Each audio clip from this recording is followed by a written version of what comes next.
としてよかあげまで過ごそうよどんな悲しみに出会っても二人でなら上書きしちゃう Oh, every day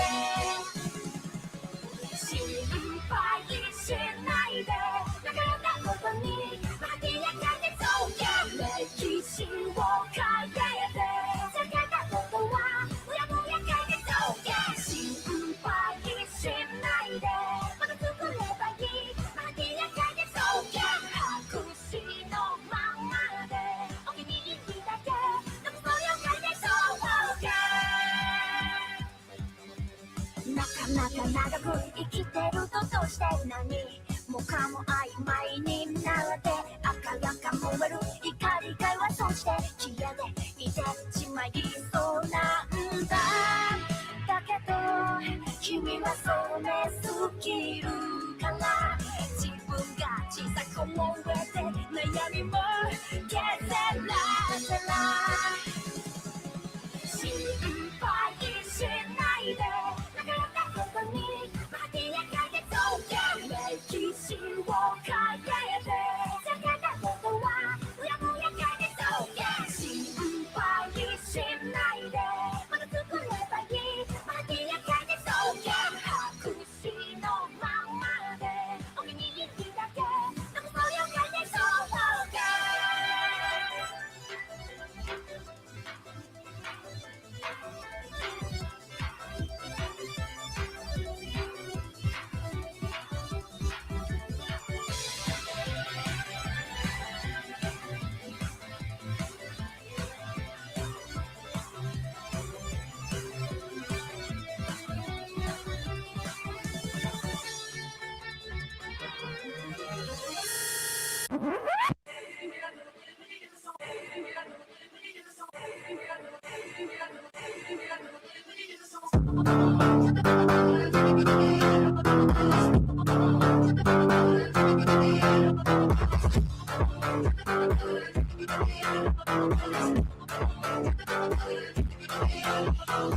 Tá de lance maconha segurando, vai na via safada relaxando, vai na pica safada sem vergonha, vai sentando na pica doida de maconha, presta atenção que o bagulho é doidão, trava essa puta ficando safada, senta malvada, quica malvada, trava na ponta da pica e não para, senta malvada, quica malvada, trava na ponta da pica e não para, senta malvada, quica malvada, trava na ponta da pica e não para, ai, senta no meu palhaço, vai sentar no palhação, vai, senta no meu palhaço, vai sentar no palhação.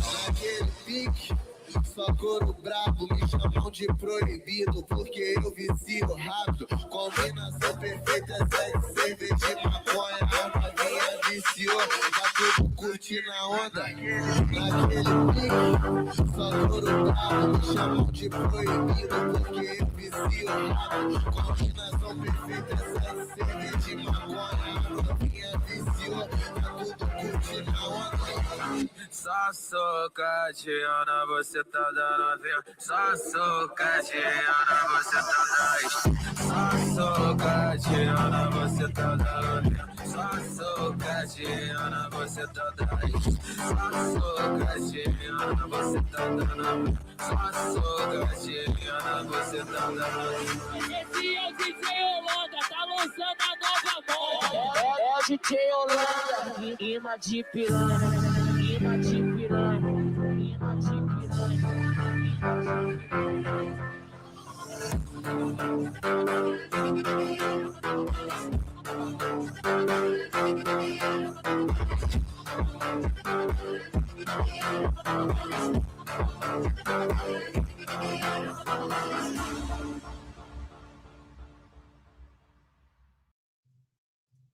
What is up, good people? We have Doomerang in the chat. We have a Confluence impersonator in the chat who he's been saying that he's been in other chats today and everyone thought it was you. It was hilarious. And also on an unrelated note, a lot of people hate you now. Thank you, Anson, for that. We are all Anson fluents. Good to see Doomerang. And we have, if my eyes do not mistake me, in my own back chat, we have Topanga and the Frankster himself. Get on up here, you guys. Get on up here. Don't be shy. Good to see you both. How you doing, man? How's it going? Good, good. You know, she's getting there 6 weeks, which is kind of. Oh, wait, hold on. We just kind of find out that she's like 6 weeks. Nice. That's exciting. Everything's going good? We're getting there. We're getting there. Can you hear me? I can hear you. Frankie's got a lapel mic. Okay, cool. Tucked into his little cleavage going on, you know? All right. So why the fuck do you dye your hair? You know, I like I said, I think I explained this before. It's a process called biohacking that if you sit in meditation, you can like change your eye color, you can change like key parts. And so I don't actually dye it. I just let the gray grow. I use my mind to influence my hair color. It would be a more precise way to say it. In a normal way, Frankie. In a normal way, okay? All right. I don't biohack in a gay way. Okay, yeah. So we all know that they met. What do you think happened? Candace and Erika? I think they talked about this last night. If they didn't fight each other, they probably had like a serious conversation about Charlie Kirk, like the true Charlie Kirk conversation. You know what I'm saying? Yeah. Do you know that? I mean, I think I titled it this way, but I was gonna go through this yesterday, and then I didn't actually go through it at all. The stream got like derailed instantly, but in the best possible way. It was super fun, and you guys missed out. But yeah, Candace Owens' audience is like so mad at her, which I didn't realize because when I was trying to react to it, it was like an hour or two after Candace dropped the video. But then I checked this morning, and like the dislike bar and like the estimator, I know it's not like fully accurate, but it's like I don't know, maybe like 40% disliked, 60% liked. Like, and then like all the top comments are like anti-Candace. Like she like sold out by like saying some positive stuff and saying she doesn't think Erika Kirk is like a, you know. It's the whole notion of people like beef and shit. Like if you want to beef, you know, so you got to choose a side. And if the two sides meet and they have like a productive conversation, you're a traitor. Oh my God, you're a traitor. It's that dumb shit. Yeah. And I mean, because the stream was titled, even though we talked about it for like the first like 10 minutes, and then for the next like 7.5 hours of the stream, it was nothing to do with it. But people would keep coming in and talk about how like Candace betrayed Charlie, Candace, just like random people that had seen the vertical stream. And yeah, it's like all the comments. So I guess I didn't change the title, so it's my fault. But there was no positive. It was all like anti people that seemed to feel betrayed by Candace. So I'm interested to see what Candace said and like why people are so upset about it. But did they record their conversation or was it straight private? Yeah, so it was strictly private. I pulled these tweets up yesterday, but both Erika and Candace they both separately posted a tweet like 10 minutes apart saying it was a good meeting, it was very productive, and they worked a lot of stuff out. They didn't say anything more. Then Candace goes live, or not live, but posts a podcast, I guess, of describing the meeting. So everything we hear, we have to take it with a bit of a grain of salt, although Erika Kirk seems like she's co-signing it, but the podcast was released after the tweet. So Erika makes the tweet saying it went well. And then Candace releases the video. So I'm assuming if Erika didn't like that, then she would say something, like if she thought what Candace is saying is false. But people think that, you know, people are claiming Israel pressured, Candace Owens to like step down, right? They got to her, you know, they threatened people she loved, or, you know, who knows, right? And so that seems to be the leading thing. Yeah. How has no one seen this before? Okay. I'll get close up. Okay. Look. Right there. See, I was like, no one. I guess the glasses like cover it mainly, but look, confluence. My wife is eating a giant brownie with fucking ice cream. Oh my gosh! Well, last time she was eating pickles out of the jar. So I mean, steps in. Actually, I should have known then that she was pregnant. I don't. That was pre the pregnancy. I should have realized what the fuck was. When a woman's eating pickles, I should have thought about it. The morning after your last stream I was on, that's when I found out I was pregnant because I took a test at like 5 o'clock in the morning. That's what I mean. So Picklegate happened before that. So how did I not? Picklegate. When you're eating pickles out of the jar. And I was like, maybe I should have drinking last night. I didn't know. So Confluence, let me ask you this: what do you really believe happened? In your opinion, happened in the conversation? Do you believe that them two like? You know, water on the bridge, they will go about their separate ways and be cordial with each other, or is there still animosity between each other? What I is think your they. honest opinion? My honest take is I think they did agree to squash things.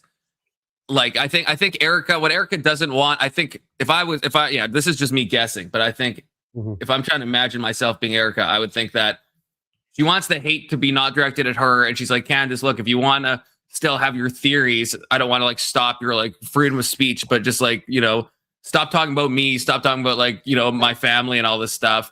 And so, you know, Candace still doubles down from the clips I've seen in this about the TPUSA employees and some of them. And I think Erika's maybe okay with that. I don't think they're like best buds. I don't think they really agree, but I think it was probably one of these like, you know, yeah, just like leave me alone. And if you want to like sound off about your Israel conspiracy stuff, fine, like focus on that, but don't like add me to the equation of someone who betrayed Charlie, you know? And that's what I think. Now, part of me that also thinks maybe there was some like threats of litigation, possibly. And, you know, because I mean, at a certain point, this is like getting a bit maybe in that line where you might consider that some of the stuff Candace has said, the stuff Milo has said, kind of like a defamation kind of case. Yeah. So it's like, so that's possibly why they met, or maybe an impetus. Like maybe there was some, and of course they're not going to say that. And if Erika said, look, I'm going to sue you into the ground with all my TPUSA money, and Candace said, fine, I won't mention you, but you know, and like that could have happened too. I don't think that's what I don't think happened is that Erika showed up with like 2 Mossad agents and they said, we're going to murk your family if you like don't stop talking about this. I don't think that happened. I don't believe that. What in my honest opinion, I think it was just what I think is that Erika showed up, and Candace and Erika showed up. I think that there was a possibility of violence between the two. That, like, you know, if one would have said something different, or one would have said something that triggered the other one, then a fight probably could have happened. Who would win in that fight, Erika or Candace? I think Erika would have won. The sole reason why, because she's just so emotionally shipwrecked that it would just be, you know, I see you red and your face is all red now. Is this an insensitive poll question to ask? Because I think I'm going to leave that, like, who would win in a fight between Erika and Candace? No, do it. I'm really curious. I don't want to bias the poll, but what if they started like reminiscing about Charlie together as well? That probably was a thing too, that they were reminiscing about Charlie. They talked about Charlie, and I think Erika brought up, hey, did you do anything with Charlie? What feelings you have for Charlie? I think Erika really asked those questions. I think Candace gave her honest answers. You know what I'm saying? Do you think Candace had like romantic feelings? I think she had some sort of romantic feelings for Charlie, probably even sexual feelings for Charlie. Candace is married though, so are you thinking Candace would, you know? Maybe before she was married, because how long she knew Charlie? Pretty long time. I don't know how long, and I know I don't think she's been married that long, so I'm not sure. So it could have been more. Big Soda in the house. What is a soda by Matt Walsh? Big Soda. Why are you in my chat and not on the motherfucking panel? Crazy times. That's what I think. You know what I'm saying? That's what I think. That's what I think. And my thought is this: is that they probably did squash some beef, be cordial, not talk about each other. And just, if they see each other in passing, they might say hi, but that's pretty much it. That's what I'm thinking. I can't see them being like friends or anything. Yeah, I think Charlie is really what connected them together in any kind of sense. And now that he's gone, they are doing their own thing. Mm-hmm.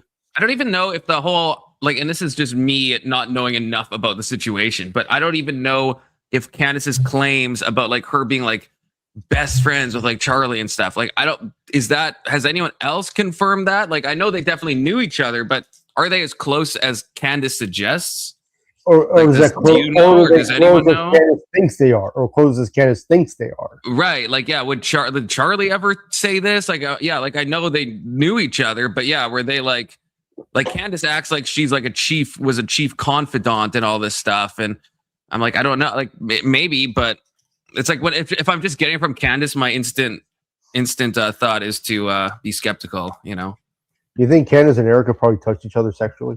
Oh my God. Conversation? Should that be the real poll question? Disavow.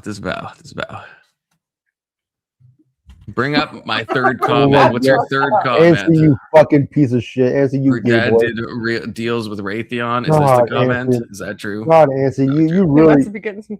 Frankie looks like less of a loser and less than show, but Cammy must be getting so strange. Well, yeah, because she's fighting now, so of course I've been tapping that ass. 6 or 7 weeks ago, 6 or I mean, 7, you know. I mean, 6, 7. I've been clapping them cheeks. You know what I'm saying? I've been Oh my clapping them god. Yeah, Frankie has evidence. You know, look, I got the best spear in all the land. My spear never misses. Is it his though? It is. Yeah. Get that pat test, the Andrew Wilson or Frankie, mandatory paternity testing. I don't care about the whole weapons contractor. I don't care about the whole Raytheon thing. You know how many people? You know how many people say that people are part of Raytheon and shit? Like who cares? Like, oh my god, he's related to Raytheon. Oh my god, he's related to BlackRock. Oh my god, he's related to the Academy, or Blackwater as they used to be called. Now they're called Academy. It's like, oh my god, it's like, who cares?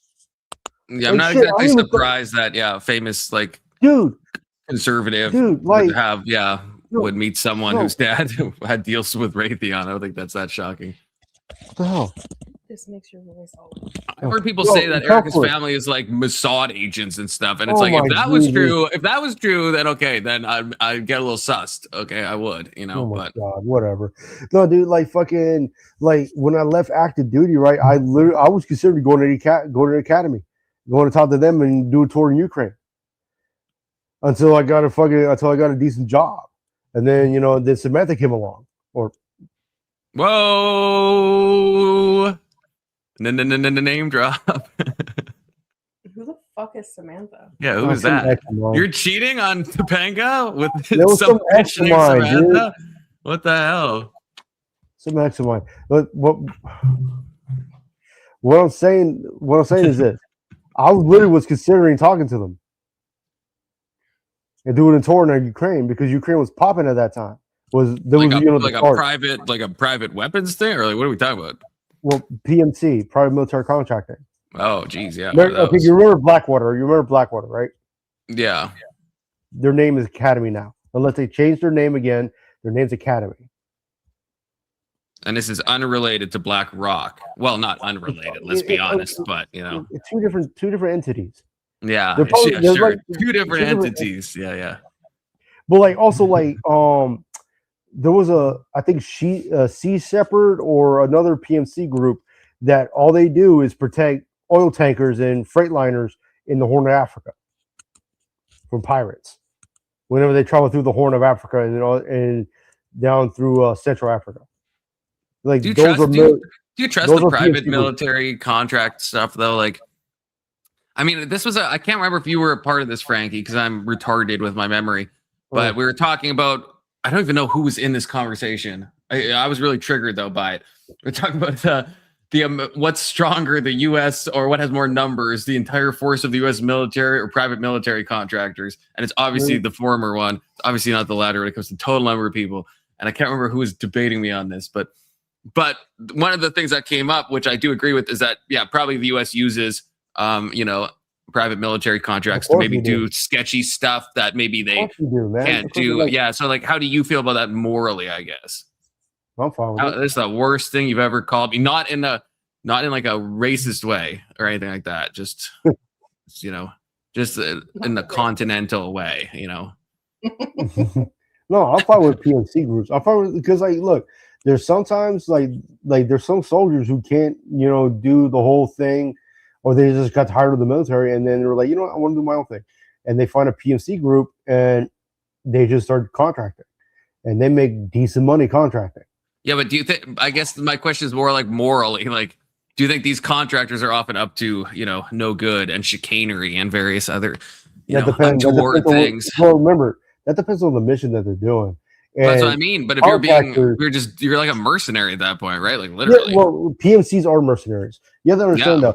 Remember, PMCs don't follow Geneva. We have to follow Geneva. That's what I mean. That's a little sus. That depends on the group then. That depends on the group's standards of procedures. Standards, policies, and procedures. And right, if like if the I was the group- and U.S., I feel group like is I would just contacted- convince like mercenaries to do like the stuff that I don't want to be accused of like war crimes for. Just be like, well, that's a private wrong. contractor, you know. That's their problem. You know, like if the PNC group does something, I don't that take is- advice from current divorcees, Anson. I think you've been divorced a couple times, so I'm just not. I say that with no hate or anything, but you know, I'm just you know, I'll take dating advice from maybe Doomerang. I think he does good with the ladies. Of course, Big Soda, you know, and of course Frankie. But from Anson, I feel like everything Anson tells me to do with the ladies, I should do the exact opposite. So I'm just saying that. Definitely should do the opposite. like, It smells disgusting right now. oh my god. Like, okay, so my thing is this too, right? You don't want to see that, Doomerang. If Erika Big Soda. and Okay. if Erika and Candace patch things up, right, then we should see moving forward them two trying to just basically just be better people. And in a sense, maybe this is just me thinking, maybe Candace elected or suggested that she will help Erika in taking care of the kids. Because I think Candace has kids around Erika's kids' age. What you think? Wait, what? You think Erika wants her kids anywhere near Candace or anyone associated with Candace? But in terms of kids, probably Candace's kids, Erika's kids, they probably did. I know they did, but just now with everything that Candace has done, I feel like if I was Erika, I'd just be like, It's okay. just like stay away from me. Big Soda, good to see you, brother. Soda. You see, I was the White Panther. Yeah. I did see that. Yeah. Hey, Soda. Hey, Soda. What's up, buddy? Fat. Jizz. I think that's Frankie's mating call, Big Soda. You better run. I don't speak Cambodian. Oh no! Oh, you heard about Cambodia and Thailand, right? They going to war? Yeah, they're doing a bit of a conflict right now, a border conflict right now. Oh, seriously? I didn't hear about They're this. they're Who we fighting. help Confluence? I'm going for Thailand. I think. Do we Thailand- do we fund both sides again? No, we fund Thailand, I would say. Thailand- Hey. Cambodia is too Khmer Rouge coded still, okay? It Yeah, just it's is. Khmer Rouge. It just Taiwan's is. too India coded. Taiwan? Yeah. Why is You know Taiwan Taiwan's India too coded? coded. No, because they're stinky. Oh. What's wrong with Yeah. Taiwan? They're stinky. Taiwan's goaded, okay? I mean, not really. Outside of computer manufacturing chips, they're not really that goated. No, it's probably. I mean, it's either that or Singapore. If I had to, or Japan. If I had to live somewhere in Asia, one of those three places. Well, apparently now in Japan, there's like massive bear attacks in Japan. I didn't know there were bears in Japan. There's That's- Japanese bears. Yeah, they're like Asiatic brown bears. They're fucking massive. They got superpowers, like in the like in the Yeah, anime. From like Fukushima, you They got know. that Fukushima power. Yeah.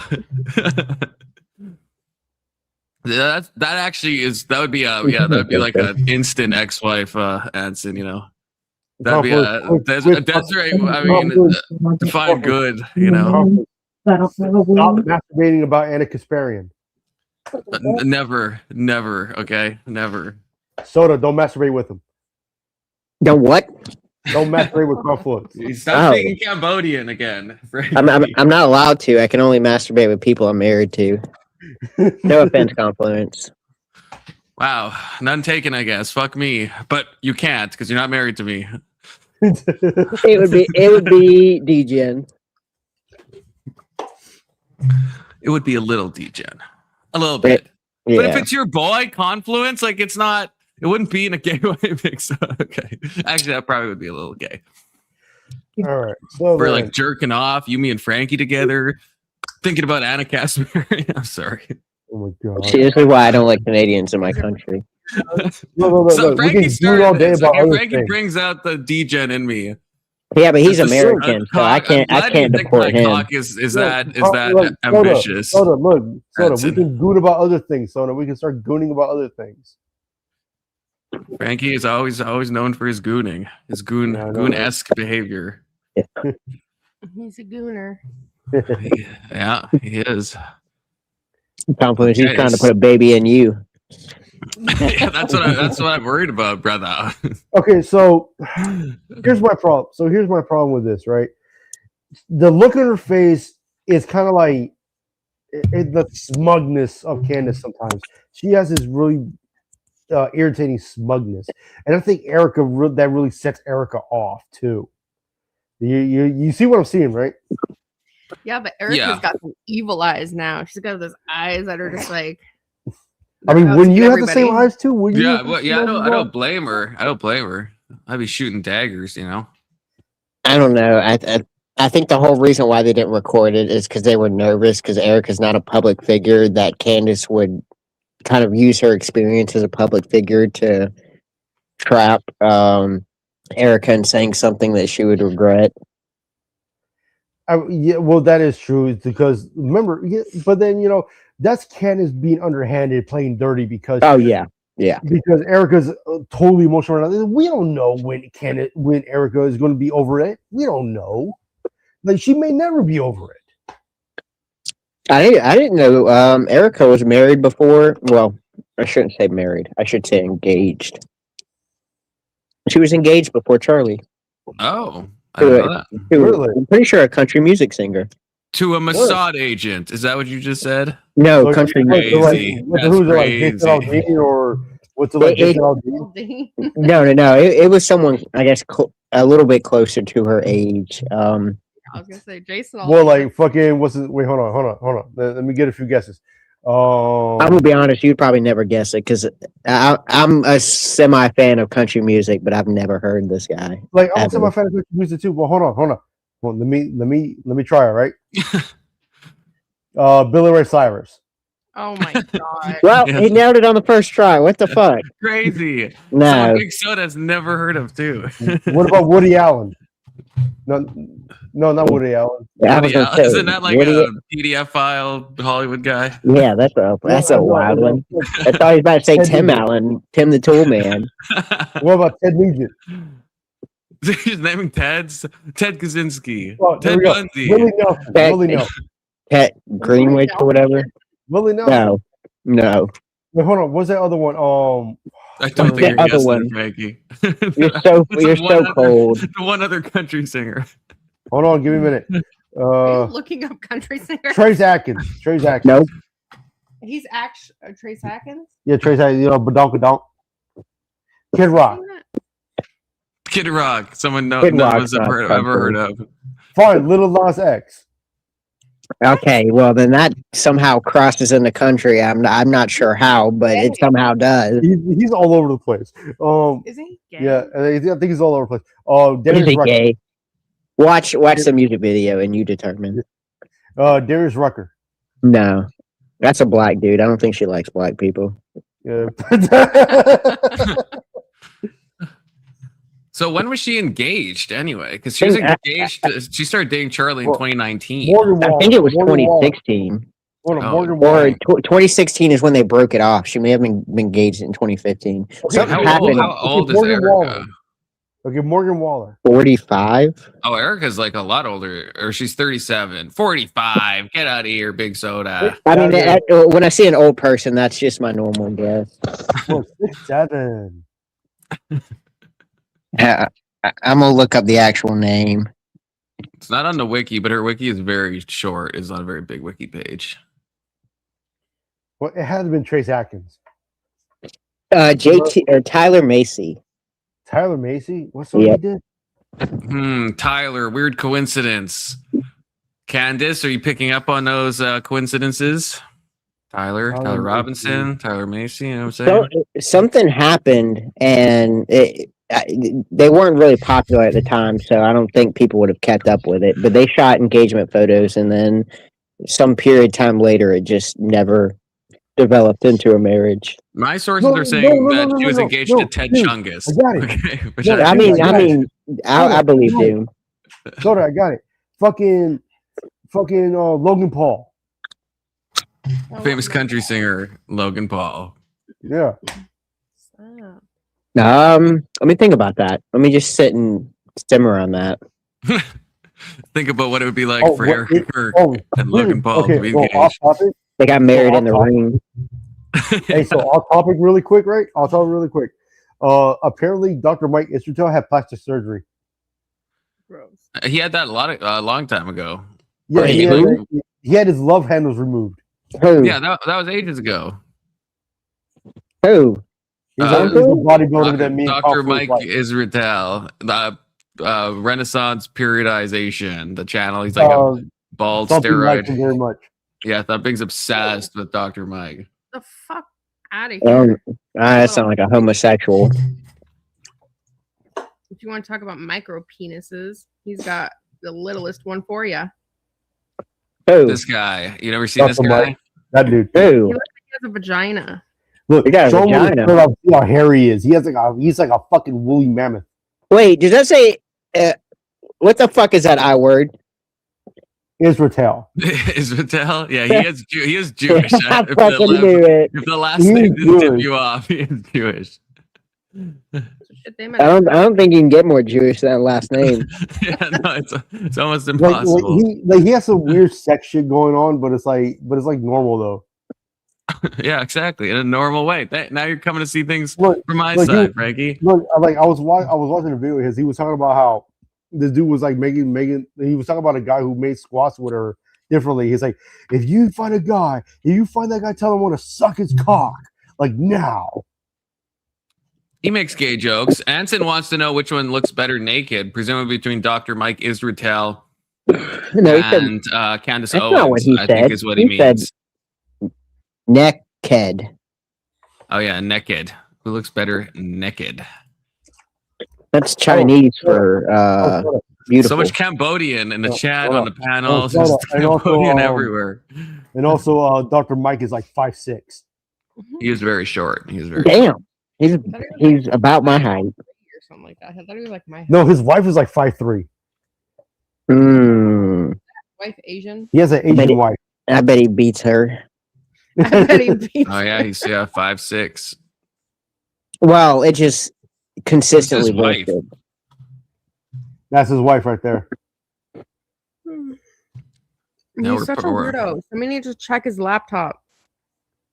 Whoa, you're gonna Okay, what's gonna his cast doctorate in? aspersions on my Oh, My sports brother, science Dr. and Mike. sports science medicine.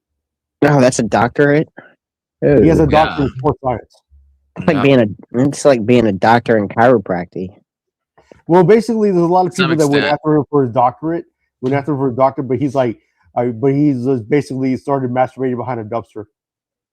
Oh, a lot of doctors do that. Yeah, that is a No, surprisingly 'cause common there thing. was a recent video of him. There was a recent video of him that he was talking about eating at Wendy's, and they caught him masturbating behind a dumpster.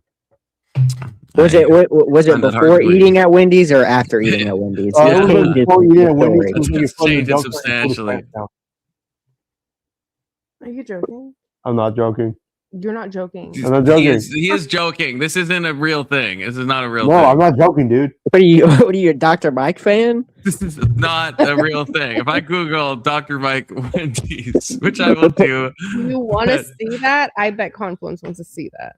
not in a normal way though, like actual. In a fact, Investigative. yeah, I'm a boots on the ground journalist. Okay, and Ow, no, no. there's nothing. Oh yeah, Frankie is referencing the video, a recent video where he went to all these fast food places, and he does go to Wendy's, but he does not doesn't pull his pants down. He doesn't jerk off. He was, Not like, flipping his he was bean. behind the dumpster and he pulled his pants down. And he was like touching. Yeah, he was flicking his bean. Oh, good lord! What is that code for like scam? Refluence, which we've learned is a totally fine word that even the Jewish community used historically. At least.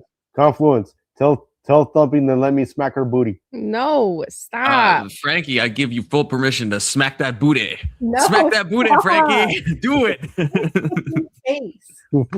You know, like when she was last pregnant, she got mad at me, threw a pound of frozen meat at me, and it hit me in the balls. I did. That's a true story. Based. That is it. I threw it at him, like And jokingly. then he But got it- a pound of meat pregnant. Yeah, Frankie, I'd take my pound of meat and hit you in the balls with it. I'll tell you that much, brother. What the fuck? You don't have a fucking cock for that. A pound would be a lot of meat. Like, I'd rather touch Dr. Mike's I mean, penis than touch I've yours. never weighed my genitals, I guess. But I feel like a pound feels that like a an normal thing? Like, overestimation. guys weigh their junk. It would have to vary vastly based on flaccid, right? Right, it would have to. You just have to What Like cut was it the the off state in of a last time blood minute. flow would have to like change the weight What was the last dramatically. time you weighed your testicles? It's my testicles. Oh, that's a different story. It's probably been about a good uh You shouldn't weigh those as often. 30 years and 12 months. What? Wait, 12 months? Wouldn't that just be 31 years? It's when I was bored. Yeah, but why 12 months? Why not just say another year? It's 12 Well, months. but why do I need to say that? You knew what I meant. I guess so. It's just strange. I mean, confluence. You're digging for details that aren't there. You're digging for gold, Gonflows. You're digging for sperm. Oh, yeah, he is digging for gold. Look at that nose. No, he's digging for sperm. Leave my nose out of this, okay? I already told you I'm a Hasbara agent, okay? I'm just kidding. I can't say nothing. I've got the nose of a Semite. I feel like my nose, if anything, is normal. You know, I feel like I have maybe some other You Semitic got that features. Gentile nose. Yeah, and I got that goy nose. That's why you're beneath me. I don't really know. It's like, Okay. On that note, so yesterday we didn't even. no, we I gotta literally no, didn't even Gonflows, start the Gonflows, video we gotta last talk about time. Dr. Mike's penis. No, stop talking about dick. We gotta talk about Dr. Mike's penis. There's been too much dick talk. Okay, look there. I mean, there's Someone already wants to talk there's about dicks his in the penis. chat. There's dicks in the there's just dicks all over the place right now. Okay, weighing dicks. How much do testicles weigh? Is 12 months the same as a year, or is it slightly different? And semantically, should you say them in a different way? A lot of like weird gay talk is happening. Okay, so. Ted Chungus, that sounds a little gay. Everything now that I'm reading back, yeah, micropene fluids. Actually, yeah, when everything's been gay for so long. It's just turned straight to cock. Maybe it was gay Cocks the whole everywhere. time. Yeah, Jesus. I think I'm just having like some gay awakening, but not in the way that it sounds. Awakening to the fact that a lot of stuff is gay in the chat, not in the other gay way. To be clear, What are we watching, Confluent? we're watching the thing I tried to watch yesterday, and I mean, again, yesterday I think was one of the best panels I ever had. So, Well, but yeah, we, 'cause you we picked didn't the even least topics. we didn't even start the video. I didn't play a single second of the video that we Who was intended in to the watch panel yesterday. It Who was was the panel yesterday? oh god, it was Fucking it was- Indian Jesus, Yeah, Indian Jesus. Alexander. Then he's just drunk out of his tree, by the way, like insanely drunk. Yeah. Alexander, Guam Tech, Ryan Decoder, Emmet fighting with a bunch of people. No, I missed that. Oh yeah. Oh, it was. Did Oh you god. nuke the stream, Confluence? Did you know the stream? Did I what? No, I don't think so. No, I think it's still up. Oh yeah, yesterday's. Yeah, and it's the most. I had like because of the vertical. At one point, I had like 92 people watching, which I'm like Oh, never, good. I was never going to even call close to that. you a gay boy. I was going to call you a gay boy for that. And then me and Alex we spent like the last, well, like a bunch of people were still watching and That's why the commenting. thing We is- were just that's why talking the about thing like is going in that dreams butthole. and if dreams exist in reality, or if dreams like if a dream is real or if it's not real. And we like talked about it for like so long, and it was just me and Alex. We just were talking about dreams, and it was still going strong. So Yeah, that was way better than this. I don't know what this is, and I can tell it's going to be trash. It's going to be female drama. I know it is, and so I'm always ready for a good derailment if one is to happen. So that's kind of Okay, what happens. time We to start, derail. we just wait. We wait for usually at some point someone very antagonistic, or not antagonistic, but someone who is spirited. Let's say will join. Yesterday was so many of them at the same time for a lot of them. Yeah, it was Indian Jesus, and then it spurred out and came back from 5 minutes, and then it was a bunch of lefties, and then fucking. Yeah. Were you not there for any of the Emmet fighting No. with? Emmet was like fighting hard with who? with Brandon and Alex. Brandon- Especially Brandon, like Brandon, the philosophical guy. Okay, who yeah. knows, yeah, Philo Brandon. yeah. Yeah, that's what I call him. I like Brandon. And I was like trying so hard to control it. I was like, I really don't want to have to mute people because Emmet was like getting really mad. And then Indian Jesus was not helping at all because he was so drunk, right? So he's just like screaming, and I'm like, Letch, you need to calm down. But Emmet, please, like, let Brandon finish. And I was like, it was absolute chaos. I completely lost control. Was it still based on like objective morale or shit like that? It was going through the and now Emmet I think right now is streaming as I speak about what he was taught. So I think this stuck in Emmett's mind because now he's streaming about it. The whole the transcendental argument for God. Yeah, that's what it was about. So Brandon was critiquing this, and then it just like went sideways, and then it got pulled back a bit, but it was all over. It was all over the place. I mean, Brandon's tough to argue against. Brandon knows a lot about philosophy. That's the thing. Like, you can't underestimate Brandon. Like, I disagree with like a lot of his positions, but brother is well read. It's hard to fucking like. It's one of those situations where you're right, but I don't know how to elaborate why I'm right because he's this is his wheelhouse. And there's a lot of stuff that it's like, if you're a philosophy guy, which I do like philosophy, but I obviously haven't read as much as like Brandon has. It's like there's stuff that it's like, if you have thought about how to define this, then you can have an easy definition ready. But if you don't, then it's like you're kind of like and it's like kind of hard. Like when me and Alex were talking later, we were talking about dreams, as I said, and I had said that I think I would say dream. We were talking about like Descartes and like I think therefore I am and all this stuff, right? And then it moved into talking about dreams, and I said, well, I think I would still say dreams are real. They're just not physically real. And then Alex is like, well, define real. And then it's like, the real is a hard thing to kind of define, right? Like, if I'm separating, because I don't want to give like a physicalist definition because I want to include moral things, right? It's like, I think, something being wrong doesn't exist in the physical world. So it's like, it's one of those concepts that it's like, I feel like we all know what real means, but then when you're asked to like, well, what exactly is a definition for real without saying just like synonyms for real? It's like, fuck, I don't like, it's really what exists in reality is real, but it's like you're adding real to real, it's like, it just. Yeah, it's this, I guess, circular logic where, I'm gonna be honest, that'd be tough to actually fucking define. That's what I mean. It's one of those things that it's like, it seems so obvious, but if probably all of us like tried to give a definition without looking anything up of like what is real, we'd probably all come up with some like decent definition, but there'd probably be some hole that could be poked, either like, oh, that's a bit circular, or you're leaving some things out that you would agree is real but are not including your definition. Like, it gets surprisingly, I think, confusing.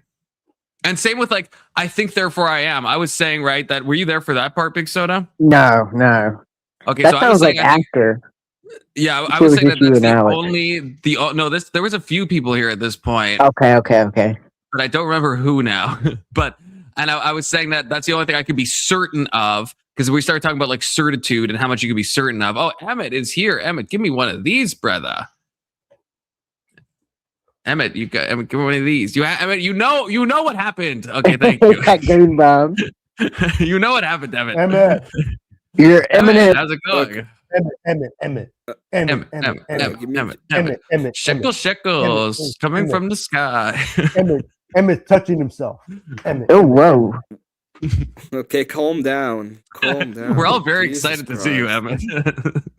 Look, my cock twitched. Free Eduardo. I think Eduardo is on screen right now. I'm just kidding. That's fucked up. Eduardo. Emmet and Marilyn in the same time, in the same way.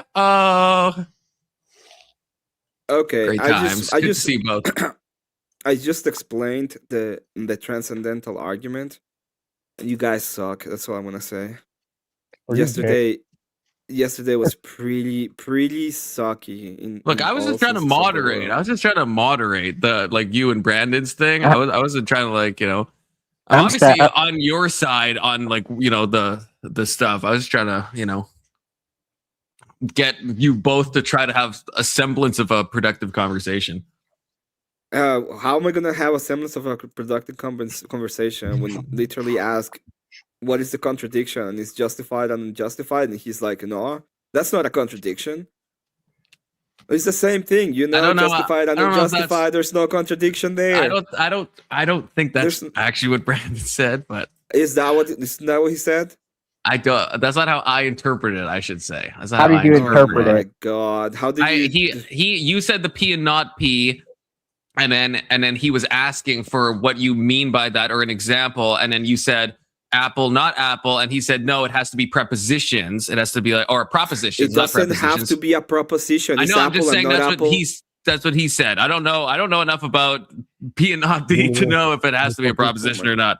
But that's what he wanted, okay. and then he agreed that justified and unjustified is a contradiction. He did agree with that. He didn't say that. Well, He didn't say that. In fact, when we were talking about that, he literally went to a point in which I was talking about the justification of knowledge, and we define knowledge as justified Haven't through been belief, talking a long time. and then he literally said, "What if I don't have to justify it? Then you wouldn't have knowledge, right? That would be a contradiction." Yeah, I mean, it was so, yeah. I'd have to, it's one of those where it's like, yeah, it's hard to, I feel like I have like a concept of a plan of how the conversation went, but you know, with Lutch constantly, Lutch being very drunk and funny, but also very drunk. And then everyone, like 5 people talking. Oh yeah, and Adam Cadmon was there too, right? Yeah, that's the one I forgot about. It was so chaotic that it's so hard for me to know exactly like who exactly said what in what way at any given moment.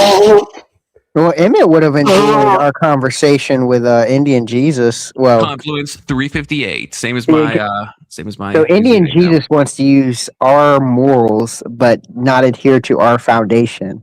And to me, that doesn't make sense. Like you can't get to our morals without our foundation. Like you have. That's what atheists do. That's what atheists do. Bro, it was wild. Like I was sitting there, I was like, wait. Then what happens when our morals change? Are you going to adhere to the new morals, or are you still going to be adherent to our minority our minority morality? And he was like, well, he would still somehow adhere to Christian morals, even though we're not, I guess, in control of the society no more. It was a wild conversation. Remember, like. Fucking atheists will always adhere to "thou shalt not murder." They will always adhere to it because they know it's the right thing to adhere to. They just hate the fact it came from the Bible. Yeah, that's all they hate. There's no way you get to that without the Bible, at least with the standard we have now. Because in most societies, there's a lot looser legality when it comes to killing. I think I'd actually push back on that. Like I think for someone raised Western, obviously they're going to be like, you know, raised in a Judeo-Christian society and stuff. But like if we look at like the broad scale of religions and stuff, like the Jains as a weird example from like India, right? Like Jainism, it's like they not only do they think murder is wrong, they think like killing animals is wrong. They sweep insects out of their path to avoid stepping on it. They didn't come to that through Christianity. Like they entirely came to that on their own, type of like in the Indus Valley era, right? Through Hinduism and then out into Jainism. Like they that was like separate from us. So I don't think it's impossible. So I agree if we're talking about like a westernized atheist, then I think it's like the fish trying to like realize the water it's swimming in. It's like you're so entrenched that even when you try to carve out that water, it's like you're still in the water, you know? Well, hear me out. Was that before Britain was, I guess, way before? Okay. Yeah. Because I know, I don't think this is Jainism, but I know in Britain, as a form of protest, Indians would bring their wives and set them on fire in front of like British. That shit's fucking wild, bro. It's like I'm not gonna do it, but my wife will. Well, and that's usually that's the case if you die. This is the thing, and not all Hinduism, hashtag not all Hindus, but usually this happens where if the husband dies, the wife in some sects is supposed to be burned alongside his body on a funeral pyre. And so it's also can be a protest thing, of course, but which is still fucked up. The fact that you're like, that was back in colonial days, and you know where the wife would, you know, in a sense, go with her husband to the afterlife because she didn't want to be with another man. That's kind of like a devotion thing. That's not like a political or any other thing. That's it's not. It's a non-consensual devotion thing. I guess is the what thing that makes it. It's not like the wife is like consensual. It's not the wife is. If the wife can't be like, no, actually, I don't want to be burned alive on my husband's corpse to go to the afterlife. She doesn't have a choice in that. It's the culture of that. I know, but I get it's a culture thing. I'm saying she can't say no, though, is an important, I think, thing. Not to get all like feminist, but like, you know, if you don't want to be burned on the funeral pyre, you probably shouldn't be burned on the funeral pyre. Yeah, all I'm saying if you want to, if that's what you want, then okay, then Queen slay, you know. But like, if you don't want, then the story I heard, the husband didn't die. He just set his wife on fire. No, this is like a custom that happens in certain, like, yeah, it's like a common. It's not like a one-off. This is like a common custom. I want to ask Emmett a question real quick. Emmett, why do you have a look of disgust on your face? Because every time I talk, every time I talk, Emmett has that look. You know, that's why when we talk offline, I usually Emmett doesn't cam up, so then I can't like see at least the disgust he has for me. So I can just imagine that he's like really happy. You have to remember too in India, like if there's a cow in the middle of the road, it causes a traffic jam because nobody's going to move the cow. Because cows are sacred, but any other thing, they can. But there's a difference between Hinduism. We shouldn't combine Hinduism with Jainism, right? Like one was like stemmed kind of out of the other one, but they are distinct. It's like Buddhism, right? Buddhism stemmed out of the same place that Hinduism had long existed, but Buddhism is not Hinduism, right? They both came from the same place.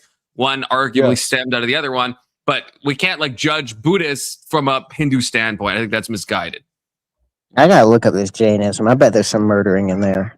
I'm sure there is, but it's like I'm just saying that you can be a Jain and like you can come to the conclusion that just like within Christianity, there's obviously murder in there. Like think of the sentence you just said, but apply it to Christianity. If you were Jains and we're like, those Christians say murder bad, I bet we could find some murder. You could find a lot of murder, brother, in Christian history. Like you could find a lot. Wait. No. Shit. Wait a second. What is murder come from? Saul of Tarsus. You know this. Saul of Tarsus, his name is Paul. He killed a lot of people. Let's say the unjustified taking of human life. That was Saul of Tarsus did, or we know him as Paul, the Apostle Paul. His name was Saul of Tarsus. He did that when he wasn't a Christian. No, I think that's actually not a great example. Yeah. He did that when he was a tiny hat. Still. We're talking. Oh God! You made the claim that Christians were, murder a bunch of people. Can you justify that claim? I very much can. I mean, the Roman Catholics, all of the burnings of people for saying things that the Roman Catholic Church thought that was heretical, like the guy that translated the Bible into English. We talked about him on panel. Perfect. That would be blaspheming, right? Translating the Bible into English is blaspheme. Blasphemy. I'm asking you. They might. It's unjustified to them. They also tortured people. They justified the torture. I don't think it was justified because I'm not a subjectivist. Okay. Well, that's a fucking mental insane. Are you gonna let me talk or not? You can't. If you're gonna say the most insane thing you've ever talked, Emmet. If you want to bring the heat like Brandon brought, I can channel that. I can actually do a combo of Brandon and Lutch with like the drunkenness of Lutch and the perspicacity of Brandon. So, you're talking about Luther, right? No, I'm not. Get fucked on your historical knowledge. He was the one that translated No, he was the Bible. not. Do you know that? Into English? No, he was not. He was not. Okay. It was German. Who are you talking about specifically? I'm talking about the guy who translated it into English. I don't remember. William Tyndale. Tyndale. Okay, there you go. Tyndale. Perfect. I remember now. I'm really bad with names. Did you know that he had quite literally a book written and then it was replied by the Inquisitor by another book, and then he replied to it before he was burned, and he accepted that he was in heresy when he was burned? I don't. First of all, I don't. Oh, I don't trust you don't know. Now who's not letting who speak? You don't believe that the books exist because they exist? I don't trust a confession given under torture or threat of torture any more than any sane person fucking should. Like, When was the like, last time you Jesus allowed Christ. a person? When was the last time you allowed a person that was tortured to write a book, and then you wrote a book back by the Inquisitor to to give him the reasons why, and then he was allowed to write another full book before he was executed? That's like the most retarded question I think you have I'm asking actually you. ever asked me. You don't. I mean, we see modern examples of When? this all the time. You ever watch like ISIS videos where it's like they're about to like execute somebody, and the guy's like, "Yeah, I agree. America is super bad," and you can find a bunch of videos of like Wall Street journalists saying all this negative stuff about America and how they disavow everything, and it goes back and forth. There's multiple videos over a long period of time. Do I trust those? No, because if you're in the control of ISIS, you can't exactly know what ISIS is doing to you or threatening to do to you if you don't do this, right? So am I going to trust a fucking book? No. Yeah, because the Inquisition is exactly the same as ISIS, right? It's called, it's called an analogy, Emmet. Do you know why it's an analogy? It's because How it's many- not literally the exact same thing. Otherwise, it Yeah, wouldn't be an I know. analogy. I know right? they're It not would the just exact be- same thing. Okay, so then why are you saying? Do I know I know the difference. It's an Because analogy. you keep on making the analogy as if it was the same thing, and they're not. They're completely different. Again, They have different value sets. definitionally, an The way analogy that is they going to be work- different from a literal thing, right? That's the but definition of an analogy. This is so in a lot. Tell me why it's not analogous. I'm saying people under threat of torture or under or being tortured. because they weren't that being you tortured. can't trust. That's the difference, right? They were being kept.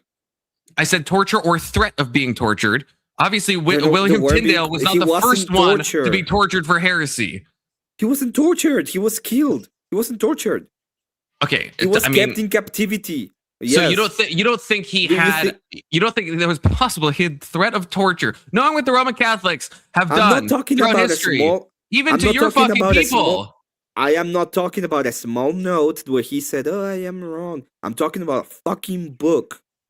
Yeah, and I'm talking about an ISIS video where someone is reading off a whole Lord. fucking statement. Why would Yeah, you trust that? How retarded do you have to be to trust that? Yeah, If you're having because you think William Tyndale was you like, don't yeah, I deserve to be killed, and you think he Yeah. actually believed that?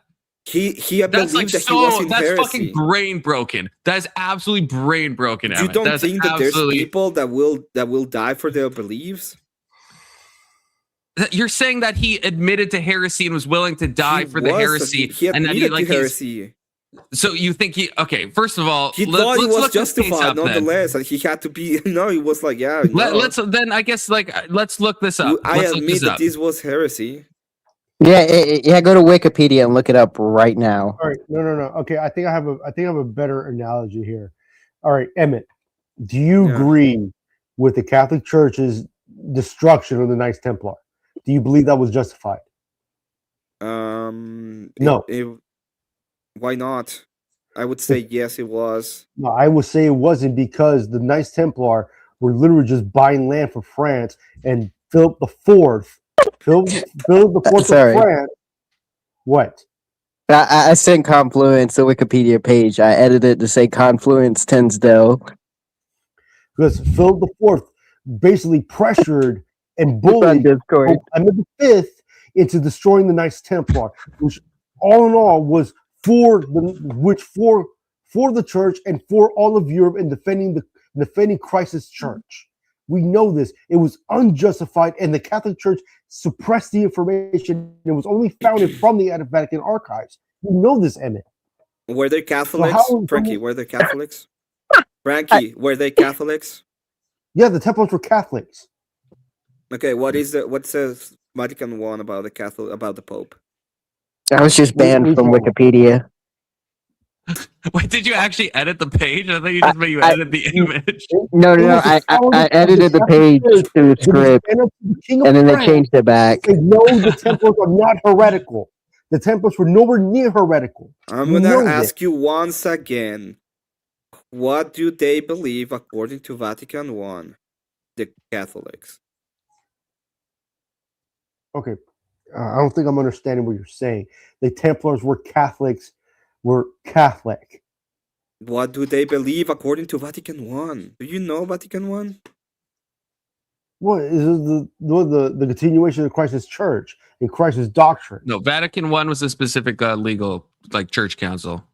Oh, okay, so okay, That's no, like, but it was I don't. How does that relate? What, isn't the Yeah, you. isn't the this first, is the isn't problem, the, Frankie. isn't This is Vatican the- One this like is- way after the Templars, Emmet? No, Wait, it's, just it's quick before the clarification. Templars. Wait, wait, maybe I have my history. When were the Templars? Vatican One was like at like the late 1800s. Vatican Yeah, One the Templars of the 1300s. No. Vatican One is not the late 1800s. Vatican One is when there was the schism between the Eastern and the Roman. No, that's not. That's at least that's not. No, like Google Vatican One. I'll. If I'm wrong, I'm wrong. The first Vatican. Vatican One is the first Vatican Council. That's like late 1800s. Second one was like I don't know, like early 1900s. Can't remember exactly when. It's time for. Hold on. That's what literally everyone means by Hold Vatican on. One. I'll be back. Okay. Then I was wrong about Vatican One. When was Papal supremacy? Yeah, if you're talking about like the first schism, yeah, that's a different animal. Okay.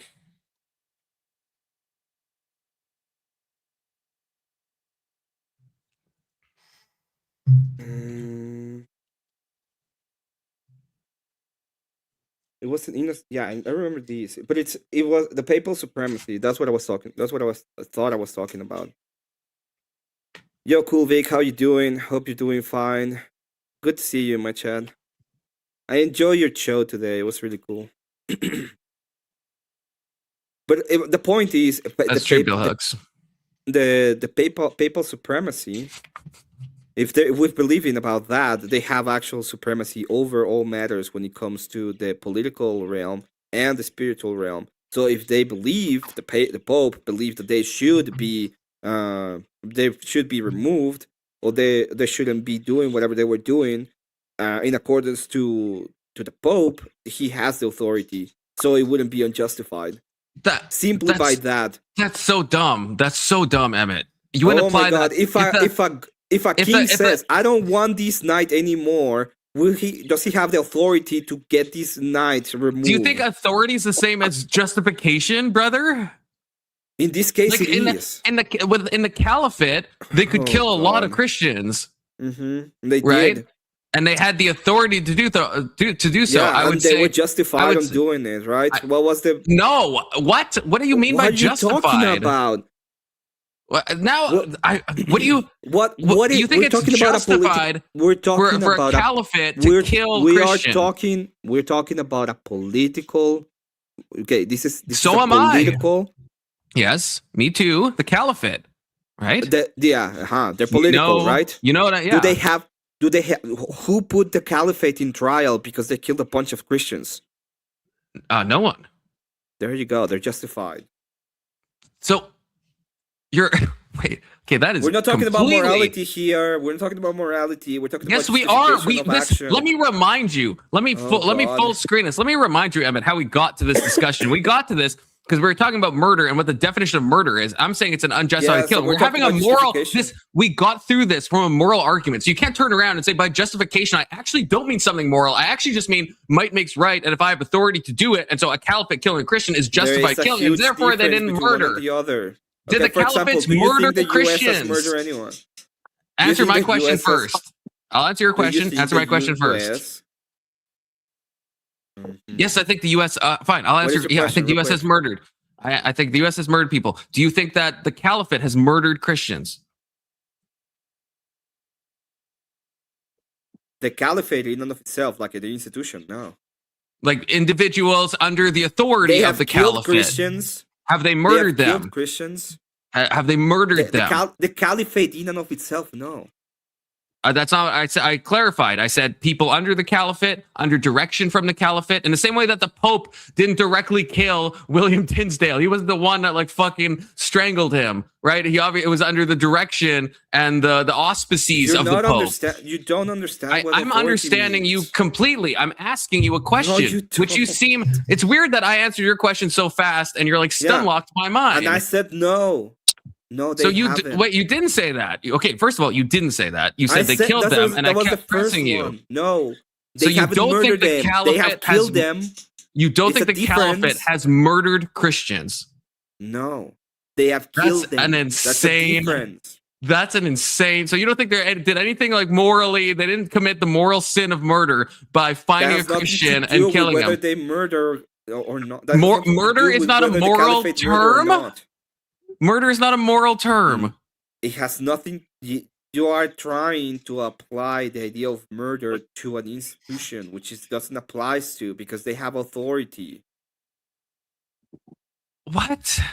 They can't justify themselves on the authority that they have. You're now you're semantically overloading the term justification, which I think is honestly retarded. Emmet is being retarded again, Tyler. Emmet is being retarded again.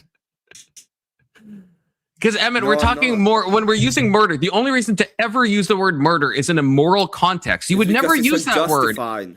But it's only a moral. It's a moral word. Otherwise, if you are not trying to morally load it, you just say kill, right? Kill is the bare bones, right? And that's what I'm saying. So, but I'm saying the caliphate in and of itself. No, the caliphate has not done it. If you're trying to weasel out of this by talking about auspices, that's fucking retarded. Well, then explain it to me. Because if you're talking about just like, again, the Pope at the time didn't kill William Tyndale directly, right? He ordered the killing to happen. The Caliphate ordered the killing to happen. Yeah, that was not a murder because it was justified. I know. So you're saying all of the killings that the Caliphate did. I'm not even a papist, and I know these. I know. So that's why I want to press you on this because you're streaming right now, so everyone can hear this. You think that the whole Caliphate, all the murders, all the Christians they killed, you would say those are not murders. They didn't murder Christians. It was justified killing of Christians. The Caliphate? No, the Caliphate did not. Under the Caliphate did not kill them. Let me repeat myself again. The Caliphate for the did not murder them. The Caliphate killed them. Under the auspices, right? So you don't think it was unjustified. You think it was morally justified. Because again, if we're using murder, just to be clear, there's no reason to ever use the word murder if you don't imply something moral. Do you disagree with that? We're talking about justification. There might be justification that is immoral. There might be. We're talking about when you asked me, we're talking about you asked me for the definition of murder in a moral sense. We were talking about morality, and I say the unjustified taking of human life, and then you're pivoting to like if it's justified, even under a moral system you don't agree with, and you're punting to like an authority of a caliphate, a religion that you yourself admit is fucking cocked, and then you're trying to say that therefore it wasn't murder, Listen to the words I'm saying. You don't agree with me. You don't agree with what I'm saying, and you're like somehow you feel like you have to accept it, but you don't. You can like backtrack and just be like, the Caliphate did murder people. I'm not going to pretend that there is no authority given to states because I don't like a fucking religion. The religion has it's not about authority. Again, I don't like a fucking religion that had an actual political system. Again, I may not like them, but you're making an error here, Emmet. I am getting it. You're making an error. No, you're not. You're what confusing. Is the error? I will say it. You're confusing the moral justification of something with having the authority to do something. Those are not the same thing. Can you have a state that is immoral? Yes. Can the state justify actions due to their immorality? Can they morally justify? Again, I don't want smuggling. No, we shouldn't be smuggling. Can they say? Do they have the authority to do it? Yes. Due to the authority that I have, I'll justify this action, and I will not put anybody in jail for whatever reason. Sorry, I got distracted by chats. Can you say it again? Because I want to argue with Bill Hicks because I think Bill Hicks is retarded right now as well. Because we're talking about, I use the definition. We're talking about murder in a moral context. It's also a legal term. That's true. Things can be two things at once. Wow.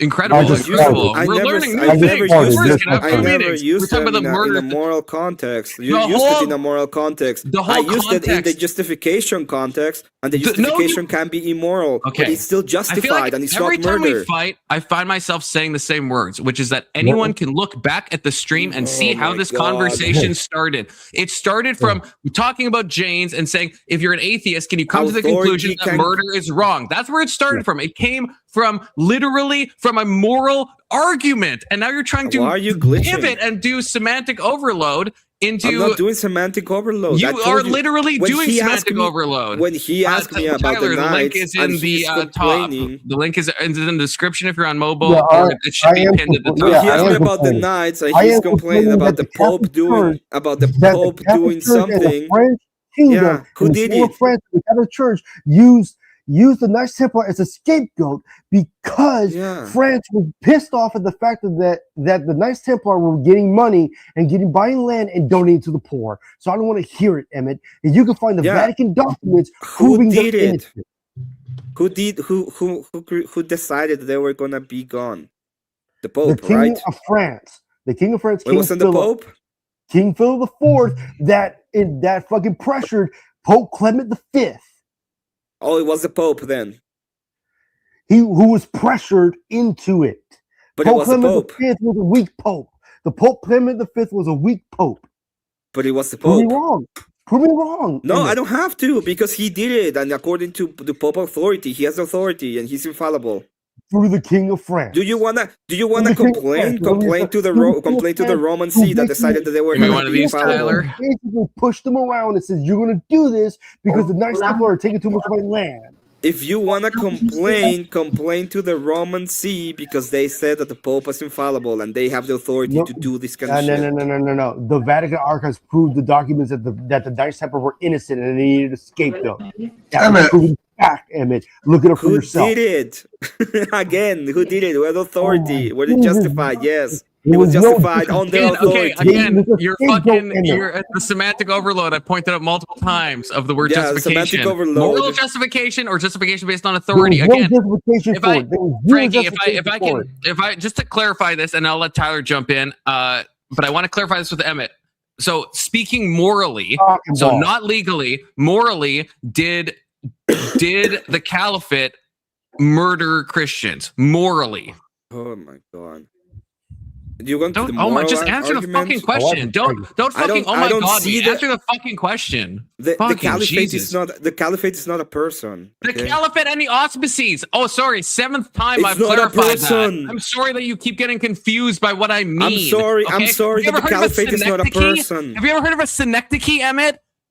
Jesus Christ. The caliphate is not That's a person. four I syllables. understand. Do you know what a synecdoche is, right? When you use No. a part to refer to the whole. Like if you say the White House, I don't mean the White House murdered someone. If we say the White House has released a report, did the building release a report? That's what Emmett would say. No, when we say the Kremlin did something, have we to mean go- the Russian government fucking The wrote me in caliphate is a Minecraft. government. For real. Okay. Yes, it's a It's synecdoche. a government. It is a government. The government doesn't do that. They're not a person. I don't Well- know how you just listened to my spurging and then just said what you said. What we Honestly, see here, Not a I person. honestly don't understand. what we see here is this trans man is obviously a leftist weaponizing autism. Weapons grade autism is what I'm wielding Weaponizing right now. autism, yeah. Weaponizing stupid. I don't understand how things work. The literal White House can't do anything. It's a building. Preposterous. No, but Emmett, could you lay out your retarded Are you? argument? Were you talking about confluence or about me? I Yeah, wasn't but sure. you're the trans woman here today, and Oh, so, I'm a trans so you're woman. pointing, you're All of my- pointing at me, even- Tyler. I was confused initially. You too, 'cause pointed you're to like, this guy. confluence. Yeah, you no, pointed at me. yeah. I'm like, oh, my bad. There it is. You pointed to confluence. You I might be fucktard. flipped. I might be flipped on your guys. yeah, it's That's my mirrored. word. It's probably mirrored. That's my word. Yeah, on my screen it was correct. I was pointing at Emmett, the trans man. So, Yeah. Emmett, You are so correct. Come Emmett, on. hold on. I just want to get you to restate your argument in a way where Yeah. I can look at instances where ISIS's caliphate has killed like thousands and thousands of Christians, children, women, etc., especially in land that they didn't have any Yeah, sovereignty they killed over. them. Yes. True. So even in land that they don't have any government sovereignty over, they go into other lands where there's another government that's allowing them to live there and kill them there as well. Is that not murder? Do we call that murder or do we call that usually war crimes? We would call in the United States, if you went to a different country and killed somebody, we call that murder. We wouldn't call that war. War is If the something United States military went into Mexico and Emma's not in the United executed States. Emma's in Mexico. a bunch of little Emma's in Mexico. They do it by different laws. Yes, that would be a If war, the- absolutely. Emma's in cartel Okay. What if a ISIS special? isn't a military. Okay. Okay, what if a special forces from the United States go to Mexico and kill a bunch of Absolutely, yes. If any United States sanctioned army, armed militia, or armed guards, or armed anything do anything, then yes, that would be an act of war because the United States sanctioned. ISIS is a terror group that's not sanctioned by a particular state. They're funded by Iran. If they're on And land, it's not and the United States. There's not Anyway, if they're on land that is and not the United belong to States- them and they don't have any authority there, I'm asking you, is that not murder under your definition? They are claiming they have a caliphate. They are trying to figure out there's a civil war in most cases that is going on specifically against them or with them. So if their forces go into another place and kill somebody, you're not gonna call it murder directly. Not in that case. It's also the case that this is not a state per se. This is a terrorist organization 99% of the time, and most of the time what they're doing is you have civil, because they use civilians, like the ones in fucking Australia, and those civilians can in fact commit murder. What I'm talking is about the organism, okay, the caliphate itself is unable to, because it has jurisdiction over the land, and that allows them to have. I understand that. Okay, the question I'm asking you, and they have actual authority over it. You're and they dodging have my justification, question. and they have justification Okay, of their actions. Yes, I've heard this. I'm trying to get back to my question. What's your question? ISIS-K was in Syria, an area that their caliphate had no authority over, that was run by a different region of Muslims, killing people that were not members of the army. They are not a nation, as you said, so they can't declare war like a nation can. You're just saying this is war now because I say it is. They are not a nation. Hold on, they're not a nation. They can't declare war. So if they go into another country where they have no sovereignty and start killing innocent civilians, not armed people, not in a declaration of war, just killing people that are in their way, is that not murder? Yeah, it would be, because they have no justification, right? Because they don't have a state. So then they've killed Christians. But they're not a state. Wait, if I can jump in. So, Emmet, again, if we look at something like the Khmer Rouge, you don't think the Khmer Rouge murdered anyone because they had authority under Pol Pot. So you would say no murders took place under the Khmer Rouge. Like, that's insane, right? Especially if we're talking morally. No, they didn't. I understand if you want to say they legally, if you're the one in charge they had to of be the deposed. Yeah, but I mean, they were sanctioned by somebody, right? Like I think you and Tyler, if I'm correct, if I'm reading this right, I think you guys are going into like the political definition and stuff. But I'm still curious, I guess, about the moral thing. Would you say Pol Pot, was he responsible for the murder of people? Does he have that sin on him? Yes. He was responsible for murder. It, yes. But it's a different kind of, it's not the same thing as murder. Okay, in fact, it would be like a higher problem. So like murder plus rewards program. Murder plus rewards? What are you talking about? Well, I don't know, something higher than murder. I don't know what's higher than, it's like a murder plus, murder extra, you know? Well, what was his duty what was his duty supposed to be? What was Pol Pot's duty supposed to be? Yeah. I don't Pol Pot had no duty. You know, Pol Pot wasn't again, when we're talking morals, we're talking morals, right? So I think do you realize that he said and did what he said he was gonna do, and people voting him to do it? Why the fuck would I care? If I'm asking you a question about moral murder, why the fuck would I give a shit? If I run in Canada and I say, hey, I want to murder all these people, and I get voted in, I'm still guilty morally of murdering these people. I don't care if a million people we are talking about want me, if 10 million. We're not talking about Pol Pot itself. A state can't murder somebody? No, the state cannot murder So when Saudi Arabia ordered that Jamal Khashoggi be killed at a Turkish embassy, that wasn't a declaration of war against the United States. They just murdered him. So every time the United States have destroyed one of the boats, they're just murdering people in your eyes? No. Why not? No, they did it. They did it. Wait. Why not? Because they're a terrorist organization. They've been deemed a terrorist organization. According to whom? According to whom? Our government who've given us Our authority government. to So deem. it's not an okay. Let me put it this way. So it's not a murder because our government said that they're terrorists. So our government is That's true with justified on raccoons. using its own authority to kill them. Yes, when you have a group of people that are terrorists killing politicians in the world to gain political power and deemed terrorists on a national level, and yes, you can use the power of the state to keep that threat out of your country or what they bring in. Who Which is the guys in the votes? Who are they killing? in particular, nobody. They're part of an organization that is. Who is the organization killing exactly?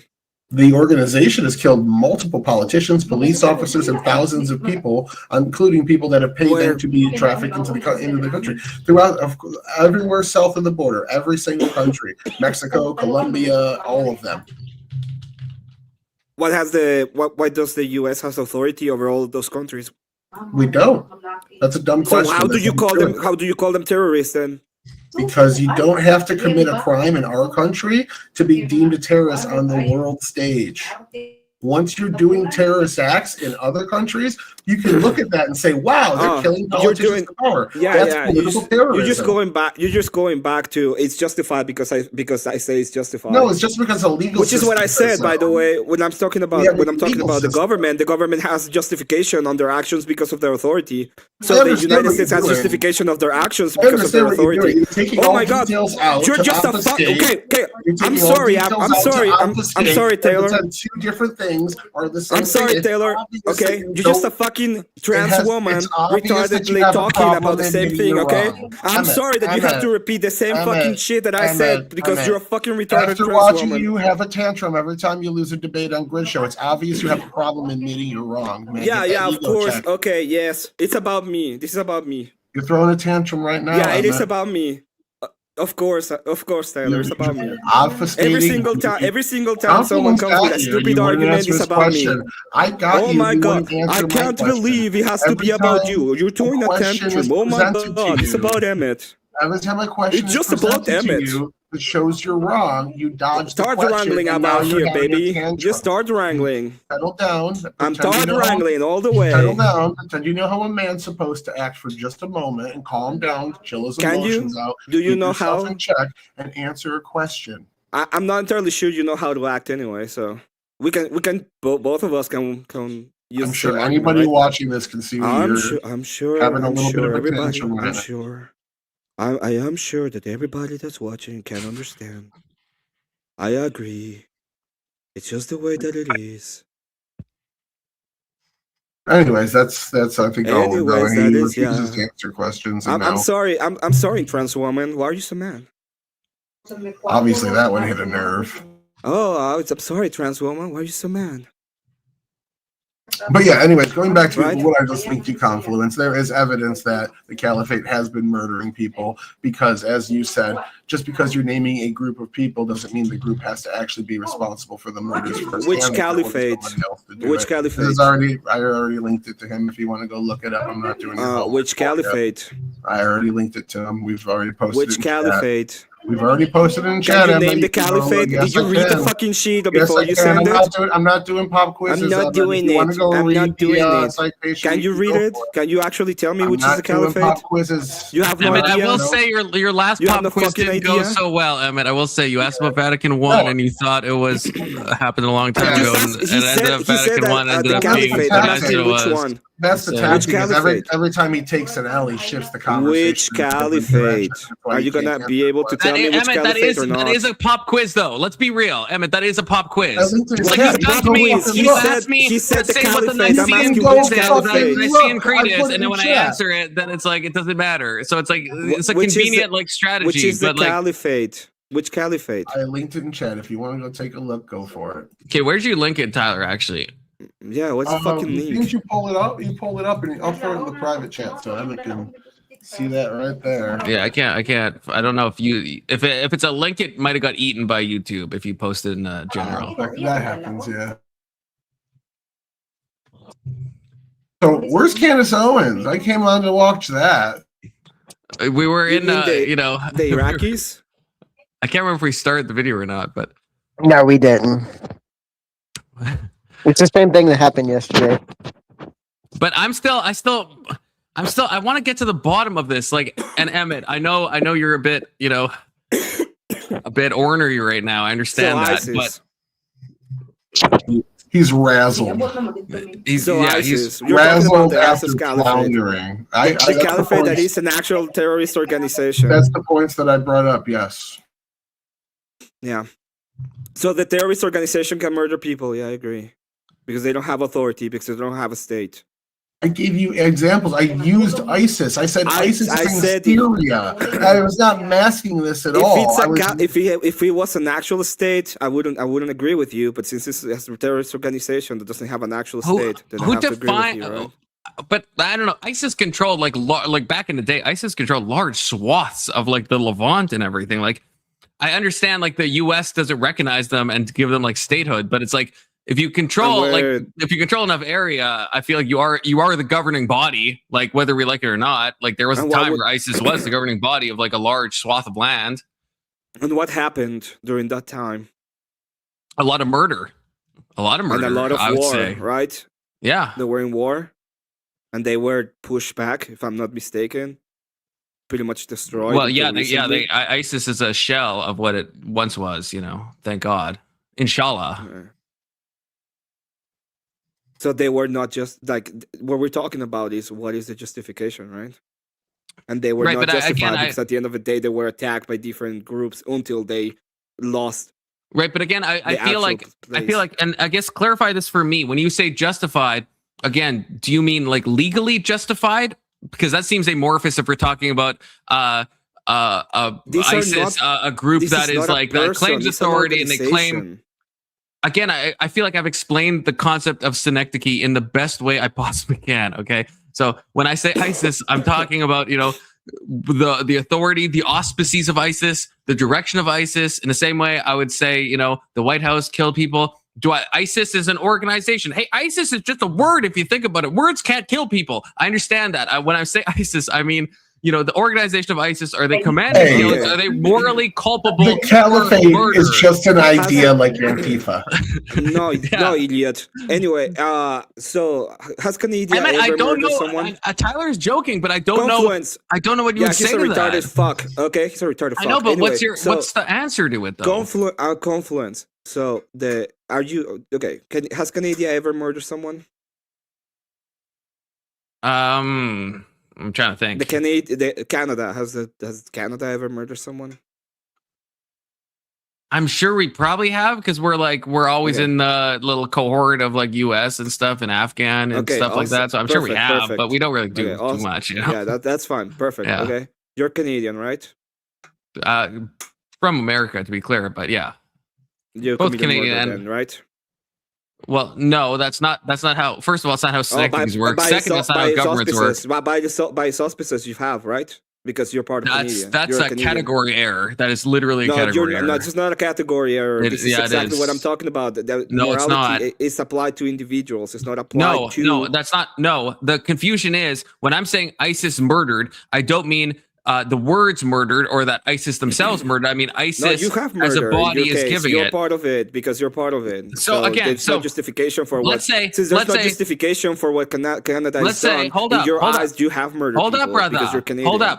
Hold up. So what I'm saying is, I guess if Pol Pot, if he says, yeah, take these people and shoot them in the head, okay, then I would say Pol Pot is guilty of, at least morally, he's guilty of murder, right? He was the one who gave the commandment. Yeah. Okay, so that's what I would say. So that's what I mean by that, right? So when I'm using like ISIS, I'm saying that the organization that we call ISIS, right? That is a real, a real power in the region at the time, and it's still fucking around a lot. That had no actual claim to the land. No, but again, they had large swaths of land, especially like back in like the early aughts and shit. Like were they morally justified of having them? It would be like, what did they have justification of owning those land? Not morally, just justification of owning them. I mean, it depends on who you're asking, I think, at that point, right? Like, according to the UN, no. According to the US, no. According to ISIS, I mean, they control. I mean, let's say ISIS, like, hypothetically, let's say they expanded outwards and took over, like, all of, like, the Middle East and all. Then it's like the US might still deny that they're a legitimate state.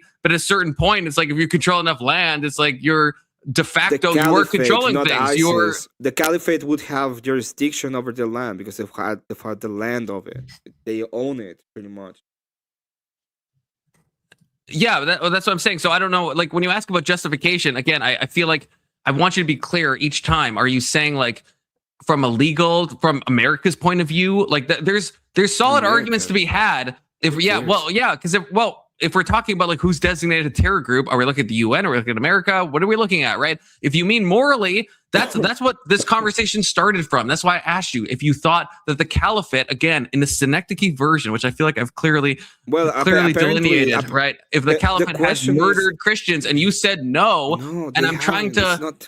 And that's what that's okay. So that's still where we're at. We haven't bridged yet. I don't understand that. I don't understand that. Let me put it this way. There was caliphs in charge, right? If you said with Pol Pot, he was guilty of murdering. So why can't you? Is Tyler right? Are you proving Tyler right that you don't want to be wrong so bad that you won't admit that that many caliphs have murdered people? Is not guilty of it. Cambodia is not guilty of murder. I didn't say that. I'm not saying all the people under the caliphate. I'm saying the authority of the caliphate. You just don't get it. Okay, what don't I get? I can't even conceive of what I don't get in this conversation. Yeah, I can't even conceive of it. The state is not a moral agent. The state is made up. You cannot apply morality to the state the same way you do it to moral people. But you can. Why can you? Okay, so how? Okay, I'll try to. Because they're not a moral agent. No, I'll try to stop spurging. Okay, so Pol Pot, though, right? So if you're in charge of a state and caliphates are run by a caliph, so what's the disconnect there? The caliph could murder. The state cannot. Do you understand? That's the difference. One is a moral agent, the other isn't. I think that's retarded, but if this is the out you want to take, I'll gladly grant it. Do you think individual caliphs have murdered Christians then? Just give him the offer. And Emmet, you're so right about everything. For fuck's sake. I at least want that. Emmett, do you think individual caliphs have murdered Christians then?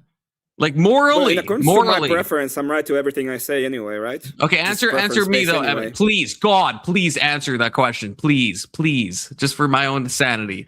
Have individual caliphs are they responsible for the murder of Christians? I already answered that question. I say yes. But it's not the caliphate. I must have missed it. I must have missed it. Again, the caliphate. I don't want. Again, you can Google what a synecdoche is. I feel like I've explained it too many times, brother. I've explained it too many times. The U.S. the U.S. The White House can't murder anyone, and the U.S. is a concept. But when we talk, what Tyler brought up with Jamal Khashoggi, no, that's a category error. Yeah, you're a murderer too. Tyler's a murderer too. Now you're going into a different level, and you're saying everyone is a part of the U.S. That's not what that means. Has the U.S. ever murdered someone? I would say morally, yes. That doesn't mean every individual. That's why it's a category error, Emmet. No. Since he's part of the U.S., he will be a murderer. That's how it works. That's a category error. What is a category? One is a state. One is individual inside that state that doesn't actually have authority over that. If I'm in Canada, I can vote, and I can vote in the right way. If you want to explain moral culpability in that sense, like if I vote for like the war in Iraq, if we held a referendum back in the day, then you could argue I'm culpable in some like loose sense. That's fine. But to just say I live in the US and therefore we're not talking about the same thing, right? I'm talking about when we talk about the Saudi Arabia killing Jamal Khashoggi, we don't mean some average Mohammed guy fucking that's just like selling, I don't know, what the fuck do they sell? I can't even think of a Middle Eastern fucking food right now, but you know, kebab sounds like Arab coded. Is that right? Selling kebabs. I wouldn't blame him, but I would blame the people at the top, the state in general, the people making these decisions to kill. Someone gave that order. Somebody signed off on it to kill Jamal Khashoggi, right? Yeah, I would agree that they kill him. I wouldn't agree they murder him. I'm talking morally, to be clear. Morally. You said don't kill. Now you're changing your fucking terms. Okay. I'm not changing my fault. No. It's my fault, Albert, because he changed his terms, okay? No. Wait, hold up. Did you say kill or murder? Whoa. You made a clarification. I'm answering your clarification. Did you say kill or murder? I don't know. You don't know. I'm trying to clarify what you said.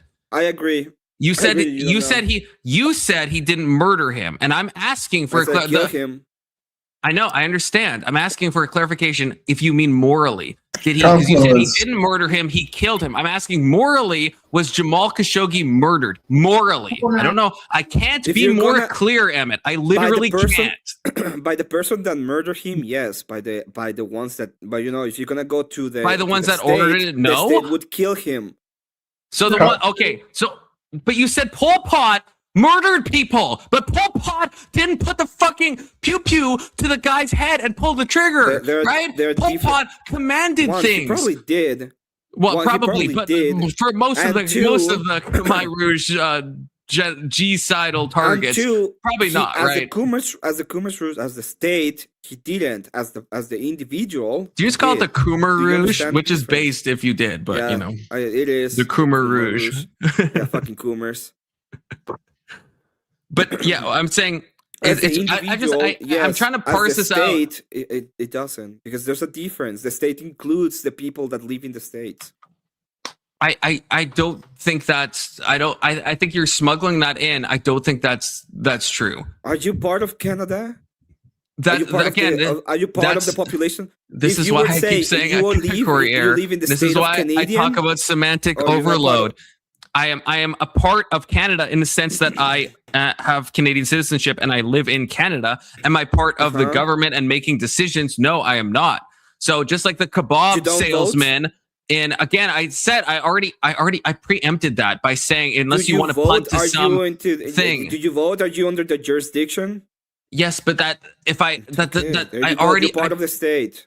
I literally preempted that. I mean, if you have a good response to that, I said if there was a direct referendum on a specific war, then yes, then you could imply moral culpability on a citizen. No. Confluence, because you're part of Canada, every single Canadian policy that happens, we now endorse and by extension are partially responsible for. Apparently. Even if you disagree with it, you are responsible for your state. What are you talking about? Are you not responsible for your state? That's retarded. With your government. You have to agree with. Are you responsible for your state? And be held accountable for it too. Are you responsible for your state?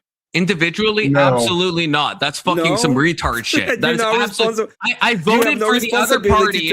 I voted for the loser. I voted for the conservatives. Right? Amazing. They didn't win. So now, when the liberals want to MAID people, the medical assistance in dying program, I'm not morally culpable for the euthanasia that's going to take place in Canada. No. I did everything I could.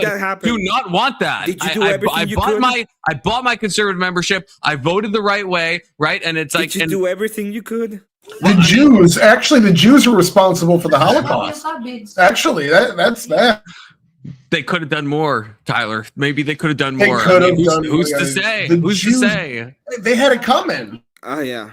That's what I said, of course. Well, no, but no. If Emmet, that is the logical entailment of me saying that you're responsible for your state. It is because there were Jewish Germans. What Tyler is easily getting at, I don't know if I have to connect this bridge, but right, there were Jews living in Germany. Were they the majority? Didn't they have? Am I the majority? Oh my God! Okay. Caveat. So there. Like, the people in Germany are not responsible for what happened in Germany during the 1940s. They just happened, They couldn't do anything about it. No one could have predicted anything that happened. They have no responsibility. I already said if you voted for H-Man, then at least we're in a discussion where we can say, well, at the time, what was H-Man's policies, and did they predict that it would go this way? No, that's fine. I disagree. Whoever they voted for, they had no idea. It was all the high command. They were the only ones who could have done now you're punting to some weird collectivist ideal. So no one's responsible on an individual level. So collectively, by living in Canada, I'm responsible for euthanasia happening. Yeah, you do have responsibility. What I'm talking about. I know I have I'm not. Having responsibility. Now you have responsibility. Having responsibility and being responsible are two different things. I have responsibility to, let's say, vote as a civic duty, right? I voted for the right party. A second ago, do you have responsibility? I'm saying I'm not responsible for euthanasia. Okay, that's what I said. I have a responsibility to vote. I can do what I can do, just like the Jews in Nazi in Yahtzee Germany. If they voted for H-Man, then it's kind of like, then maybe we could talk about, and we have to look at history and figure out like, what do they know about what H-Man wanted to do and stuff. But just an average Jewish person who didn't want H-Man in power, didn't vote for the guy, and then Kristallnacht fucking happens. It's like, I feel like it's insane, and I feel like it's insane to say that Jewish German is responsible in some way for the HCOS. That doesn't even begin to make sense. Yeah, you don't have any responsibility. I know, understand. In fact, you are predetermined. Tyler it's just predetermined. It's just predetermined. So you don't have it. You don't have anything. I'm already Tyler pilled already. At all. That's such a fucking. You just pivot in real time. If it happen again, it will be like, yeah, the German people have no responsibility for whatever happened in their government. I'm having a blast. Do you see the collectivist pivot you just did, Emmet? The German people versus an individual. You didn't Jews say. Need to take more responsibility for the Holocaust. Absolutely, I've been saying this for years. Because again, Emmet, if you're talking, Emmet, the point is, Germans, if you're talking on a collective scale, yes, you could say it's some type of moral failure, but you can't then use that logic to look at an individual German person who, let's say, was very anti everything that was going on, and they did all that they thought they could do, and you can't then impugn the guilt of the HCOS on like one civilian. That doesn't make any fucking sense. And even your own chat, I think you're streaming right now, that can't make sense to them. Like that can't.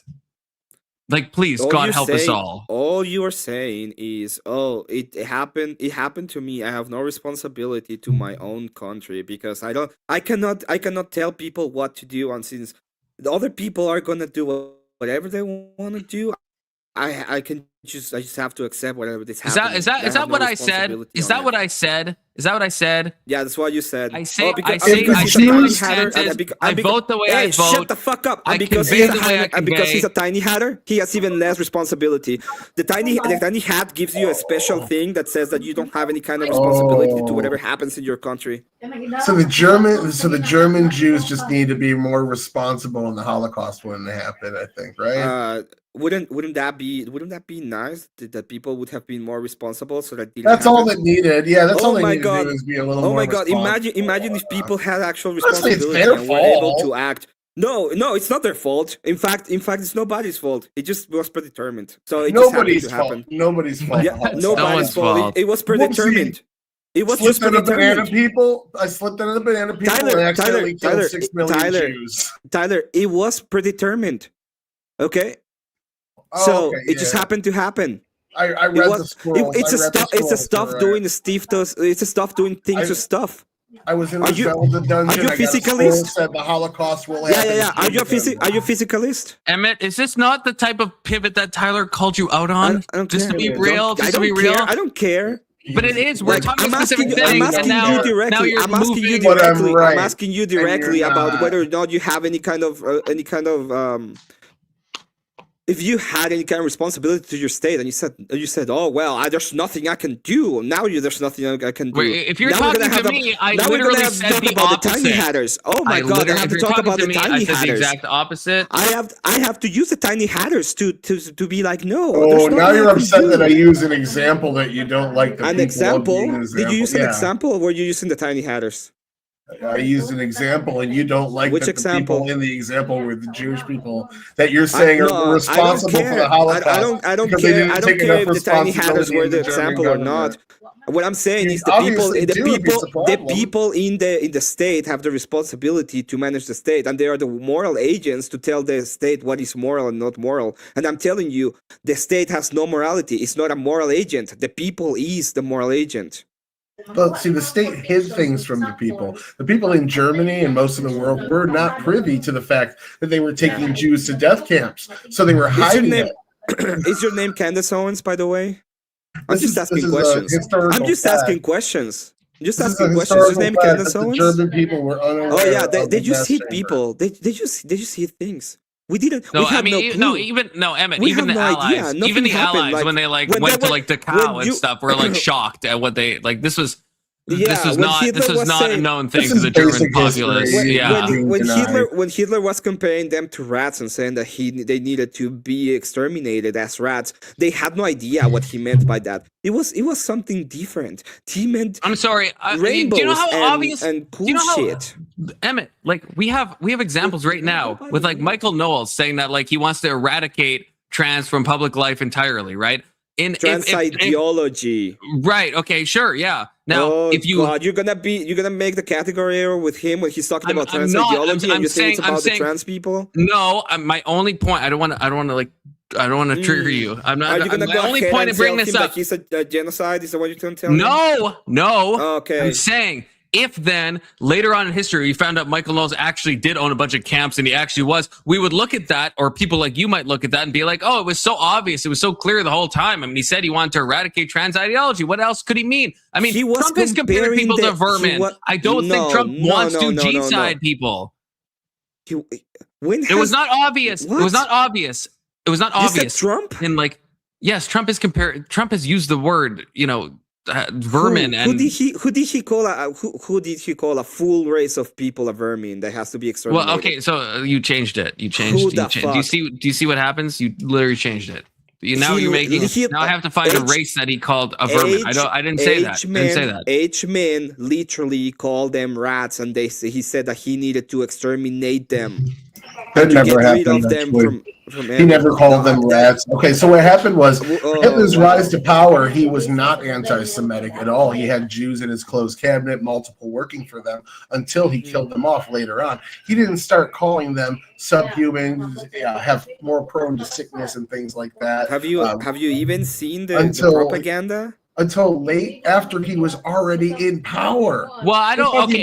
He did when he was in power after the election. But Tyler, if you, I don't know if that's right, because like if you look at like Mein Kampf, which was written I think in like the 1920s, right? Mein Kampf has a lot of like anti-Semitic stuff against the Jewish people. Yeah, so I feel like Hitler was in that. Yeah, I see that. Yeah, so like I feel like he was pretty. I feel like he was pretty like mask off. He's pretty Fuentes coded, before his rise. But during his early speeches, he was definitely not nearly as anti-Semitic as he was after his 1935 speech. When he started talking about Nuremberg laws, that's when he ramped it up significantly. And that was after he was already elected. You can elect somebody, how they're going to act afterwards. If they lied to you, you're now saying that they're responsible for being lied to by somebody who didn't reveal their true intent. They are responsible for you are responsible for the government you have. What the fuck are you talking about? Of course that's insane. See what Tyler is saying, I agree, but I think what Emmet is saying is even worse than what Tyler is responding to, because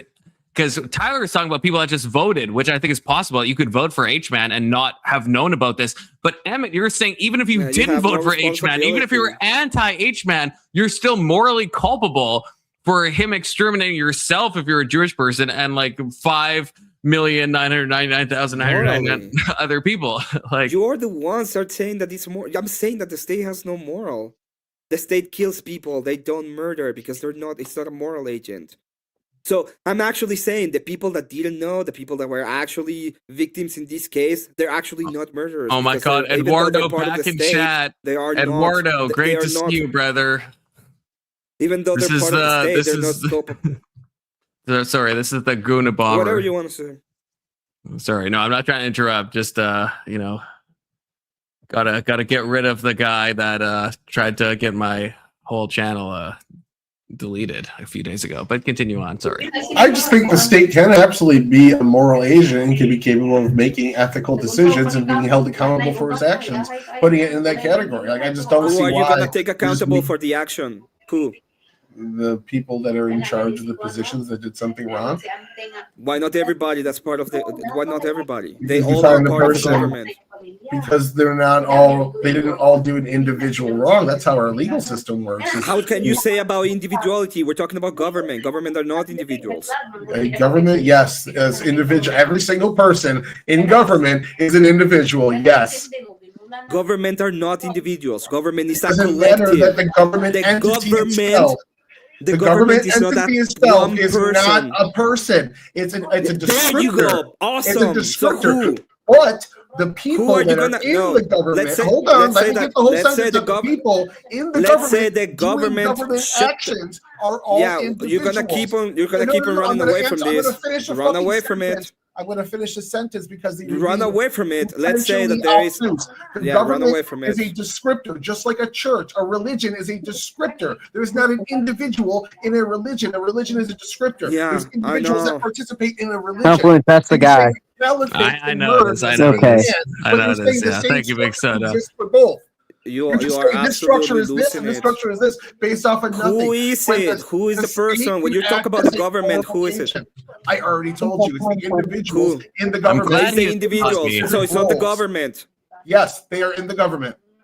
They are not the entire. The They entire are in the is government. They are not the one thing, government. Emmet. You're being intentionally obtuse because you're wrong.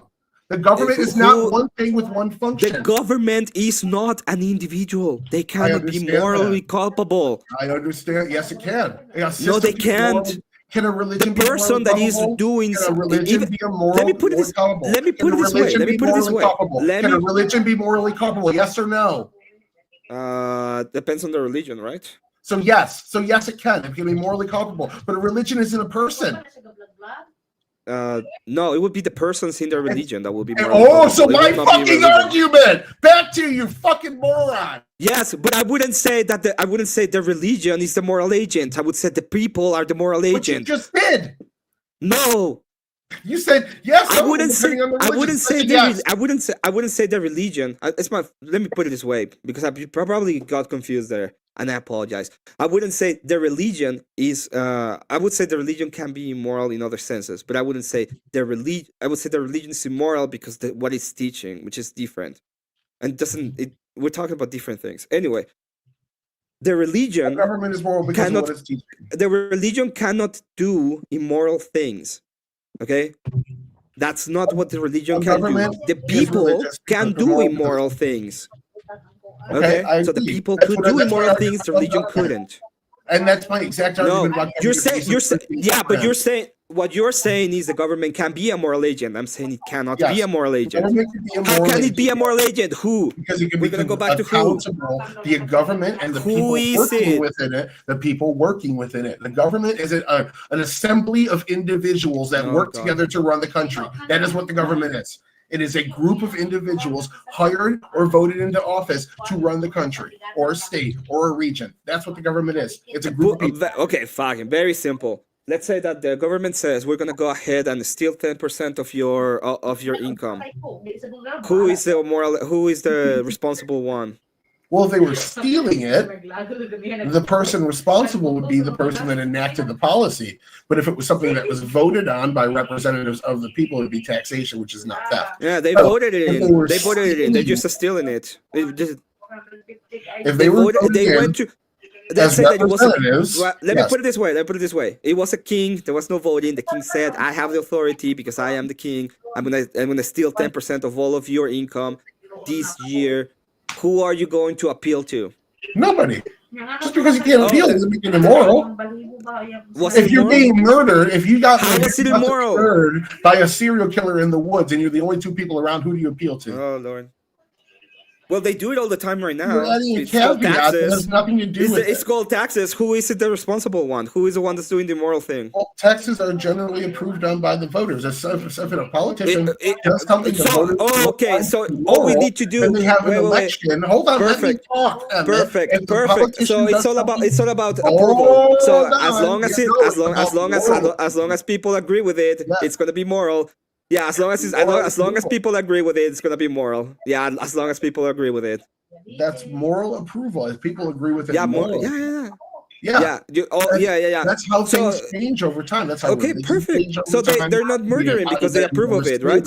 Although the caliphate is not actually, if a caliphate goes on and kills a bunch of Christians, it wouldn't be murder because they approve of it. No, that Most of could the be people murder. over there approve of it. Depends Right? on the circumstances. So, Again, a it's- government is capable there you go. of It's not murder. murder. Awesome. A government Thank is you. capable of. I just Thank you, said it Tyler. was, You retard. agree with You're it. not I'm listening. so happy with You're you. not listening. A government is capable. I don't of have to murder. listen A to body is an capable argument of for murder.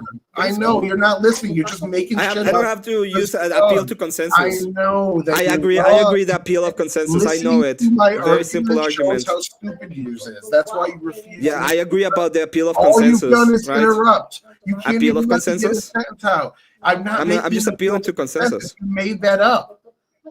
You made it You up. appealed to consensus a moment You ago. made I it told up. you. You said made that it it up, was. Emmett. Emmett, you made it told- up. Emmett, you I made told it you up. about taxes, and you Emmett, said, "Well, most Both people of you agree be with nice, them." I have to take a So it's pee. appeal to consensus. Trusting both of you. Appeal to consensus. Emmett, you just made Yeah. it up. You can't refute my actual It's appeal to argument. consensus. You You said that made it up was a correct caveat. because It doesn't matter if it's an appeal to consensus or not. It's morally right. We're Oh, no, it arguing about doesn't matter? morals, and now you're pivoting to your preferred type of morals because you're taking no, an you are L. you are just pivoting to pivoted the a preferred new type of subject morals. with new caveats because you took an L. A state you're is pi- capable you- of murder. I've already given you the example. You can't refute. It's over. What is this You're lost. example of the I'm state not doing being it again. I'm capable not of going around murder? in the circle, Emmett. You lost. What is it? What I'm is not it? doing it again. I I'm not are you doing okay? it. Fine. I already win. I win. Lost, Emmett. Yeah, I just win. You just did. Emmett, Yeah, I win you it. lost, Emmett. Yeah, You yeah, just- you lost The it. only No, I know. person that You, can in fact, you admit know what? You who's see it. L's You've is seen it. Constantly Since you. you've seen it, Emmett, and Emmett, we've been here, that Emmett, means that I win. I and just the only win. person Yeah, I just did it. I win. admitting it is you. Yeah. You go on Bridge Show, you Yeah, get I kicked know. out I the just first win. I round won every it. week, and then It's you like throw a TSM. tantrum. TSM I won actually it. won that. I won that It's just like today, and then TSM. they I tell just you to won leave. it. You Yeah, took it just another happened. You L, just that's make all. things up, and I just wanted it. I'll wait for Remember that time confidence to I get gave you back. the argument, and you said yes, so I won it. You agreed with my argument. Emmett, you got your ass whooped here. No. You just agreed with my argument. Emmett, you can't let other people even get a sentence out because you got your ass whooped. You're upset. Yeah, you agree with my argument. I agree with my argument too. You know, whenever I agree, whenever I just say stuff, I just say stuff, and that's it. It's my Emmett, reality. Emmett, man, It's my you preference. You lost. Since I have my preference and I can do Emmett, my reality, it's you whatever. lost. You know. Emmett, you took the L. No, I won it. And I lived up to my name. And I the won average it. Emmett Destroyer. The average Emmett Fister. The one that gets him kicked out. all those first the rounds literal because he thing that you takes cannot those make, L's, because if because you he's a actually little put on bitch. a little bit of He's a little you know, bitch that work on can't it, even let somebody else talk because he knows he lost. Ooh, that fist. It smells like Emmett shit. My fist smells like Emmett shit. I told you both to be nice. My fist smells It's like been fairly nice. It's been fairly nice. Okay, good. Look at that. It's right up his ass. Now we're How talking about about you get better fisting a brother. What a gay statement. That's the gayest shit I ever heard in my life. We're on to the next pivot. Well, welcome to Confluence Tree 58, sponsored by. Took me Here's like what I 15 miss. minutes to work this What I out. fucking miss. You know, I was taking a little pee break. Okay. You didn't wash your hands, did you? Of course I do, brother. Yeah, I'm not Philistine. You're gonna spread COVID 22. 22. Yeah, that's the Is that the Vietnamese. Is that like a sequel? Yeah, the Vietnamese. It's that family you live with. Emmett's the one coughing. Okay, I'm just gonna say that. So Because I'm sick, you fucking dumb. yeah, with a new try to keep up, Emmett, with a new strain of COVID. That was the whole point. Okay, good to see you, Vale Quest. Good to see you. Emmett, You it's good see, to have a nice COVID. escape plan, perhaps. And Emmett, have there's you no been new strains tested? of COVID. Have you been What tested, do you- Emmett? Do I need to be tested? I'm not saying you have to. I'm just asking. I'm just asking questions. Emmett. I have Your been favorite tested. thing. I'm retarded and autistic. It's fine. Confluence. Can we bring up your wiki page? The second thing I sent you on Discord. What did you do? What did you do? The second thing? Oh, the Confluence Tisdale? I deleted it and I forgot how to respell it, so I just put Tisdale. You definitely forgot how to respell it. But not as bad as that guy yesterday that tried to spell Nietzsche horrifically. You guys Oh, that remember one was Yeah. bad. That was almost incomprehensible. What is it? NIESCH? It was whoops, I didn't mean to. It was like it was something. This is like my best recreation. Listen in the chat. It was wait, YouTube rejected your comment. Wait, why? What? Do they think this is a slur? I'm just trying to misspell Nietzsche. Do they think I'm trying to say like the N-bomb in like a creative way? I'm the Whoa, what's fucking. this, I own the channel, bitch. Fuck you, YouTube. what's this I terminology? can't even. Probably NIZ. Is that would that Niz? I guess yeah. Is that like? I'm not gonna lie. Jesus. If my daughter came home with a filthy Nietzsche, I would not allow it. Okay, there we go. Yeah, I think it's the Niz. I guess like I guess Niz can Okay, so there's no E. Is there no E? I think. Oh yeah, I think this guy. It was like very Polish coded. The guy yesterday that was like trying to spell it. But if you're talking about Nietzsche, that is. If you're talking about Tyndale, and you can see the Yeah. Well, this is Tisdale. This is his his brother. Alright, Yeah. I'm gonna go paint. I'm gonna get ready for that stream because Until anyway. and Emmet, if you're streaming, Avarice, if you're watching, give my brother $200 to not do that gay shit. Okay, pay him again, Shut the Avarice. fuck up. Do it. Emmett, your eyeliner's running. My eyeliner? Are you talking about your fucking gay shit again?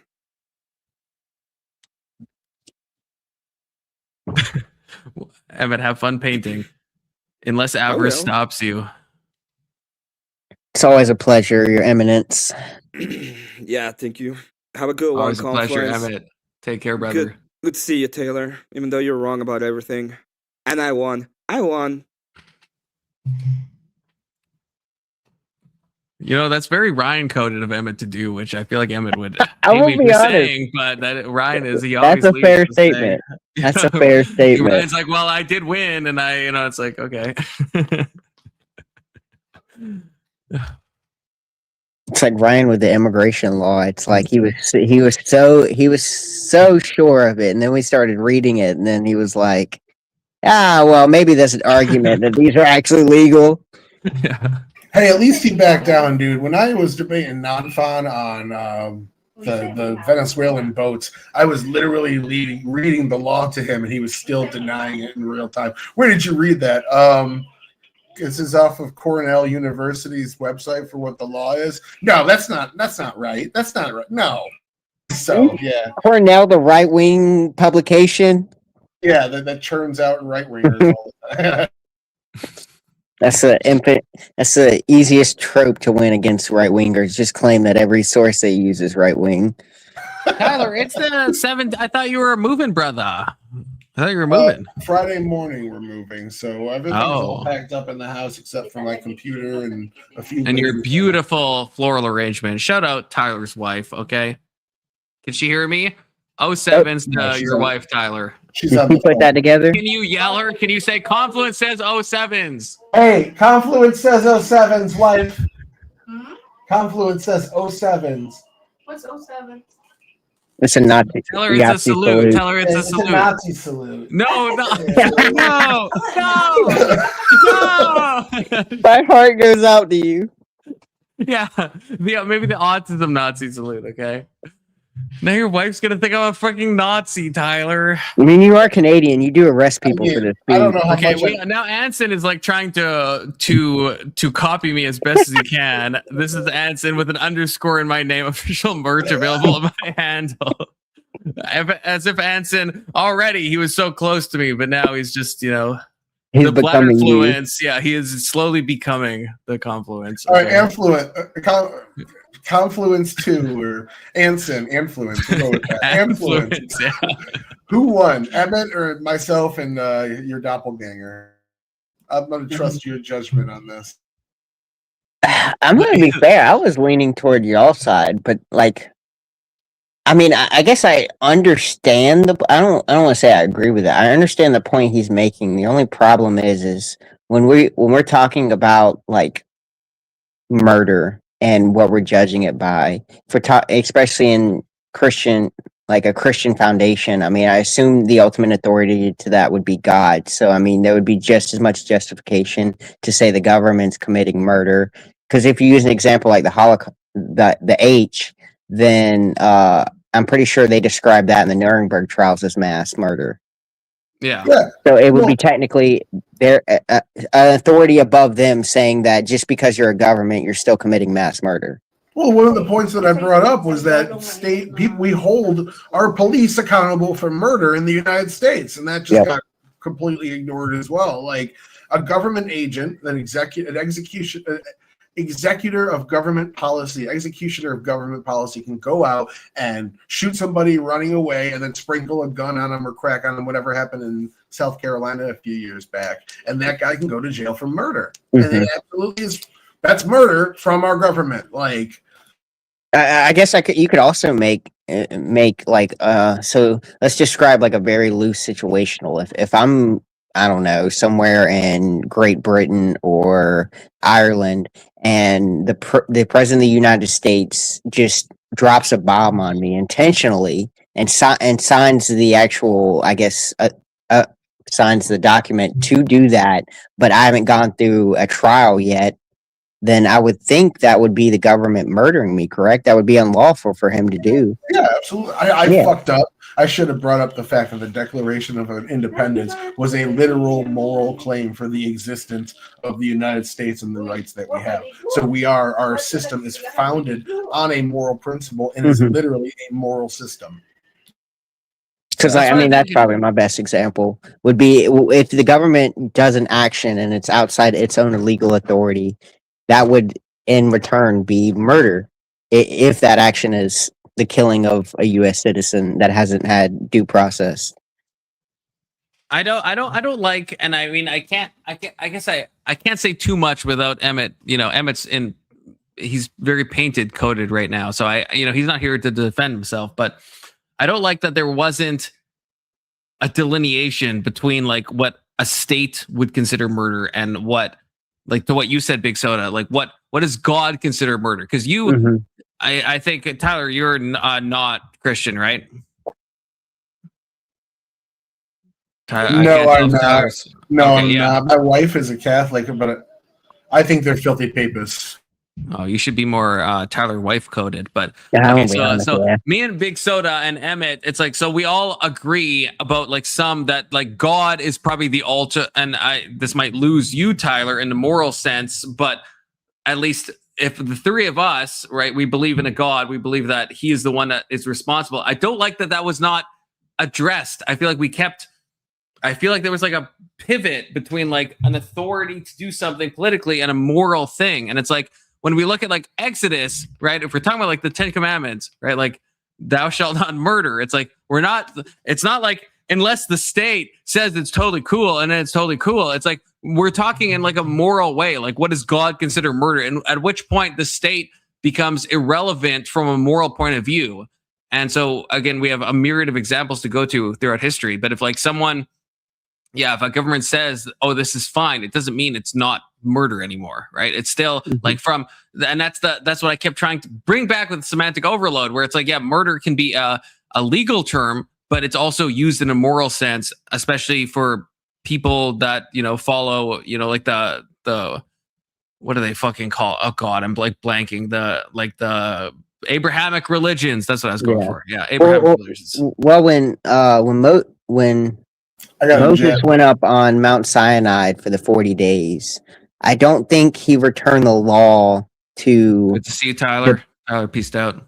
Damn, yeah, he dipped. He did a North Carolina goodbye. That's what I call it, When he came back and delivered the commandments to the people, I don't think they were formally a nation yet. No, that's what I mean. I don't know why it was so... And again, I don't want to... I'm not trying to... I know Emmett's not here, but like, I feel like that should be, if you're like Christian coded, that should be like there should be a clear delineation, right? That should be, I think that in my mind, and I think Tyler briefly went into it. I don't know. I don't think they really sat in that, but they were talking about like a serial killer in the woods. And I guess maybe I added this part, but let's say it's like let's say there's no governments. We can imagine a world, there's no governments, and it's like a random guy you meet in the woods and he just decides to like murder you for fun.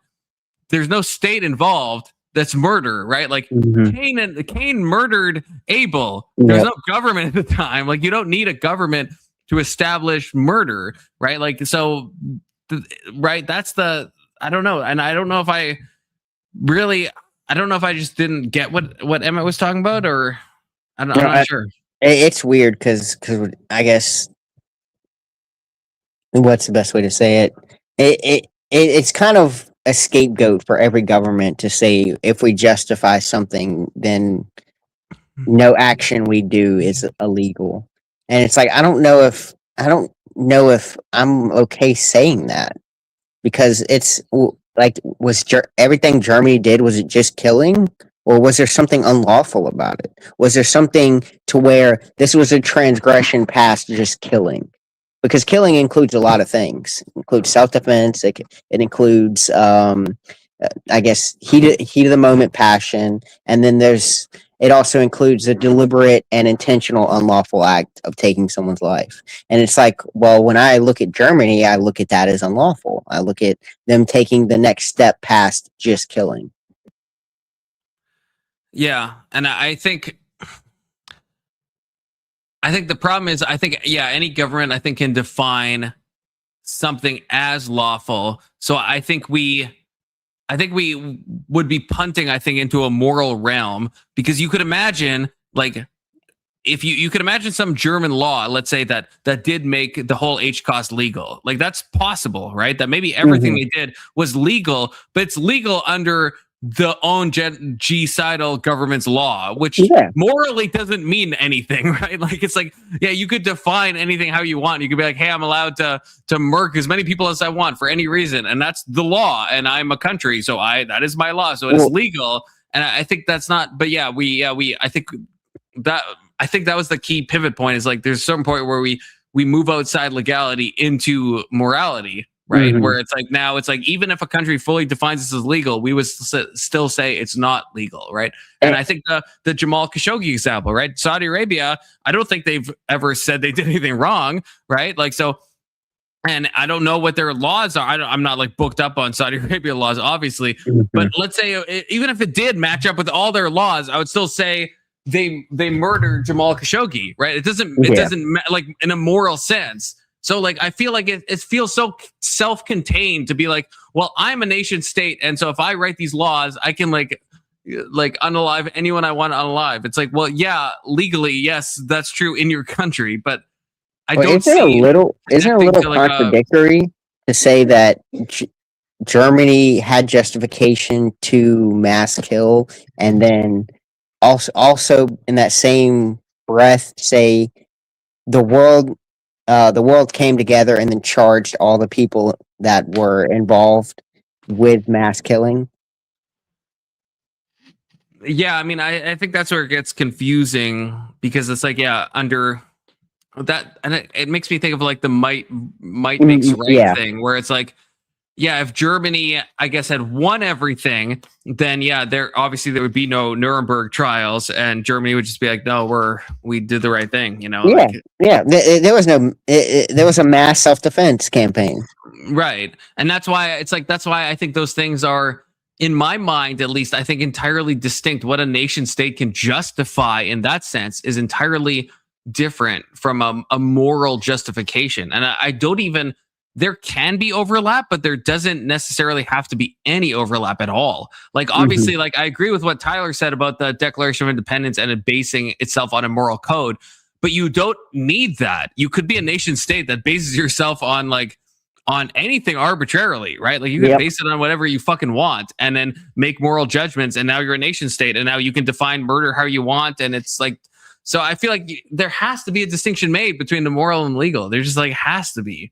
Well, it's like, okay, let me think of it like this. If your country attacks my country, but my country defines all war as murder, would that mean you're murdering me? Or, like, I guess whose lawful definition of murder, how do you weigh the two?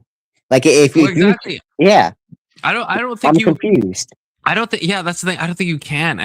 And to read Veil Quest, I think, yeah. So basically, it depends on if you win the war or not. That's depressing. I mean, I don't believe that, but that's, I think, the importance of like the moral definition of what murder is, right? Because at the end of the day, I'm not anti-US, obviously, but it's not like I'm going to be like, oh, if the US followed all the law books. Let's say they make laws and it's like, you know, the Patriot Act and all this stuff, right?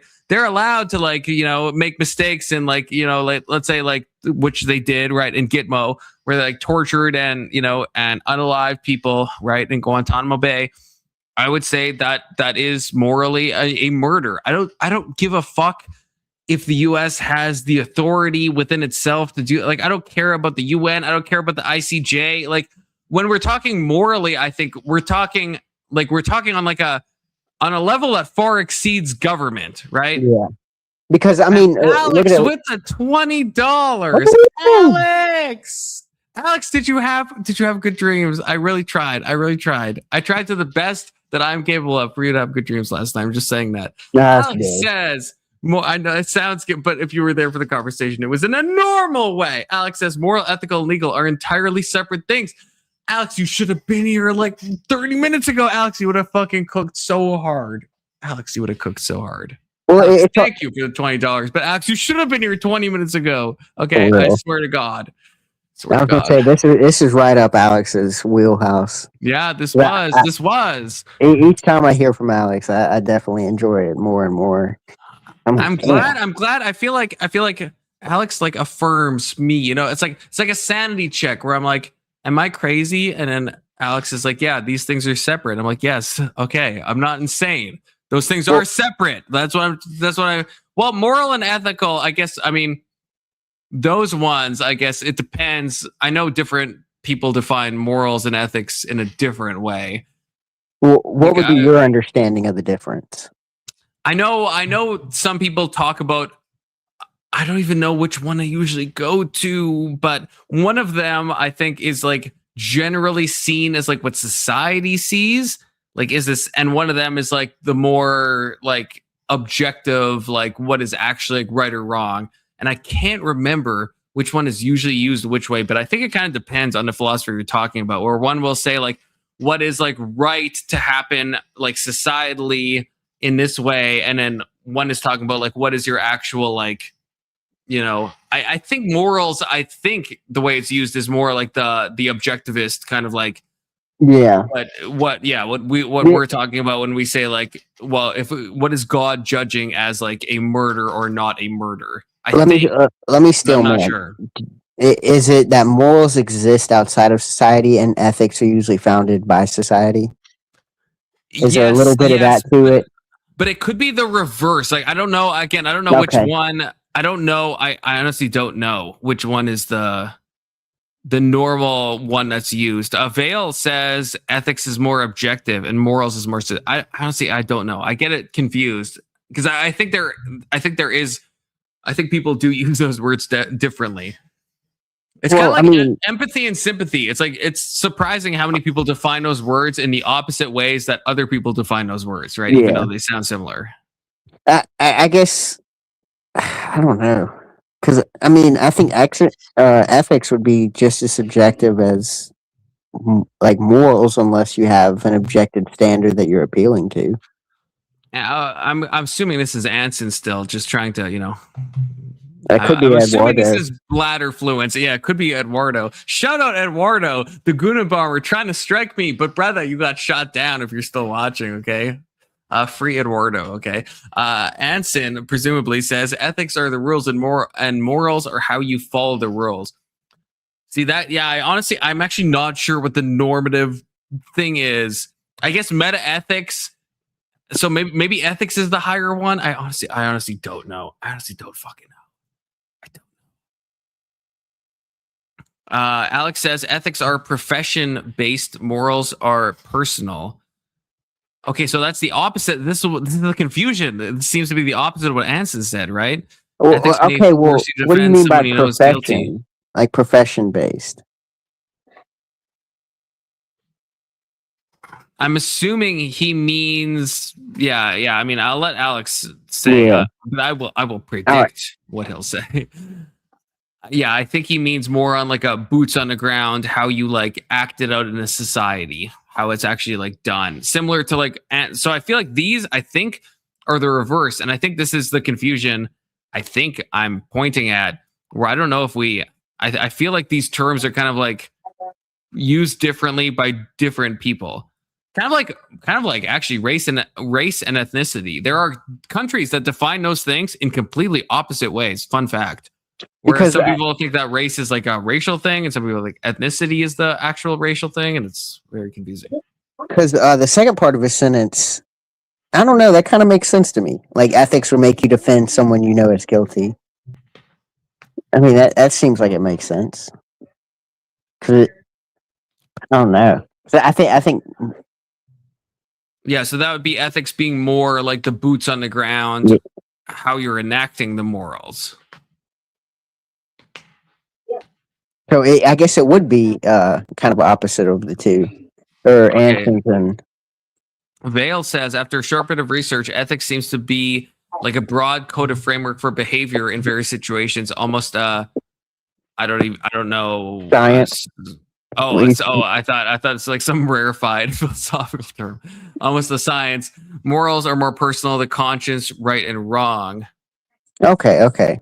Hmm.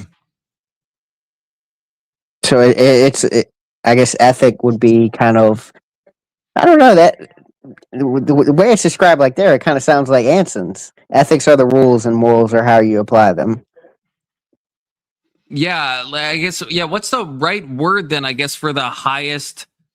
Like, if I'm saying that, like murder is wrong, like morally, or what's the highest form of that? If I mean, like, I think that some objective arbiter, like a god, right, would say that is a bad thing. Am I talking ethics or am I talking morals?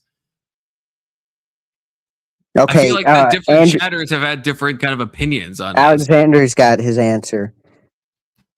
With this one? Yeah. Lawyers have ethics in what they must do, even if they consider it immoral. Psychiatrists have their own that go beyond most moral standards.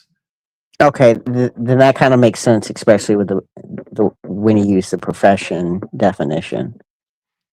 Because a lawyer would be defending someone that they would have the evidence and know would be guilty. But for the ethical practice of everybody getting a free trial, they would have to act as though this person is innocent, even if they morally disagree with it. Okay, so is morals the higher one? Well, I guess morals would probably be the lower one, and ethics would be the higher one. Because like ethics would be above it. Because even though I know it's wrong, I would still have to adhere to it. And with morals, it's like the moral would be below it because I would just feel bad that I'm doing that ethic. I'm reading that the opposite way. Oh, yeah, I mean, it could be. I mean, I'm not sure. Like when I think of like a lawyer or like an ethical code, like if you have like certain jobs, you have to follow an ethical code. I would say that's beneath my morals. I would say that like, oh, I have to follow this ethical code because like I've committed to do this societal duty, but ultimately I have morals that supersede that. But for this like variegated purpose, I will deal in an ethical way in this context. Like when we talk like conflict of interest, right? Mm-hmm. I wouldn't say that's like immoral. I wouldn't say I'm doing something completely like against God, but ethically in the context I'm in, it could be wrong. So let's say I'm like a boss at a company and I start dating an employee. I don't know if I'm doing something against God in that way. I wouldn't say that, but it's like it could be unethical in the sense that it goes against the ethical standards of the company. I don't know if that's like the right way to use those words, but I mean, Anson says knowing right and wrong is easy. Ethics. Okay, so Anson is saying that the doing of the ethical standard is the morals. The knowing is the ethics. I don't know. I was gonna say that seems like him and because I don't know how that formulates to the personal aspect of it. I guess is the personal doing the thing you know is the right thing. See, Ag, good to see Ag. Ag, I feel like I haven't seen you in like a long It's time. been a little minute. Ag, you should like panel up. But see, Ag, I feel like this is in some ways, yeah, I don't know. I feel like that's confusing. Morals are personal beliefs and subjective. Ethics are societal based and objective. To me, I would almost, in my mind, and maybe I'm retarded, but I would feel like I would be more likely to say my personal beliefs are more objective, and I would say the societal based is the more subjective. Because like we live in a society that like tolerates like abortion. I would say, oh, that's the societal standard. It's society based, and and that might be the ethics of the day. But I would say my morals are like higher than that, right? Like I wouldn't look to Well- society to say what my true morals are. But I And- might and- be just using these words like totally wrong. It's the problem. So Confluence Land, his ethic, I'm a little confused at the objective part because Confluence Land, he may have an ethical system that he thinks is objective, but it may differ from my objective standard of, I guess, ethics. And so would that make it still objective? I'm not sure. Because I mean, I do know there's a loose interpretation of objective, and then there's a more like defined version of objective. Okay, see what Egg says here. This makes me think that morals, at least the way I read this, then I would say morals are the higher thing, right? Morals are internal, ethics are so. But that seems to be the opposite of what Anson said over here. This, I think, is the confusion, and I don't know. I think my theory is I think different people use these words in different ways because I think these 2 points from Anson and Egg, I think they're right, not the same because Anson here is saying that ethics are like, you know what is right and wrong. They're kind of the pillars, and the morals are the enacted ethics. But then Egg is saying that morals are the internal things and ethics are actually externalized. And so Which is it's kind the of what ethics that Anson was saying. guides Or societal. not Anson, kind of what Alexander was saying. I think I think Ag lines up a little closer than or it seems like if we're looking at it a binary, it seems like Ag and Alexander are closer than Anson is, because it seems like Anson's on the opposite spectrum. This is where we need either Alex, who's in the chat, to fucking hop up on panel, or to summon Brandon. You know, we need someone who is more perspicacious. And Alex says, "What do you mean by higher or lower?" So what I mean is, I'm saying, like, so for me, I don't care what society, even if all of society said what I'm doing is wrong. What if I think truly what I'm doing is right? If I'm holding whatever that standard, what do we call that? If I'm like, okay, all of society, I don't care what they say, but I think I have the truth here. Am I appealing to a higher ethical framework or a higher moral framework? And is society, in that example, are they the ethical or moral framework? I guess that's the question. So when I say higher, I mean like that vertical thing between like what I understand God to be, and then what's the horizontal one of like, what do I look at society to be? Like what's the most commonly used word there between morals and ethics? Like the horizontal, me and other humans, or the vertical, me between God? And I think I can kind of get what you're saying, because there's a lot of things in our society I don't find to be that may be ethically acceptable, but I don't find morally good, or I don't find to be moral. Right. And I think the way I use the terms, but I could be completely wrong. When I usually say ethical, I usually mean in that more limited societal horizontal context, like the example I gave of like, oh, this might go against the ethics standards if I'm a boss to date a secretary, right? That might go, but I don't actually think there's like something necessarily morally wrong from a vertical point of view. Yeah, and it would just be bad business ethics. Right. So that's the way, but I don't know if I'm like, I don't know philosophically if I'm using that wrong. Vale says, after thinking about it, I think ethics are secular. Okay, so I think Vale is conflu coded. Pertaining to society and its expectations and morals of more religious personal laws are based on ethical guidelines which overlap with moral guidelines, but often diverge strongly. Okay, so morals is the more personal thing. Is that what we're landing on? Is that where? Because I think that's how I use those words. Alex says, which would be a personal belief or moral, which is subjective? Well, I mean, that's a fair question. I mean, I would, yeah, I think I don't, yeah. For me, I mean, I hold intuition to be a high moral thing. So I would say, like, objectively, I would look at like the personal belief more. And I could be wrong, but that is what I would say the higher thing is. Like, so yeah, I don't know. Oh, it wasn't a question. Okay, I'm responding to a question that wasn't a question. Okay, well, nevertheless, that's at least what I think. And Alex and Ag, I mean, why are neither of you on the panel? I mean, brothers, especially Ag. Ag, I feel like you haven't paneled up in like a hot minute. It's like, what's good? I thought we were like compatriots and everything. And, Ag all of a sudden is like super busy coded, crazy. They don't love you times. no more. That's what I'm worried about. We found a new confluence. I know. 357. Confluence _358 is. I'm worried, Ag. I think you're on the right. If you are subscribed to this person, this is not me, Ag. So if you're paddling up with this guy, this is not me. Okay, the underscore. Notice the underscore, not me. Okay, just trying to clear things up. It could be. You never know. Disavow. Ag, I'm in a hotel in what do you? This is what I don't know, Ag. You don't talk to me, and then you just like, well, and then why? Why are you in a hotel in Texas? Like, what the fuck? What the fuck, Ag? What the fuck?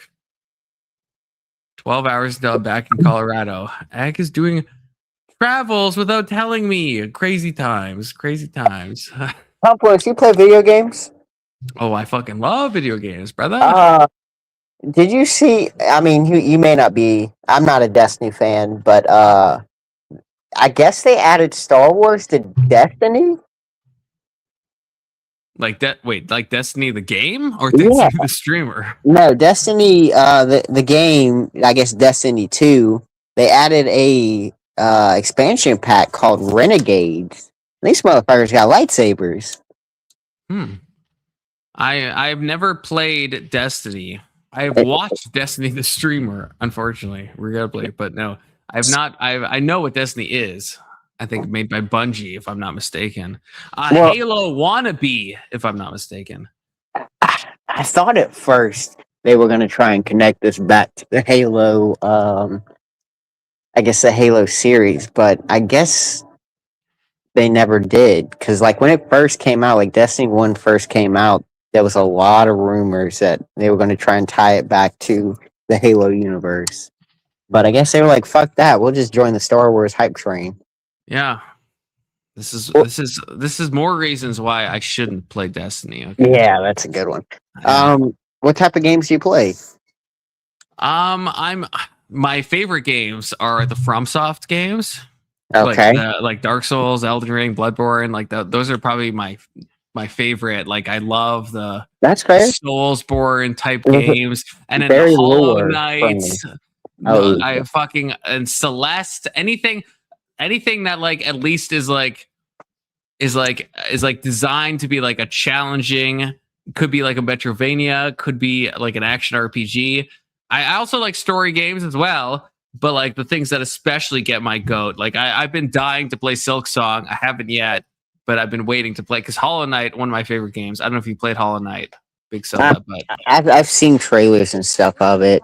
Hollow Knight is one of the best games. You ever played anything from Larian Studios? I don't know. The most common Baldur's Gate 3, but I'm not the biggest fan of Baldur's Gate 3. There's a lot of degeneracy in there. It's like a CRPG. I don't usually know. turn-based. So like the Divinity 2 type stuff. Yep. Yeah. So I'm really I've played a lot of like the isometric. Yep. I think they're called like TRPGs, I guess. I play a lot of those, like the Final Fantasy Tactics and the Tactics Ogre and like that type of stuff. And then with the Divinity 2 and beyond, it's something I know I would like, but it's one of those where I keep playing it, but then I like stop for some like esoteric reason, That's fair. Because like Baldur's Gate, it kind of got to a point where I'm like, I don't think God would actually like me playing this, and I don't get that. I don't get that a lot. Like, so I played a lot of crazy video games, but when I was playing Baldur's Gate 3, man, I just felt this internal like pressure to be like, yeah, you should probably stop playing this. It gets weird. It's like it Wow. puts a Okay. lot of sexual stuff onto the player. Like I can understand making it an option, but like when they start to pressure it onto you, it makes you feel weird. I did, and everyone's. This is gonna be something that will probably be seen by a lot of people as me being a soy boy, if you will. I felt the same thing in GTA 5, but not in the sexual way. Although I did feel that as well. But Criminal there's way. if you, and specifically, there's like if you, I don't know if you went through like the whole like storyline in GTA 5, but there's like one thing where you have to like torture someone, and you have to like. You're playing as I can't remember the crazy guy, whatever his name is. I can't remember. There's Franklin, Michael, and Trevor.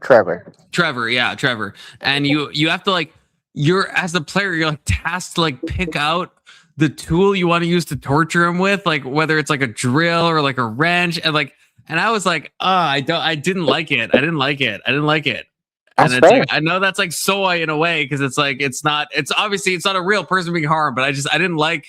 Something about it felt like it gave me a bit of like a moral ick where I was like, I don't.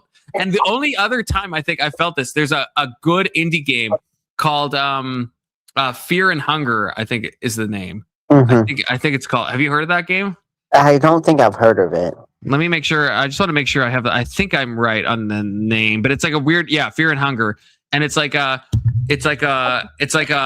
it looks like something. I think it might have even been made in RPG Maker. It looks like one of those. Like it's like a pixel art RPG, top down, something like Secrets of Mana or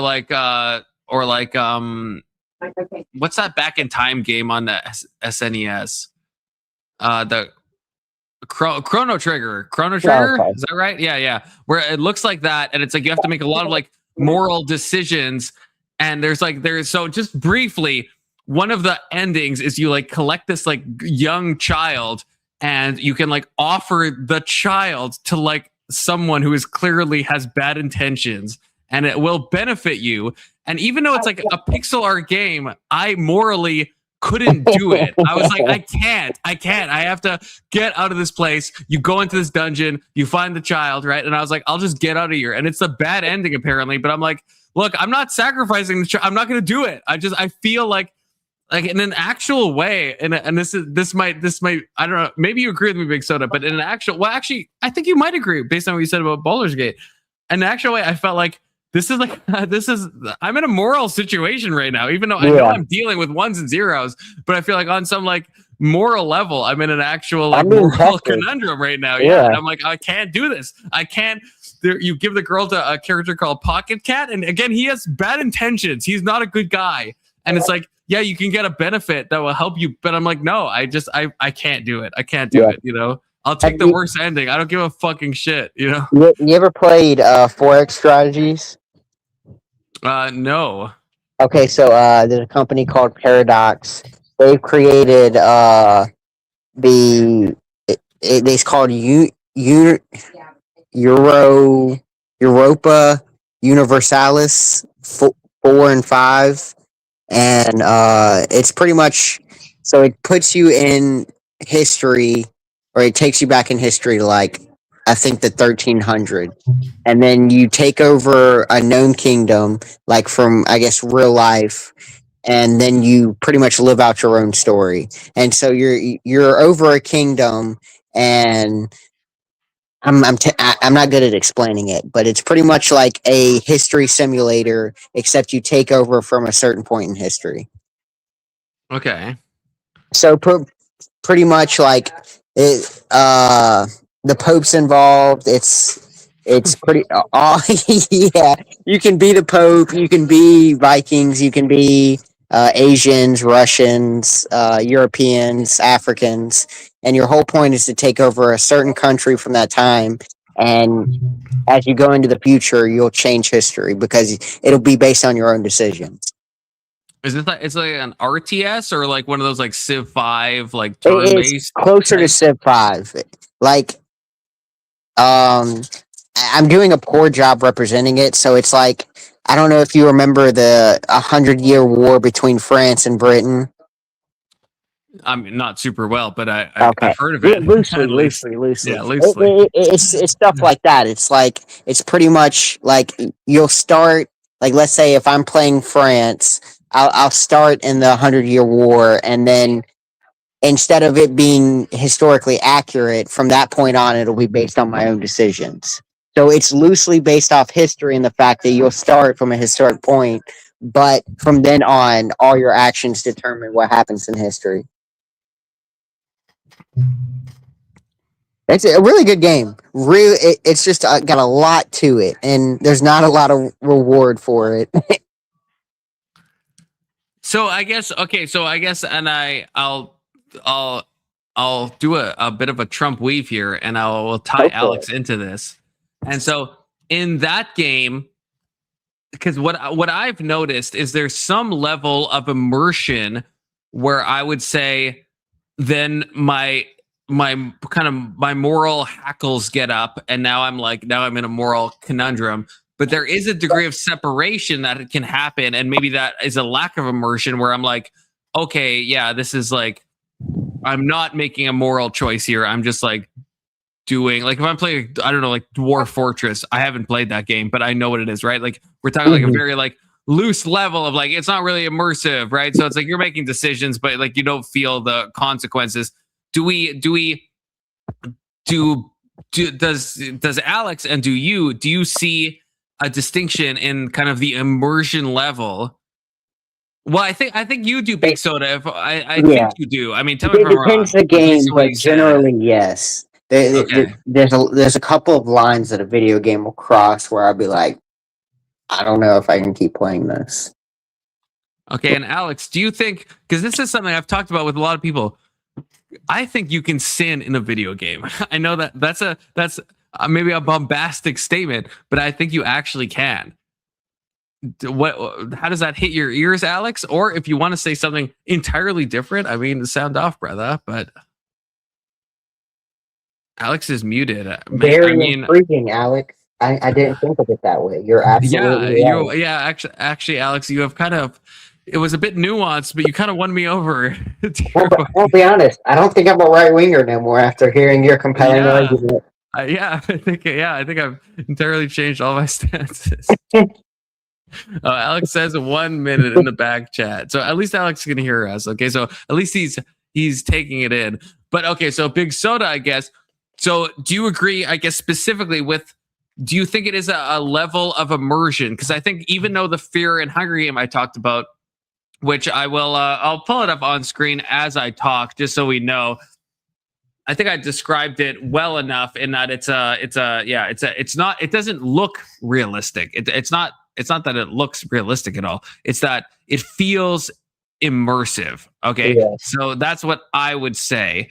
And then, so I would say the immersion, like this is what it looks like. So this is like the fighting thing, right? Classic. If you can see the screen, I think you can. Mm-hmm. Yes. Yeah, I can. So that's the fighting classic, like Final Fantasy 1 Chrono Trigger stuff. And then in the normal stuff, it's all pixel art. Let me see if I can find a top down. Apparently I cannot. Yeah, apparently none of these are top. Well, okay, this is a top down basically, where it's like, yeah, so it's not realistic at all. So in that sense, it doesn't involve you immersively in that sense.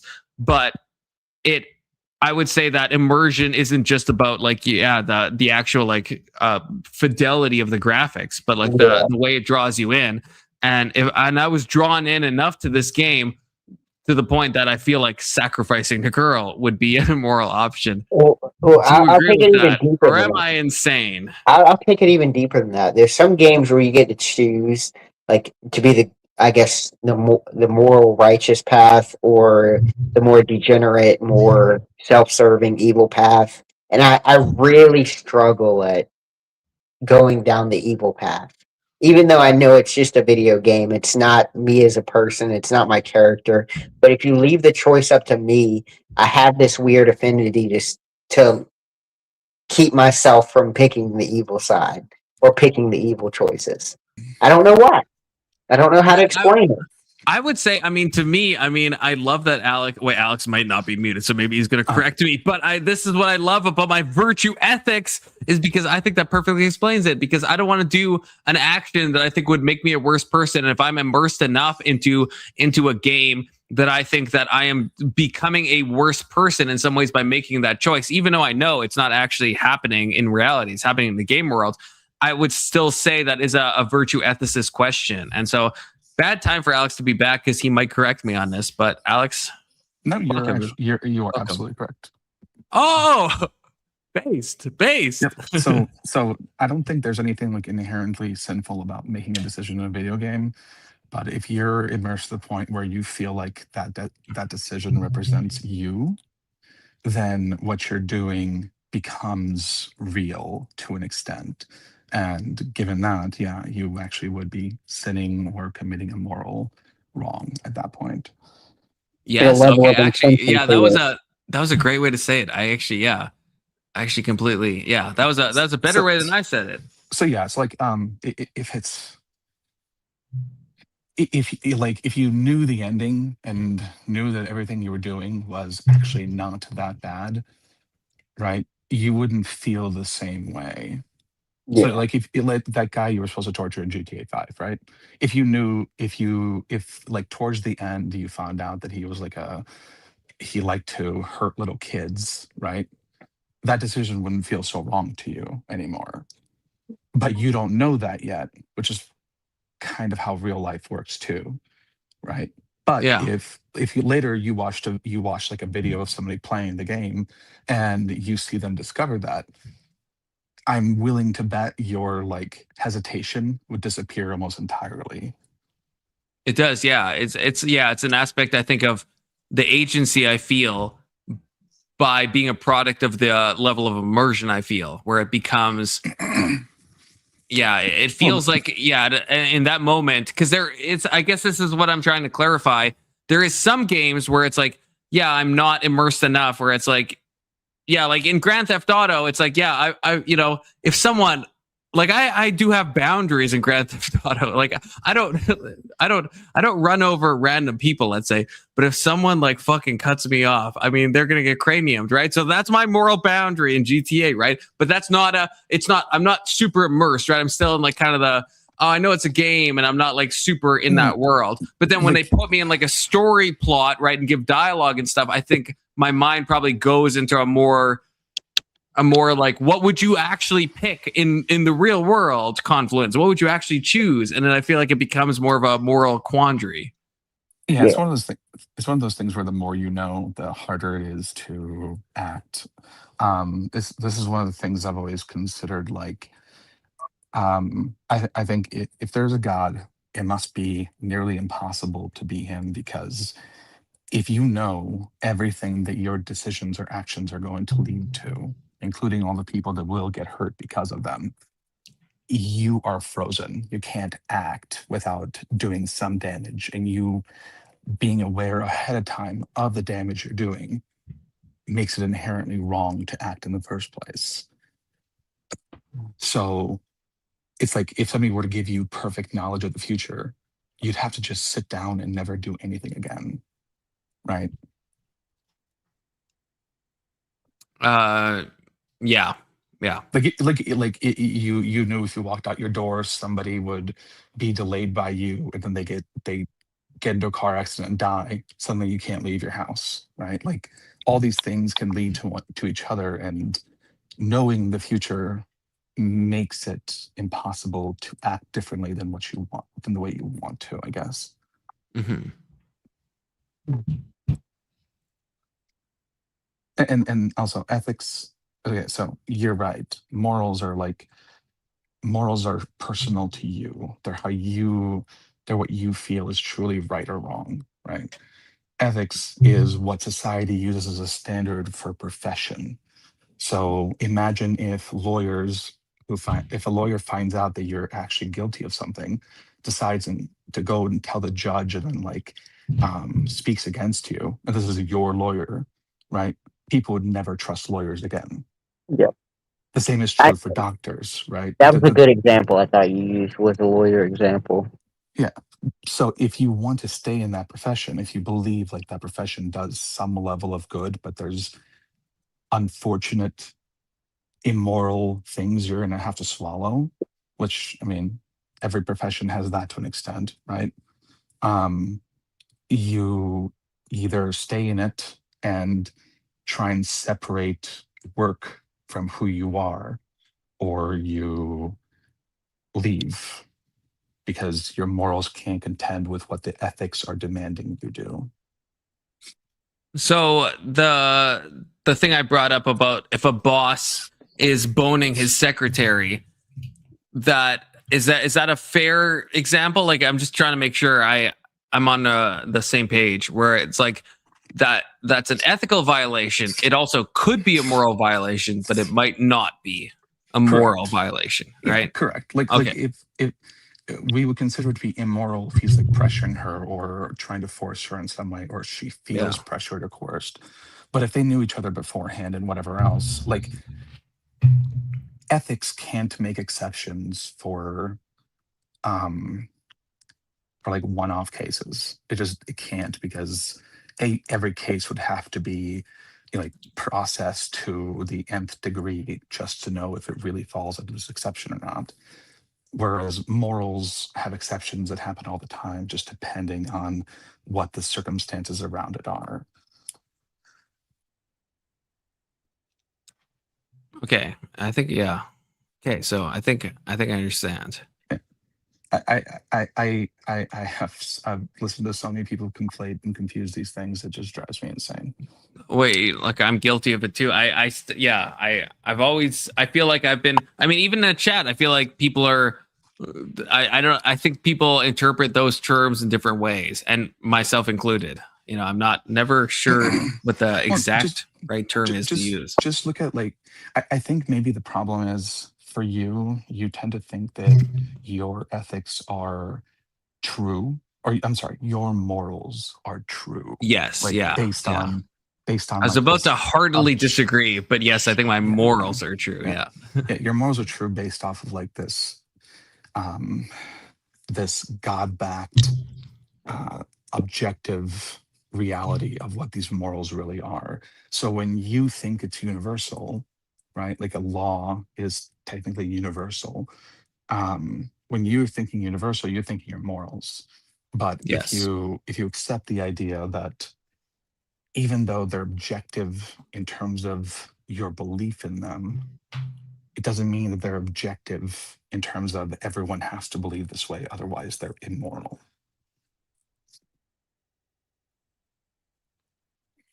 I feel like I was totally with you. The last statement. Can you say it again? Because I don't know. Don't know if I'm with that. So you can't expect all of society to believe in the exact same moral standards that you have. Even within, like, any sect of Christianity, there's certain contentions between whether something is truly immoral or not. Right? There's certain things that everyone agrees on by default, but even some people may disagree with it but don't want to say anything because they don't want to be looked down on. Right? There's nothing in this world that's, like, objectively true in every case, where you can give a moral state. Well, there may be, like, a couple of things, but so just because someone doesn't share the exact same morals as you, it doesn't mean that they're wrong, right? They just may be closer in a different way than you are. I think I agree. I mean, okay, actually, maybe this will. Well, maybe this might muddy things further, but it could clear things up. So, Alex, I would say, but, like, again, anyone watching this, I'm saying this in a specific way. Okay, I would say I'm a moral relativist, but in an objectivist sense. What do you mean by that? So what I mean is, I think there is an objectively right thing to do in any given situation, but I think that to know what that is, I think you have to be in that situation. So, like, to go back, I guess, to the video game example, a lot of people could fairly say to me, I see those as ones and zeros. But maybe to me, in my mind, where I am in my moral relativistic point of view, there is an objectively right and wrong answer. So it's relativistic in the point, in the sense that you have to be me in the exact point of space and time and have my exact soul or whatever you want to call it, right? To be in that moral situation, and it is objective, but to someone else, like they might make a different decision. Like Alex, you could play the same GTA scene or the same Fear and Hunger scene, and you could make a different decision. And I can't say you're wrong in that case, but I think morality is still objective. That if I could peer into your soul, which I can't do, then there is an objectively right and wrong sense. Does that make sense? So in every, you have to be in the moment in that person to truly know if what they did was right or wrong. But it's not subjectivist because there is an objective answer of what they did. But it's just unknowable unless you were that person in that point in space and time. There is a level. Don't threaten me with a good time, Marilyn. Don't threaten me with a good time. Okay, sorry to. I have to be plugging Marilyn. You're all right. Okay. You're in a sense, I agree with you. I think like if you could imagine a scenario where you could like read that person's mind and what they were thinking at the time, it might change how you view what they did. But this again leads to this question of like, you have to know everything about the circumstances to make a decision on it. I think there's some things where the intent matters greatly, and sometimes the intent really doesn't matter, morally speaking, at least. Right? That's something I think I struggle with that. Like from like an actual like how I think God would judge someone. I think intent, I think, is everything. But then there are examples of kind of the opposite. Like, so my mind is just going through a random example, but there's a famous TikToker. First name was Cameron. Can't remember his last name. He was like 18 or 17 or something, and he was doing like street racing, and he ended up hitting a mom pushing a stroller with her infant, and he, unalived both of them, and he was sentenced to a large amount of prison time.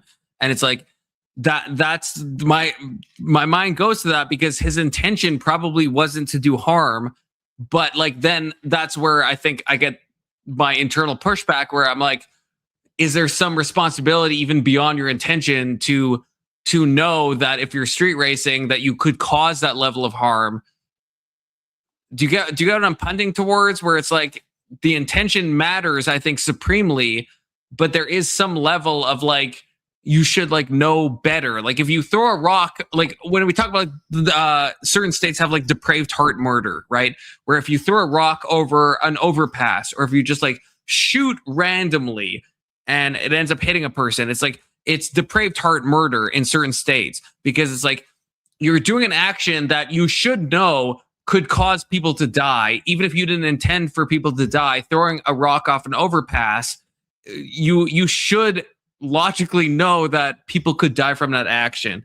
But then that's where then I'm like, well, what's more important, the intent of it, or like the you should have known? And that's where I trip myself up. So I don't know. I mean, yeah, I mean, clarify me, Alex. Okay, clarify me, set me straight for real.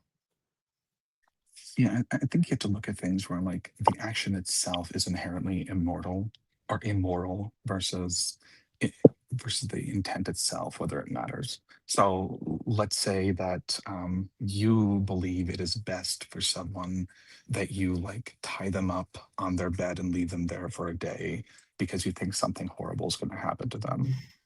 I would argue, regardless of your intent to help them or preserve them, you are acting in an immoral way. See, but I don't know if I would. I don't know. Yeah. See, immediately and I could be completely wrong. I'm just trying to parse this myself. But I don't know. I feel like if you're gonna commit something that's immoral, I feel like it has to be intentional. Like if you are crazy and you think that tying someone up, like I guess the moral ethics kind of thing we separated before, I would say it's unethical, right, to tie someone up. But morally speaking, from that point of view, if you truly believe the best thing to do is to tie someone up, I struggle with saying like what could you have done differently? Like I was in a debate with Indian Jesus, who last night was a bit more drunk than he normally is, but you know, I was in a debate about saying we should worship the highest good, and it got into kind of this like kind of talk, and he brought up the point of like, what if a schizophrenic thinks that worshiping the highest good is to do this? And I think maintain it as I think people should do their best to do what they think God wants of them. Sometimes that could end up in disaster. See, this is I think this is the problem. You're trying to act like God himself in this case, right?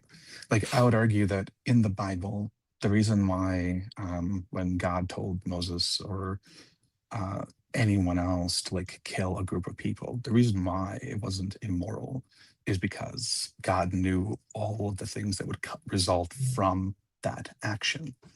But you don't. You're not 100% certain of anything that you do and what it will result in. So if you're trying to do something good, but it deprives someone else of their own self-control, you are acting as if you are God, which is immoral inherently. But your actions themselves falls underneath the concept of the ends justify the means. And I don't think that's ever going to be true. I'm not sure I follow. So in the event of like tying someone up, right? Mm-hmm. You're depriving them of the right to make their own decisions. Okay? Right. And not only are you doing that, but you're doing it for like prolonged period of time. It's one thing to like force someone to stay with you until you can explain, versus tying them up and leaving them in a room, right?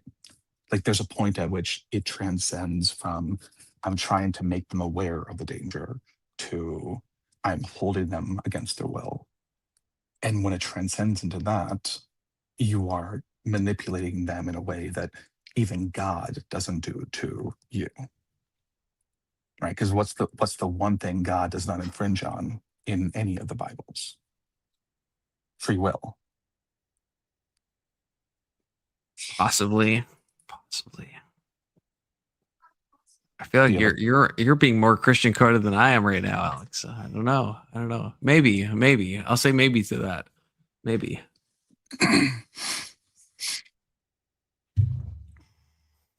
But I guess the thing I keep thinking about is what could someone do differently? So like I understand the argument of like agency and like, yeah, you probably shouldn't tie someone up. You shouldn't infringe on their free will. But if let's say I am like truly schizophrenic and I'm trying to do what is the best good, and that is the best good that I know to do, I agree it is a wrong thing to do on I guess an ethics point of view. No.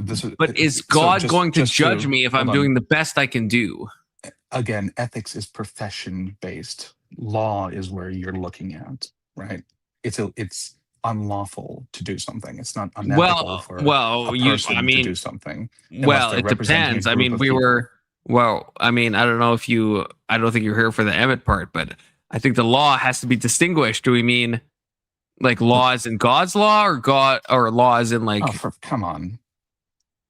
God's law is what you consider to be your moral code. Okay. Okay. Look, I'm just making sure. I'm just making sure. By definition, God's law is what He gave us as a moral code, right? Yes. It's not a law that has to be implemented across every country or every society or every tribe in existence. It's not a law in terms of. Why didn't you join earlier? Fucking hell. Okay. Yes. I agree with what you're saying. It's hard to talk to Emmet anyways. He gets very pissy. Yeah. But yeah, just when we're talking about whether something is right or wrong, if you're talking about like a representative of a group, that's ethics. If you're talking about a person That's usually morals. If you're talking about the system they're in, that's usually law.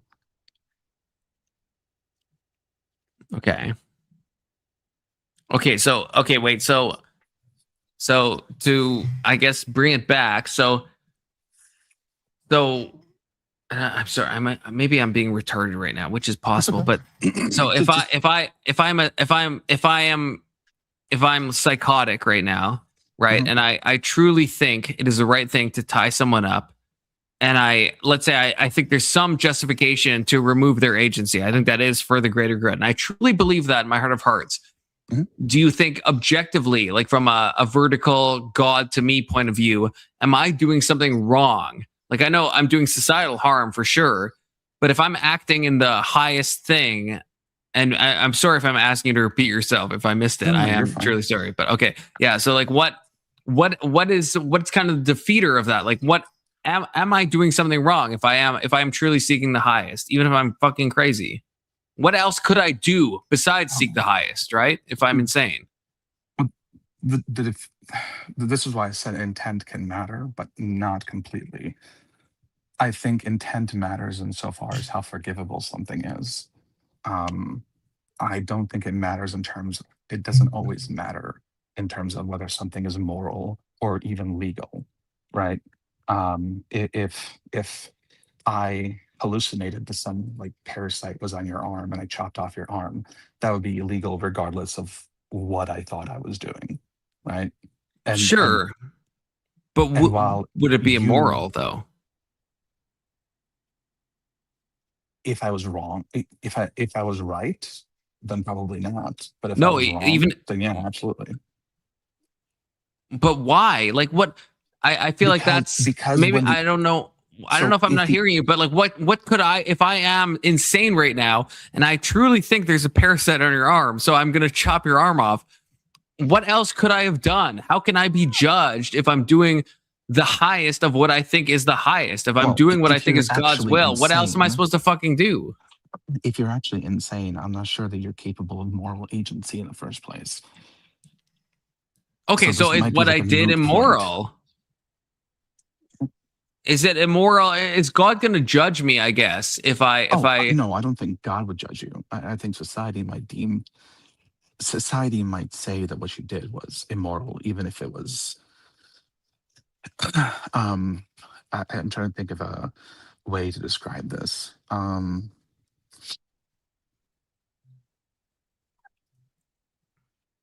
Just because you believe something to be true is not moral justification for you to act in any way that you want. You understand? So, for example, every Christian believes that abortion is wrong for the most part, right? Yeah. Would it be immoral for them to go and, put some timers on abortion clinic buildings? Yeah, I think that'd be immoral. I mean, possibly. Well, I mean, are you allowed to commit murder? By your own religion standards, can you commit murder? I mean, I guess I don't want to define murder, I guess, is what I don't want to do that, but like not a direct threat to you or anyone around you. I think yes. Under what circumstance? So? Well, like so we were talking about like the death penalty yesterday, right? Where that's not a Christian thing, that's a national thing. That's a law, not No, but sorry, I don't mean to I shouldn't have said death. I mean like the ability, the moral justification to end someone's life. Like so Pol Pot, we brought him up earlier, I think before you're here in the Emmet discussion. Pol Pot is someone that I don't think he's still alive now. At least I hope not. Okay, good. But if he was, right, it's like he didn't affect me, or I think what you said, right, me or anyone around me, but I still think that he should be, taken out. right? So it's like it doesn't affect me or anyone around me, but I think he's done egregious enough crimes that he should be removed, right? So I don't want to get into like weird TOS territories, but with your example, it's like, is it conceivable that if you think those are like human lives and they're being taken away, then like could there be a moral justification, not an ethical one, but like morally? I'm not sure. I don't know. Is that insane? Am I saying insane stuff right now? No, maybe you're possibly. Right, it gets kind of murky because of the ongoing nature of it. Right? I guess I would say this, right? An immortal Pol Pot is the scariest timeline. That is the scariest timeline. I agree with you. All right. I guess let me ask you this, because I think this like just begs to be digged into a little further in terms of your justification. Why do you think abortion is the same as killing a baby? I think because, I mean, this is something I cannot prove, but I think I'm about to say a Christian coded thing, but sure, it is. I will admit it's axiomatic. That's where your morals come from. So go ahead. Yeah, I think humans are made in the image of God, and so I think that, and a human I think is created at the moment of conception. And so, therefore, I think the image of God is created at the moment of conception. I think it has a special thing. And so I will say, I mean, to maybe possibly cuck myself, but not actually, just trying to nuance myself. I do think it's worse to kill, let's say, a 9-month embryo or a 9-month fetus, versus like a 1-month embryo. I think those are worse things. But I think both, I would say, are murder. And so... Well, yeah, I mean, and just to be clear, if somebody ever like says, "Oh, well, then one is worth more," no, I would say that killing somebody who's like near the end of their lifespan versus somebody who just began theirs is probably vastly different things in terms of which one is more or less, or which one is worse, right? Right.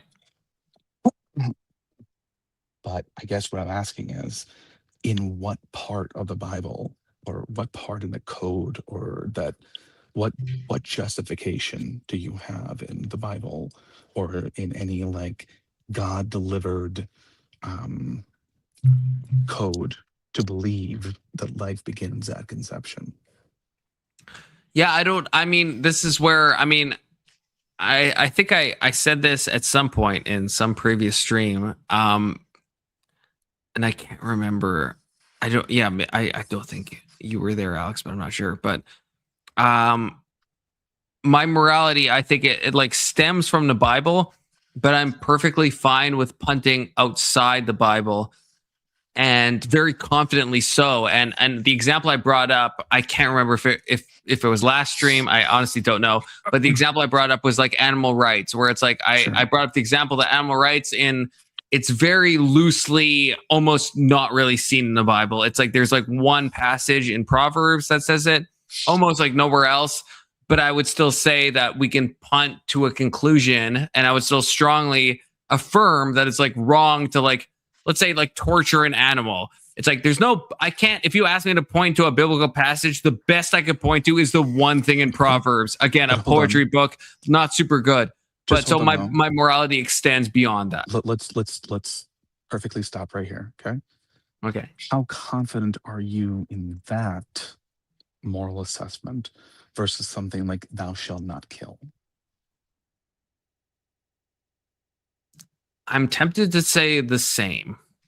Really? A direct statement from God about what you should or should not do is equivalent to a slight passage that kind of makes an allusion to something in your mind? In my mind, yes. It's probably a heresy, but in my mind, yes. Yes. How do you justify that? Well, I think like you're just choosing what you like and don't like. Well, I know you see it. I know. I think we've been down this road before, and I understand. but I see. I feel like no one understands me when I say this. Hold on. The intuition is different than the emotion. So spiritual intuition, I think, can derive real moral truths. Okay. So I have the foundation of the Bible, and I think I can derive that from everything I see in the Bible. That yes, it is insanely clear that from everything I know about like Christendom, that I am just as morally confident to say that you shouldn't like just torture a dog, even though I don't need a Bible verse to tell me that. I might have a foundation, and I am hunting outward, but I don't think I'm in a lesser confidence point of view. I don't disagree with you in that statement that you shouldn't torture animals, right? But I think it's less about what you're doing as to what it indicates that you are, right? I mean, it's about the animal too, but what I'm saying is my worry, like if I found out that my neighbor or their kid likes to like kill the neighborhood animals and play with them afterwards, I'm not going to be concerned because animals are dying. I'm going to be concerned because that kid is a sociopath, right? But you're not a little bit concerned about the animals? No, I am. But my biggest concern is what it indicates about the person compared to how many, like what he's doing to animals. Sure. Like, I understand a hunter goes to hunt and they usually eat what they kill. But somebody who goes to Africa and kills a rhino because they want a trophy, I consider those two very different things, and I judge them very differently in terms of morality.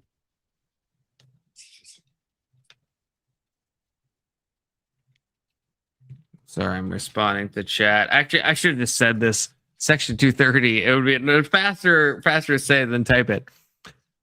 I can't in real time I can't look all these things up. So section 230 is posting a lot of verses that are probably very relevant, but if you could post the actual verses, because I can't multitask like that. I can't do it. But okay, so the hunter, okay, so say what you said about the hunter, because I think I don't want to say something wrong, but I think I have something to say. But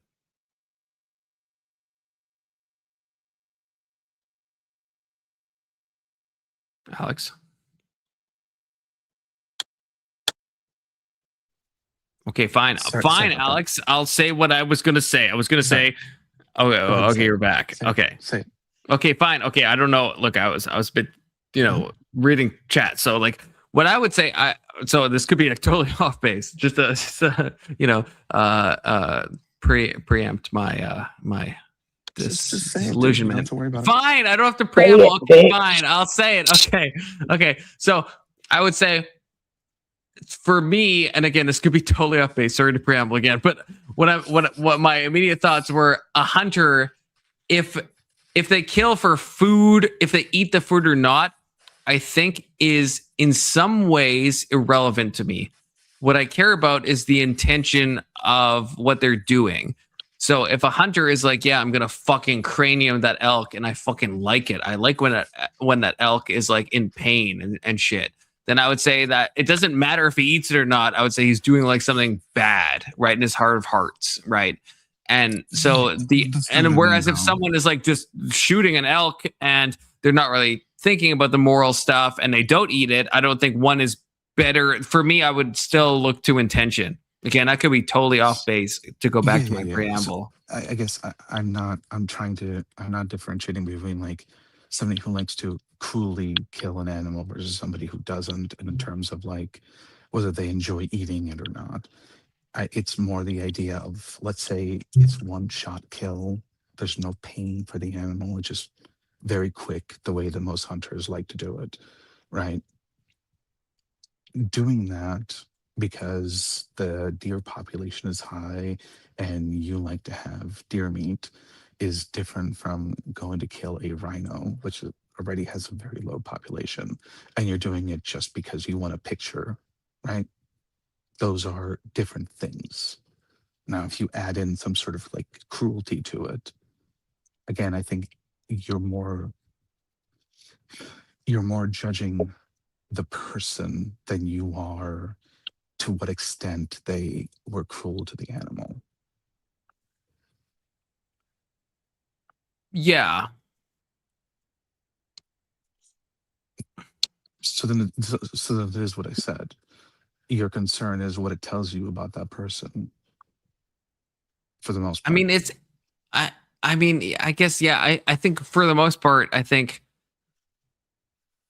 it carries a lot of weight because, like, if there is a result that results in, let's say, the rhino for some reason goes through more excruciating harm, or the elk goes through more excruciating harm, then I would care about that.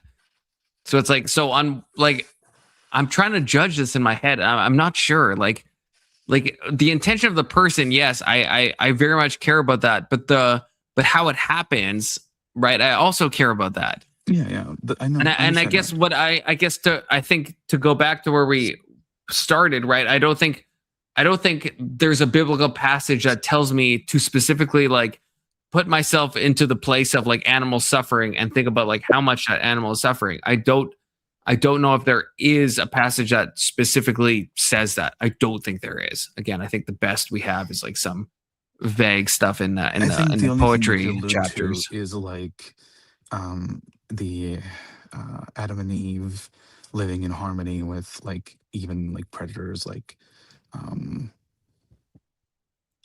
yeah, like all the animals around them, right? They were right, like, and I would say, I'm a Christian, and I would say that, yeah, that's, to me, it's like that's not, my morals extend far beyond that. So that could be like a base structure, right, but when I'm like judging someone if they're like torturing a squirrel or some shit, right? It's like I'm not like, ultimately I'm not going to Genesis to know that that's wrong. It's like I'm punting to a spiritual intuition that might be foreign from the Bible, but I now feel Christ empowered enough to look at other issues and judge them in a morally coherent way. yeah. Or no, I mean, I think we're starting to get into like the stuff that you're rooting completely within the Bible is something you can say you have an objective basis for because you believe in an objective God. But the stuff that you intuit, while you can say that you're intuiting some truth that wasn't specified, it's not something you can state as something that is objective because you can't prove it.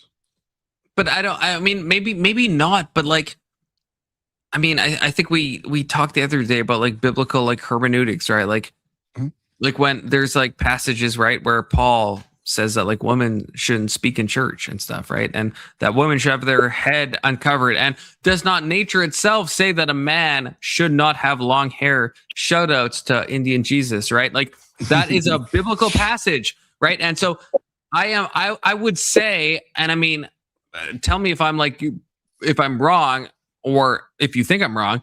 I would say I'm more confident that you shouldn't like torture a squirrel than I am confident that a man ought not to have long hair. Even though that one is in the Bible, the long hair part, the torturing animals is kind of like we're kind of punting outwards to that, following some like biblical trajectory.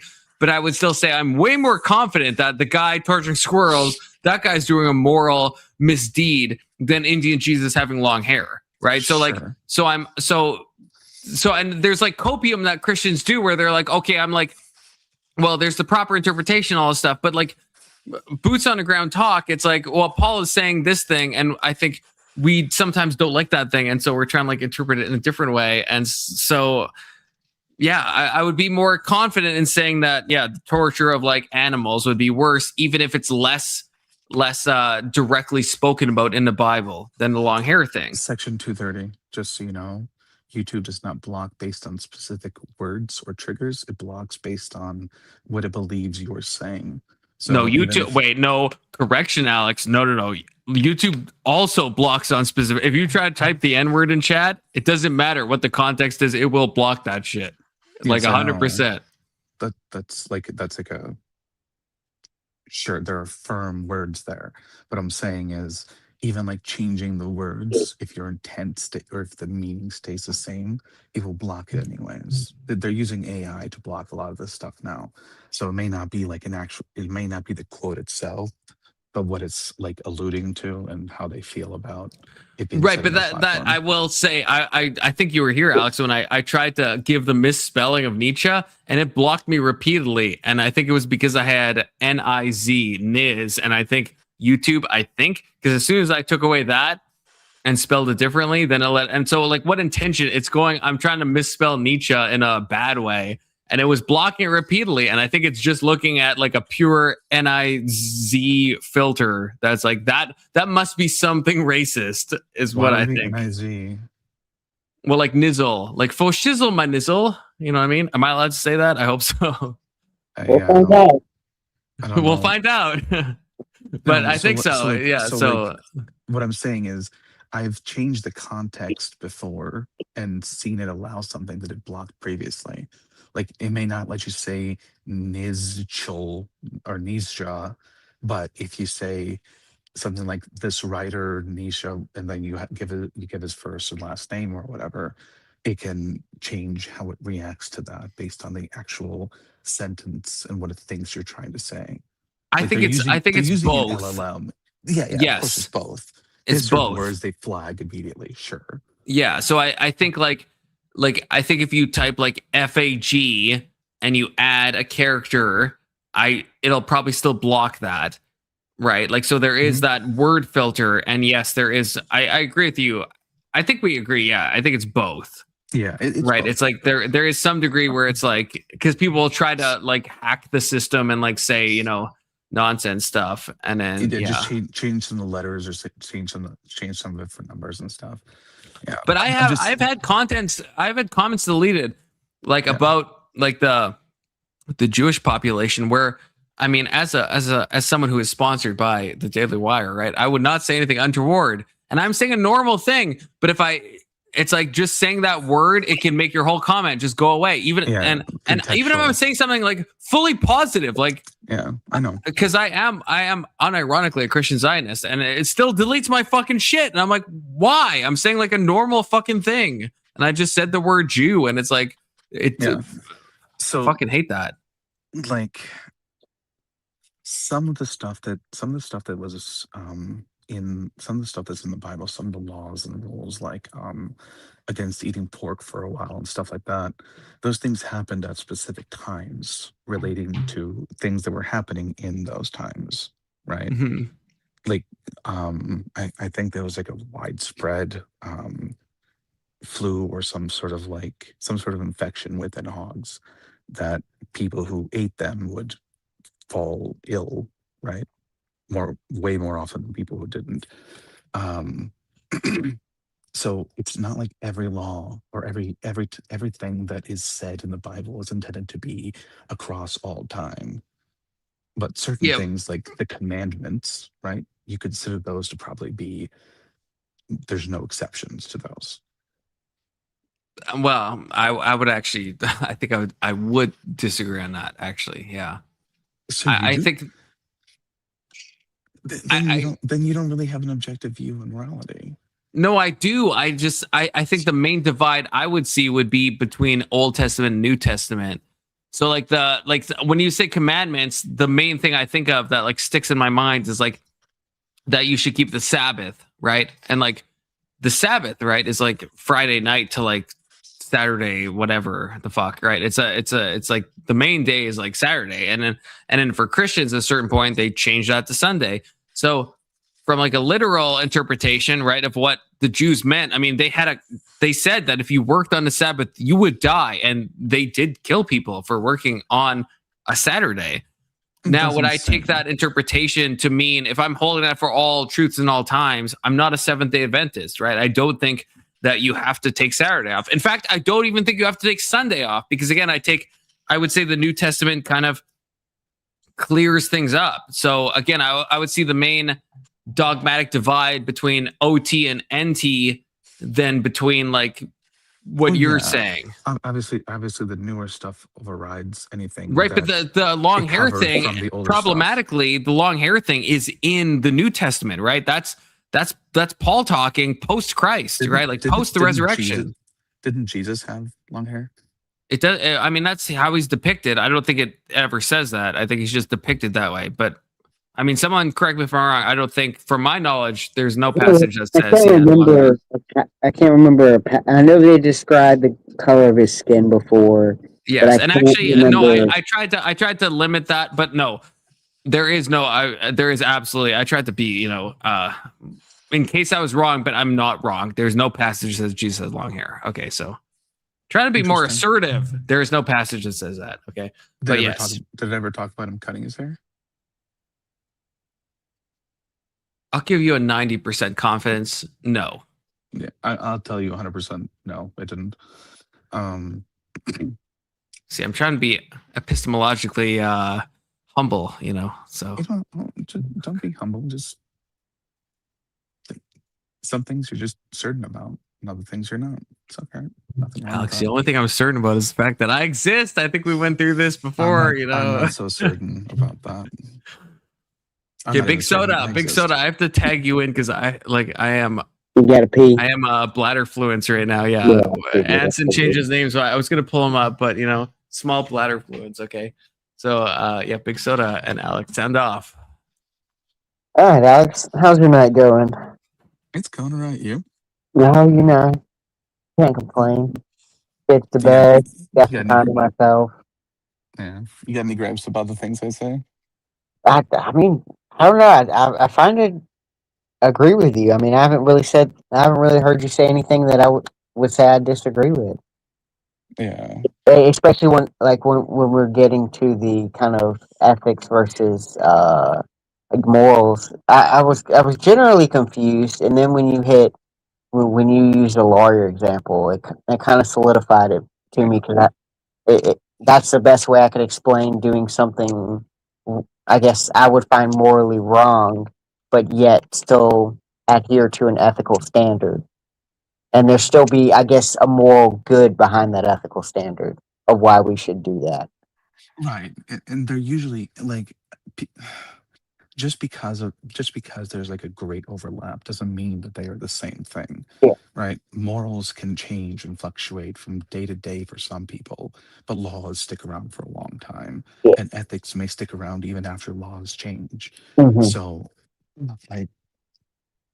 well, to be fair, I think ethics could outlast nations. Yeah. I mean, it's like a foundation. Like I said, like it's about not destroying the trust in an institution, like doctors lying to you about your diagnosis, yeah. or treating you without your permission or without the permission of somebody who has some like legal responsibility over you.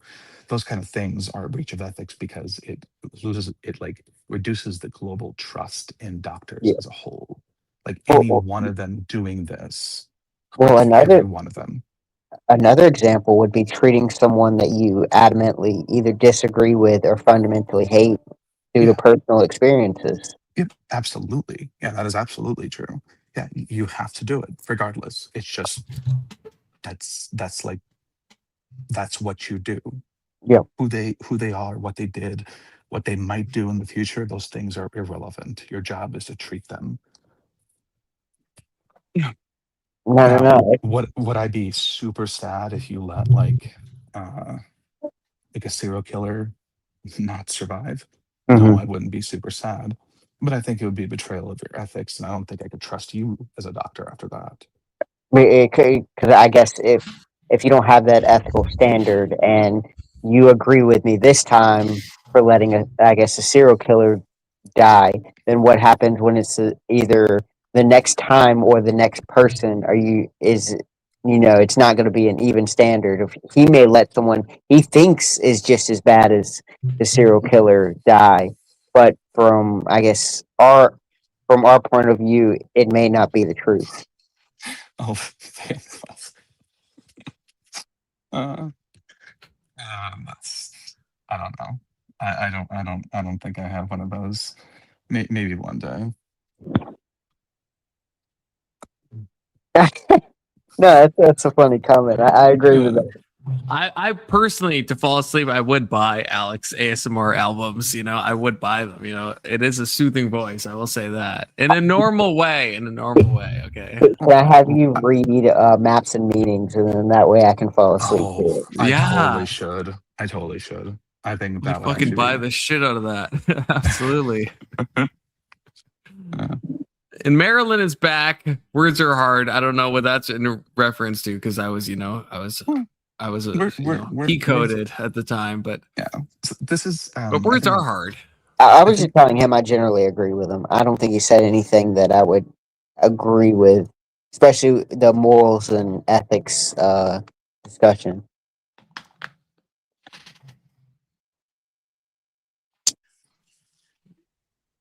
So Big Soda you don't have any major disagreements. Yeah, I don't think so. Or it would have to be something I sat down and thought about. Because I mean, his example of the lawyer and the doctor, I think, are really good examples to describe the difference between morals and ethics. Because I mean, for example, like as a doctor, it would be unethical for me to allow a serial killer to die, but morally, I think it might be acceptable. And then same thing with a lawyer. Like if let's say I have a bunch of children, and or even better, let's say I'm neighbors and good friends with the person that I'm represent. Well, that's conflict of interest. Let me use a serial killer one where I know I'm defending a serial killer, and ethically I should do it because by our standard, everyone deserves a fair trial. But morally, I would find myself not wanting to defend that type of character, which would also probably be a conflict of interest as well. No, that actually wouldn't be. That's actually perfectly allowed. So if you are aware that the person is guilty because they told you or whatever, you're not allowed to put them on the stand or introduce evidence that would be a lie and you know it's a lie, right? Yeah. But you still have to defend them, especially if you've been assigned by a judge or something to that effect. Mm-hmm. Like, you don't have a choice in the matter. No, and that makes sense. Wait, Because aren't you saying this? Aren't you guys saying the same things? yeah. Well, I think you're saying it wouldn't be a conflict of interest, like from a Yeah. legal standpoint. Yeah, it would not be a conflict of interest. Yeah. You can feel however you want about your client. That doesn't matter. I guess it would only be a conflict of interest if you have actions based off your moral opinion of that person, and that's what he explained. Yeah. And the thing is, like, so let's say you decide not to try as hard because you know that they're guilty. Well, ethically, you are wrong for that, right? And morally, you could be wrong for that too, because you might give them a reason for a mistrial later on. Mm-hmm. And so they can intertwine, but that doesn't necessarily mean they're the same thing. Well, yeah, I mean, yeah, of course. Everything can intertwine. Like, I think ethics are largely based off of morals, but at a societal level, and laws are based off of, or maybe professional level, not societal, and then laws are based on a societal level, like. But they don't. They're not one for one, because just because you think something is immoral doesn't mean it should be illegal. So what about what if you're a professional lawyer, but there's a case that contradicts? Is it morally right, I guess, to kind of do your own thing and maybe kind of go against your duties for the defendant? Like, let's say you're like Casey Anthony's attorney, right? The person that like unalived their baby, right? And I think they were found to be acquitted of that, even though they definitely did it, right? So if you were the defense lawyer, so you have the ethical obligation to defend Casey Anthony to the best of your ability, but morally you think that she, did,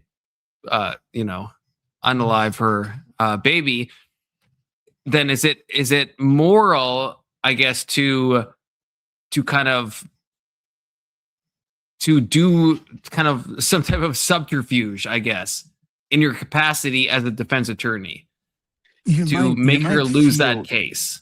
So you might feel it's moral, and it might even be moral to try and sabotage the case to some extent. But you're also committing some immoral actions.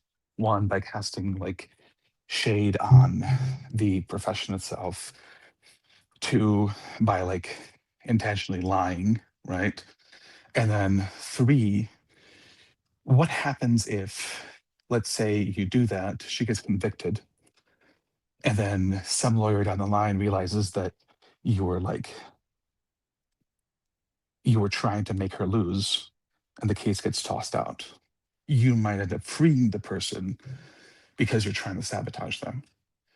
This is one of those things where like the lack of perfect knowledge kind of makes it murky. You might feel good about yourself. It might be moral to choose not to represent them or to choose to like sabotage it, but it still wouldn't be ethical.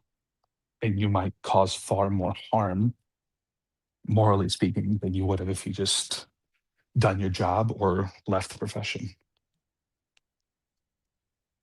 Yeah, okay, but I think this I think the perfect knowledge thing I think is maybe the, well, I don't want to say point of contention because I think we agree on this. So I don't know what word to use, but the kind of the point that we both agree on that kind of goes beyond that. The crux. Because again, this goes back to I think what we originally were talking about with the video games, right? Where with the example I brought up of Fear and Hunger, where you're offering a child to someone, right? If you knew the ending, then maybe it would change things. But if you don't know the ending, right, then you're in that moral conundrum. Yeah. And so, yes, if you're a lawyer in that specific case, if you're thinking about all the possible permutations that could fall out and what is likely to happen, then that seems to fundamentally change the decision you make in the moment. Right. Like you might hold back from like providing some like the perfect argument against their guilt, right? You're not supposed to lie again. If you know they're guilty, you can't say, I know my client is innocent, right? But failing to present certain evidence, stuff like that, that is the part that, like, I think despite the fact that it would feel good in the moment and you might consider it to be a good thing regardless, the consequences of doing that can be high enough that I don't know if the outcome is going to be what you're like really trying to go for. I guess how do you evaluate those things though? Like how could, not you specifically, but the general you, like how, like if and I mean Section 230, I mean maybe that's the answer. You'd be morally wrong for agreeing to defend them, but I think the problem could be, let's say you take on someone that in the moment you don't know if they're guilty, and so as a defense attorney you take them on, and then you kind of learn more, and as you're going through the case you're like, oh, this person definitely did do the thing, right? Yeah. It's like what do you do in that moment, right? You've already taken on the case. Like what's the best outcome, right? Like now you're in that situation. You could recuse yourself, I guess. Yeah, so I hate to use the word like out in this way, but okay, Section 32. Yeah, he preempted. I think he said this before I said it, but yeah, maybe that is the best thing. Because here's the thing: you don't actually want to do that because someone with no morals is going to defend them a lot more effectively than you are, right? Yeah, so that's true. Let's say that you're a lawyer, right? You know this client is guilty, so you're not going to put them on the stand because you can't, because you know they're guilty. Morally, you feel horrible if they get released, but you still have to do your job, because if you don't, they're going to release them anyways. Or give him a better lawyer who doesn't know that they're guilty, or who doesn't have the same ethics or morals, who's going to then turn around and get them off by putting them on the stand or lying or whatever, right? These are all things that can happen very easily. So knowing that they're guilty doesn't really let you off the hook to leave, because you might be guaranteeing that they get away with it.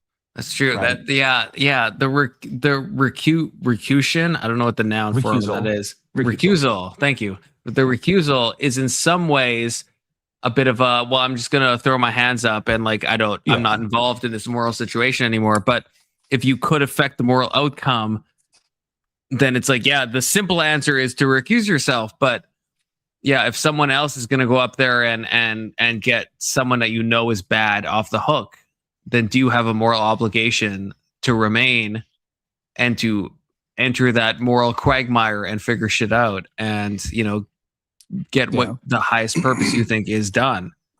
Like I would rather have somebody, a lawyer who knows his client is guilty, who's not gonna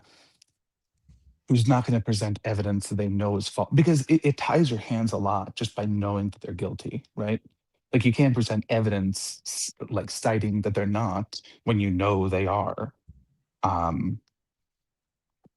So the fact that your hands are tied limits how effective you can be. It's one of the reasons why lawyers don't want to know if their clients are guilty to begin with in a lot of crimes.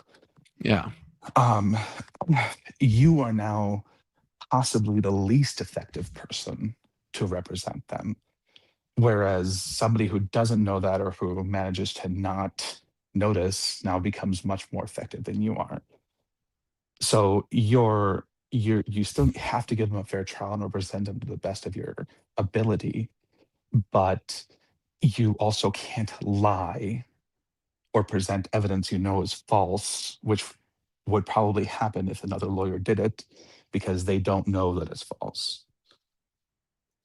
I would say ethically you can't do that, but morally, unless we're going to the unknown kind of futures, I would say morally, like for like the Casey Anthony thing I said before, right? I don't think I would feel morally bad about, I mean, unless I'm punting to a future state of like, people of all the stuff you said, Alex. She got off, right? That's where it kind of solidifies. It's no longer a question. Yeah. Right? You now know the outcome of the events. So in that case, I would have preferred whoever her lawyer was to change out, because maybe they wouldn't have been as effective.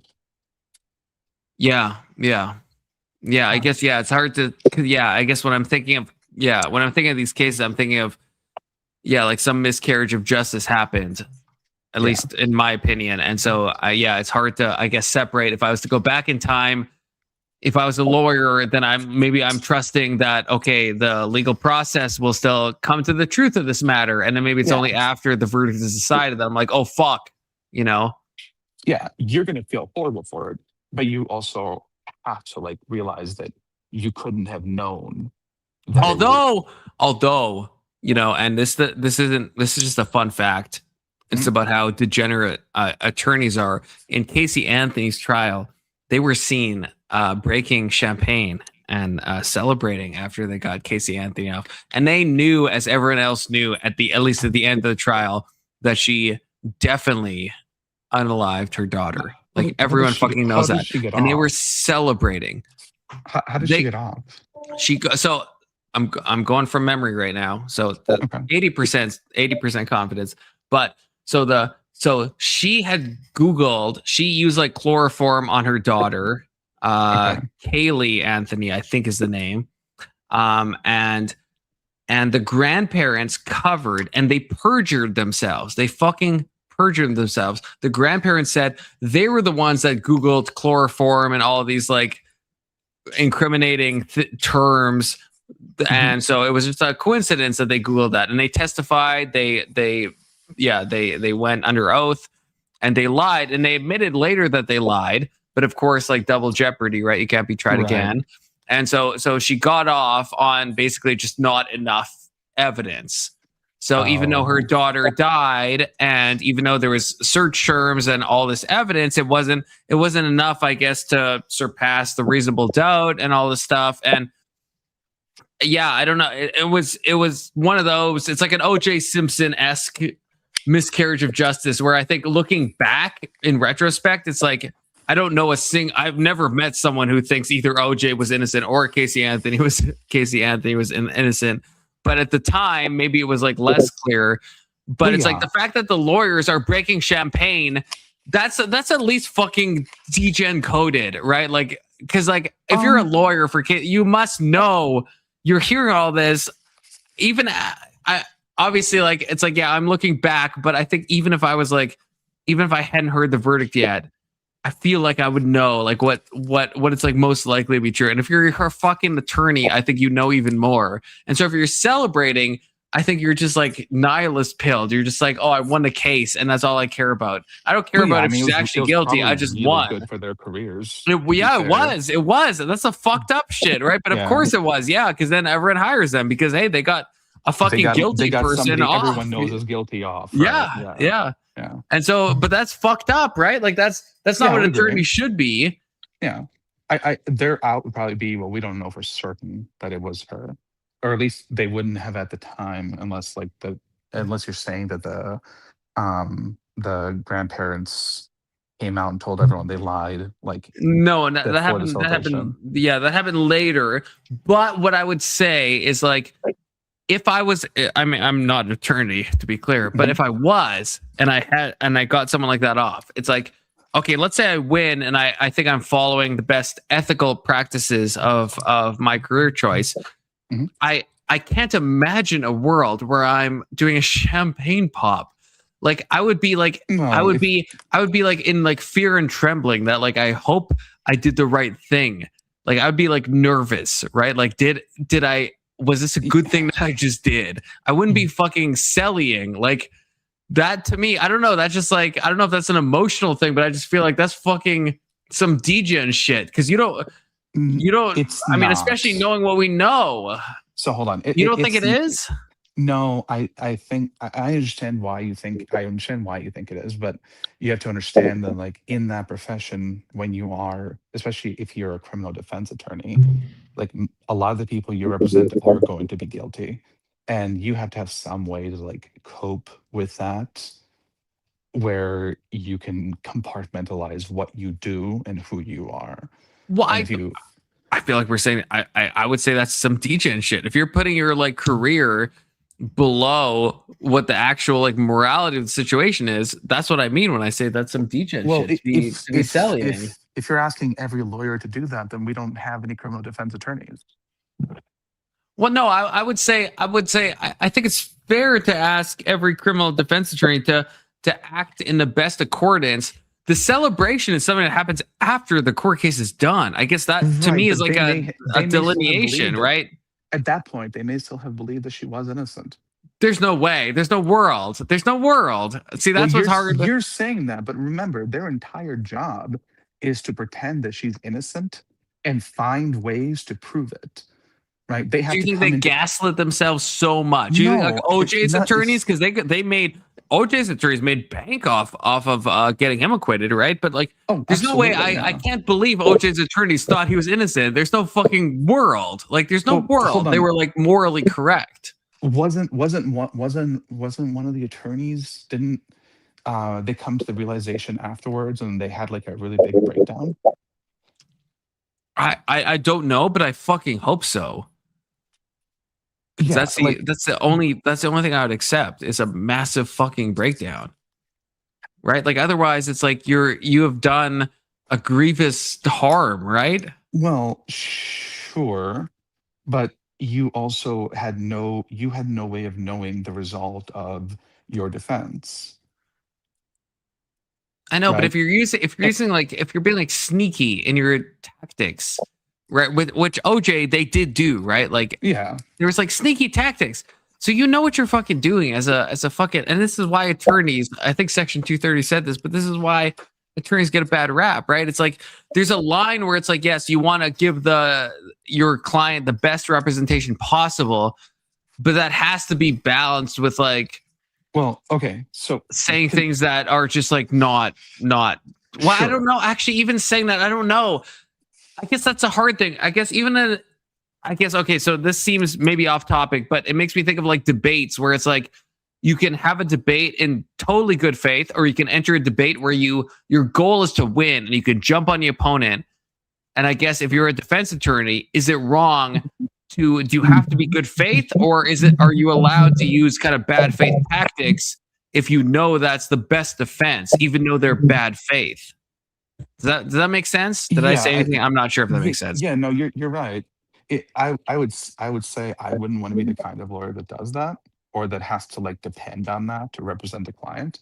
But sometimes that's really all you have, and your job as a defense attorney is to force the prosecution to make their case. Like if their case is strong enough, your bad faith really won't make much of a difference, right? If they screw up what they're doing. And then the other thing, I don't know about that. So imagine like with Casey Anthony for a second, okay?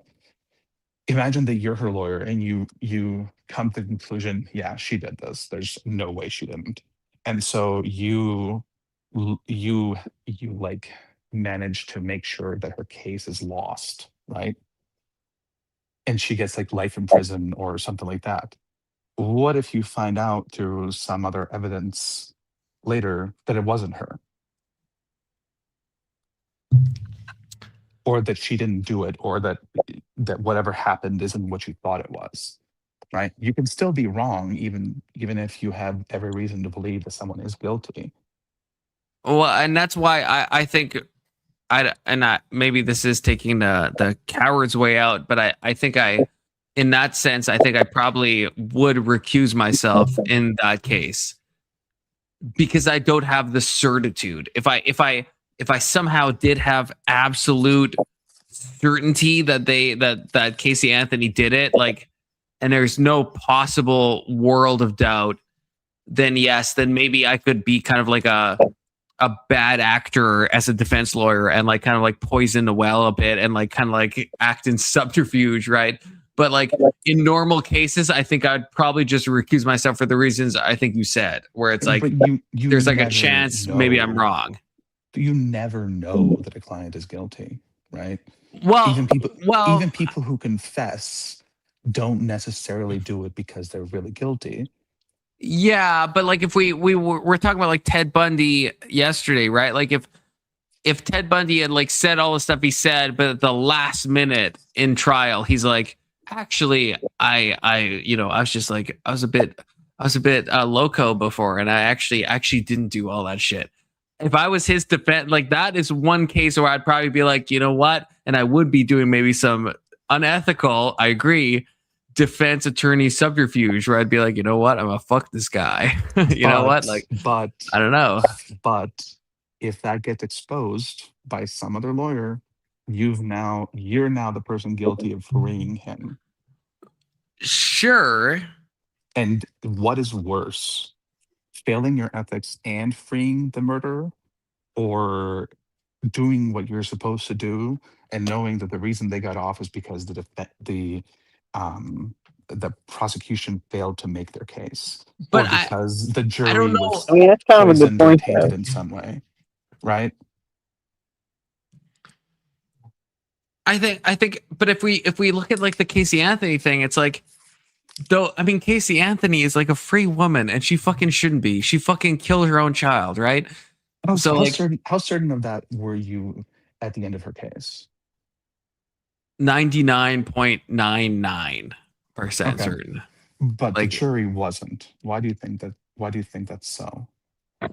Because, well, yeah, I mean, well, that's a fair question. I was tempted to say that well, okay, actually, no, I think my answer would be the same in both cases. What I was going to say is I was tempted to say that the grandparents perjured themselves, but of course that came out after. But I think, for me, looking at this case, right, it's obvious that they were perjuring themselves. It's obvious, right? Like that's what I mean, I guess, by 99.9. Like Kaylee Anthony, right? she was, she had chloroform, right? That was used on her, right? Yeah. What are the chances that the grandparents would be Googling chloroform stuff like that? It makes no sense. So what it's reason not. did they give for doing it? Do you know? I don't know, but I can't even hypothesize a good reason. I can't even hypothesize one. Well, Like there's sure, but- I mean, I can, but it would be so coincidental as to be. So I guess from a jury point of view, I think it was like it. Well, I guess it's not beyond a reasonable doubt. It's possible that I guess if the grandparents, if they're willing to go under oath and say that they were the ones that did this, right? But from an outside observer, I'm not held to that standard. I'm like, it's obvious the grandparents are covering. They have a familial tie. Of fucking course they are. But that's the thing. That was for the prosecution to make the case on, and they failed clearly. I don't think they failed. I think I don't know. I don't think it's a in the jury room. Have you been in a jury before? No. Okay. In a jury room, you don't yeah. get any external information. You don't get to know anything else about this case, and you don't get to use any of the knowledge you have to decide the case. I know everyone says, "Oh, well, they do it all the time." No, they don't. I can promise you, doesn't happen all the time. There may be juries where it does, but for the most part, juries know what their civic duty is and they follow it. Doesn't that add to my point though, that like I am very confident that she should have been guilty, but the jury might be less confident. Right? Well, yeah, but you're confident because you're sitting on the outside and you're watching all this news about her, right?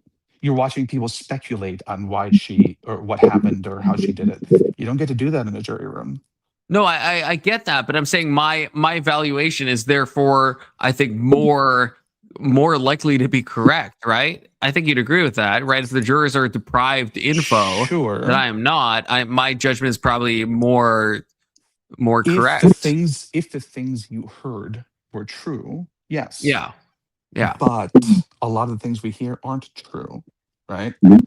Like if I asked you, do you think everyone who listens to left-wing media is accurate as to the state of the world?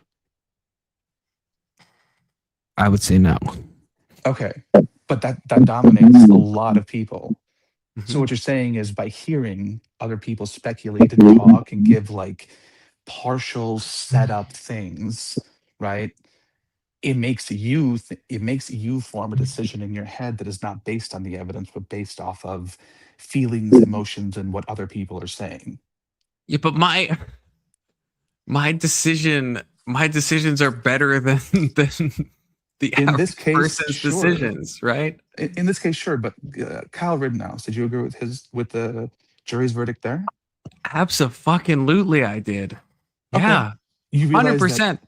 You realize that a lot of the people who didn't really watch the trial, but mostly watched the news, believe that he was let off because he's a right winger, because the jury was stupid or the judge was bought or some other BS like that. Yes, but I would say, I mean, I think you would agree that I probably even had, well, if you trust what I'm about to say, that I had more knowledge than the jury.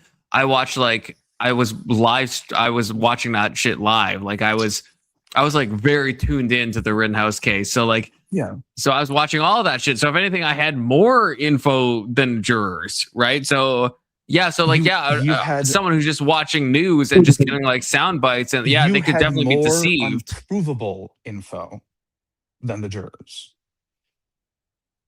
I don't know if you'd be using the same information that they were getting.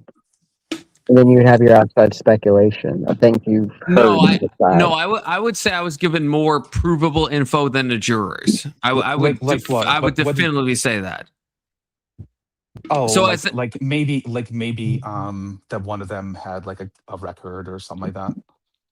Well, I mean that's one example. I was actually thinking of an example that works against my favor, like the fact that Kyle Rittenhouse he went to like a bar and he was like he had photos taken with some like Proud Boys members, and the judge decided that shouldn't be admitted into evidence, so the jurors couldn't know about that, and that was decided. So I know about this. Okay. And if anything, that would work against Rittenhouse. But so if anything, I'm the fucking omniscient one in this case. I know that he did this photo shoot with the Proud Boys, and that still Right, doesn't but bias me. tell But me, that is more info what's- I have. What does that say about his guilt in this case? The fact Like that he took a the picture with the Proud Boys. What does that say about his guilt? well, I think the judge was right in that case to not allow that because again I think I So think I am smarter so than the that average thing- so hold juror, on. to be honest with So you, because the that average juror is the thing- average person. So, you know, so Right. yeah, I think I can judge that better. So yeah, so I can look at that, and I don't trust the average American to look but at a you're photo already, and, you're already you know, right coded. You probably I'm had right an coded in the sense inkling- that I'm correct coded. If that's what you mean by No, right, then yes, I do you- agree. Alex you based. probably, based on what he was doing and where he was at, you probably formed the opinion that he was innocent before any of the evidence really even came out. I watched all the videos. I will say I that. understand, but did you already feel like he was probably innocent? No, I'm not. Again, I will say this. I've said this before. I go against the right on this a lot with like Derek Chauvin stuff. I think the I'm not right talking is about Derek fucking. Chauvin. No, I know. I'm just giving an analogy. I'm just trying to let you know where I'm at with this. I try my best to not form prejudgments with. Even though the right goes crazy with that one and says fentanyl stuff, I don't say that. So I know it's not the same. I'm just trying to give you perspective of where I'm coming from. So with Rittenhouse, I was like, I want to watch the footage. There's a lot of footage that I disagree on party lines and I agree with on party lines. It just depends. Like I will, to the best of my ability, and I don't think I'm like super like right cucked on this. I will just watch footage, gather all the information I can, and give like what I think about this. And I don't think I'm like held to party lines on this. I think I have at least in my mind, at least, well, who doesn't, but has a good track record of like being like, I call it as I see it. I'm not fucking. Yeah, I don't. I know. I feel like I cuck saying that. I know everyone says that, but I think I actually am evaluating that. Stop. Yeah. Stop. I'm not stopping. I'm not saying you're like hyper biased. I'm saying that you already have a bias towards certain things. Maybe you're. So imagine this, right? Imagine that somebody's being accused of like being a predator with kids. Okay. And it comes out that he was like secretly friends with Hillary Clinton, right? Oh, that guy! Lock him up! Lock him up! Yeah, pretty much everyone on the right is going to immediately distrust him more, right? Just because who that association is of. So anyone on the left who hears that he took a picture with the Proud Boys, oh, those guys supported an insurrectionist. They supported Trump. They're white nationalists or whatever. Like all these things about them that they have in their heads, and they now attach that to Kyle Rittenhouse, which he doesn't represent any of that. But because they have this information, they're not biased for or against him, depending on how they feel about that particular group, right? I mean, I agree. I agree that the judge shouldn't. I agree that the judge should have not shown that or not have allowed that evidence into court. And I also agree with you that there is at least even, and I think you're right, actually. I'm trying to self-reflect in a moment. There is a degree of stuff where I would, like, if someone was like taking a photo of like George Soros and I found, and then I probably would. That is a degree where I'm like, okay, that's a little sus. I'm not gonna lie, right? Like, or they're caught. There's a picture of them with what's his name, the guy with the island, Epstein. Right. You see that there's a picture of them hanging out with Epstein or something, right? You're like, oh, this is about kids. He is absolutely guilty, right? That's a good point. Just by default, you are going to jump to that belief, whether there's any real merit to it or not. Right, but are you arguing, if you're arguing that like that stuff should be recused? I agree with you, but what I'm saying is, you think that you can make a better decision than a jury. I can, though. I actually can. Can I stop? Can you stop for a second? I can try. I can try, Alex. You think you can make a better decision than the jury because you know more about the case than they are allowed to know. But there's a very good reason why they aren't allowed to know those things, right? A person can be intelligent. A group of people are stupid. Yes. Well, I mean, there's also the wisdom of the crowds. You know, it cuts both ways, right, Alex? What wisdom of what crowds? What crowds have had wisdom? Wait, do you not know what I'm meaning with wisdom of the I crowds? know what you mean, but I'm asking you, like, literally, what crowds have had wisdom? Well, okay. If you know what I mean, then that's what I mean. It's like, yeah, if you if you ask every individual, they will be wrong about a lot of cases. But if you like take like the mean of those people, then they're shockingly accurate about that prediction, right? So Sure, there is like but is the jury a mean of the people or the cumulative answer of the group? Because there's only one way to get a guilty verdict, and that's for 12 people to say guilty. Right. So I guess I would say it's neither.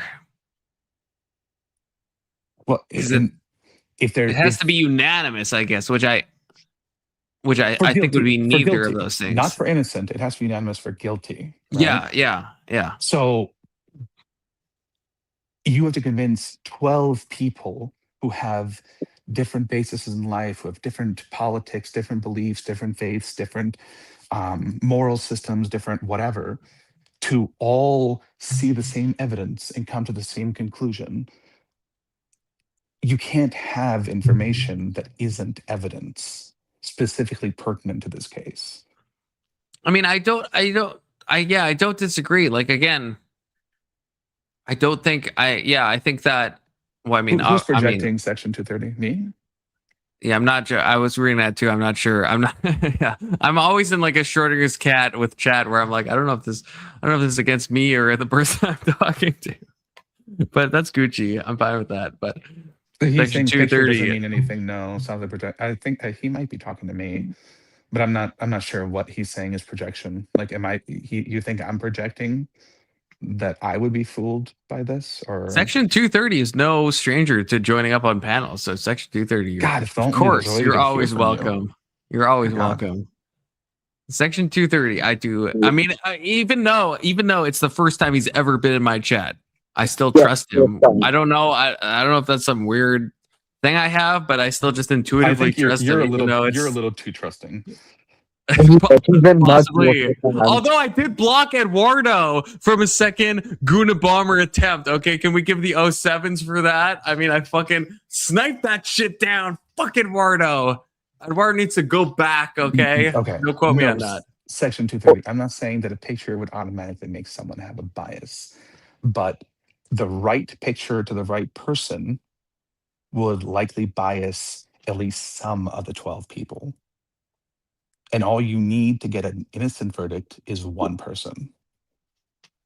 Yep.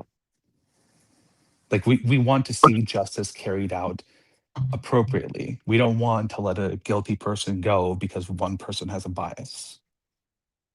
Do you think, okay, so kind of a side question, but if you will entertain it, okay. I have had this thought, and I don't know if I'm like retarded on this, but I don't think like, so I would love to, well, I shouldn't say it. I would love to be on certain jury panels. I think I'm maybe, this is going to sound retarded. I think I'm a bit too sensitive to be on some jury panels because there's some types of evidence where I don't know if I can handle that shit. So I don't know if I can do that, but I do have a desire to like be that one guy that like stops the jury panel, or the one guy that like is like I would fucking die on any hill that I fully believed in, right? Which could be a retard thing, but could be a good thing. But there are those beyond people, that, yeah, and it's like, so I've never been called, but I actually think it's a horrible system to call. I understand the reasons that it's a jury of your peers and all that cucked fucking retard nonsense. I think it would be better, and tell me how I'm wrong, okay? Either of you, Big Soda or Alex, tell me how I'm wrong. It would be better if you could do, let's say, a 1 year or 2 year program, right, to become a professional juror, where you're taught like critical thinking, to be unbiased, and that is just a job that you do. And in the same way that a judge, we expect the judge to be unbiased. And I think SCOTUS, for all the times people say they're super biased, I actually think a lot of SCOTUS judges, I think, are actually like pretty actually good on being unbiased. They don't follow party lines all the time. I think they're actually like, I think the system fucking works. I mean, call me a fucking, I guess, I don't know what you'd fucking call me, but someone who believes in the system, I guess. But you know, Yeah. I do think it works. And You're so right. The system does work. You're right about that. Right. Okay. So what is this hypothetical insane to, instead of pulling from random people, like why would we ask?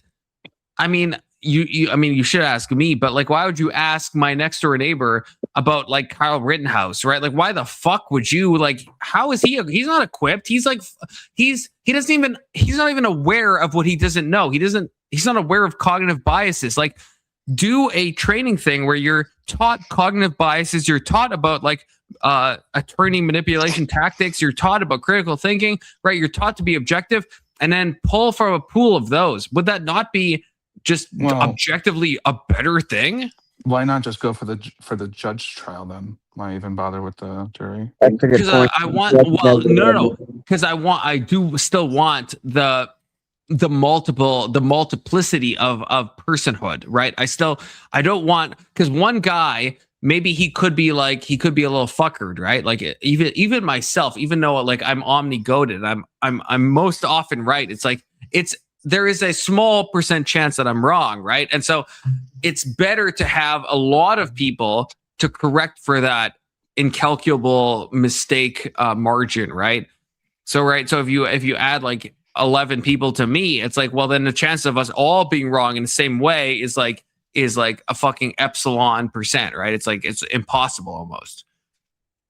So that's what I would say. Is that hold on. Okay. Let me ask you a question now, okay? As a person who's pretty right wing, there's a lot of people we educate in college. We teach them logic, we teach them facts, we teach them a lot of things, but somehow bias has been introduced into it regardless because of the person teaching it. Now, would you really want a jury of 12 people all biased in the same direction? I would. Okay, this goes against every right wing sensibility I have, but I think I would, because I mean, this is like extremely anecdotal. So like I agree with you, a massive grain of salt, But like, so I went to just a public, for my undergrad, I went to a public university, right? Very liberal. And, did my psych stuff. And yeah, most of it, was incredibly liberal coded, right? Got a lot of value out of it, but, incredibly liberal. But I would say when I did take stuff that was explicitly about logic and critical thinking, right? Both formal and informal logic, even though there probably was like a bias there with the prof, I don't know if that bias was like put onto me. I think I was still, and again, extremely anecdotal, but for me, myself, even though it's like, yeah, the prof is probably like left coded, I don't think when he's just teaching me about like fallacies and teaching me about like the rules of logic and stuff, it's like, I don't know if that is like biased enough that I would say the whole thing is like cucked. No, I'm not saying, well, that one class, that one teacher, I'm not saying that in every case this is true, but I'm saying the longer a system goes on where we're teaching people how to do something, the more wayward it tends to go. Right? Yeah, but I don't know if that happens in like the fields I'm talking about. Again, it's still as anecdotal, but if I divide my classes I've taken in my life between like STEM and not STEM, it's like the STEM stuff, in some cases I can maybe guess at the bias. In most cases I can't, right? It's just like I'm taking like Calc 1 or Calc 2, right? And it's like, and I don't fucking know what his beliefs are. It's like, and same with like formal logic. It's like they're just teaching me formal logic, right? So critical thinking, informal logic, it's kind of like, you're telling me about what a cognitive bias is. You're giving some examples. It's like, you probably can ideologically load that if you're a prof, but at least from my experience as someone who is right wing, I don't know if I would say that was, at least in my experience, can't speak to others, I don't think it was like super biased. Sure, it doesn't have to be every school or even every teacher in a school, right? It just has to. It just has to happen. Like there's a reason why we ask for farmers and bankers and all these like different groups of people from different walks of life to come and do this, right? We don't want somebody who was just on a jury yesterday and declared somebody innocent and maybe is feeling uncertain now, so they're going to be more likely to convict on this one, right? Like we don't want people with like these experiences. Like professional jurors are a problem. It's not somebody you want on your jury. Well, doesn't it also skew what's reasonable? So, like, if your jury's there to judge like certain aspects of reasonability, wouldn't professional jurors kind of skew that line of not being able to tell what's reasonable? Well, Yeah, like you get what I mean. Like some aspects of the law, it's based on like what a reasonable person would interpret, and so if you have a professional jury, that could create bias and the reasonability aspect. I think it could. I don't know if it does. Like I don't know if it actually does. Like I know. I think there's been like a big rise with like the populism on the right to kind of like denigrate all of college, and I am sympathetic to that because I think I'm a not large against it, amount but sure. is biased, but I think a lot of the, at least in my experience, and I guess I can't like generalize this, but I think a lot of it, I think I don't know if it is like there's certain things that I think that the right broadly thinks that things are like, corrupted by like liberalism and leftism. But like, I don't know if most people went to these college courses, I don't know if they'd agree with that. Like, so I took a course on grammar back in the day, right? I don't think that was corrupted. I don't know if my prof was like left wing. I don't care. I think she taught me good things on grammar. I took an etymology class. I don't give a fuck, right? It was taught correctly. I took a logic class, right? So I don't know if these are things, if we're teaching like under my schema of like teaching people about just like fallacies and like formal and informal logic. And I don't know if that is like so Biden laden. Biden laden, bias laden. Yeah, that's what I would say. So, although based, my Freudian slip is still based. So true. So I guess let me say it like this, right? I think the right is largely wrong about most of those things. I think a lot of it is intuitions and feelings.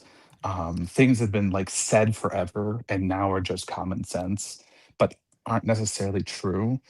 There certainly are colleges that are highly biased. There certainly are professors that are highly biased.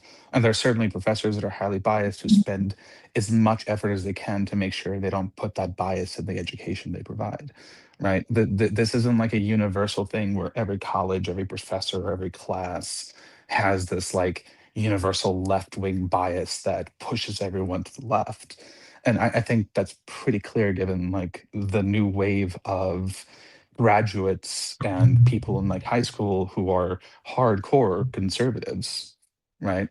Just because your teacher has a bias, it doesn't mean they can't push you away from that bias, right? So I don't think the problem is necessarily the bias that would get introduced in the jurors. I think the problem is that it could be stated to be biased by people who don't like the verdict. Yeah, but is that like front loaded into the college experience? I guess is the question. Like, what do you mean front loaded?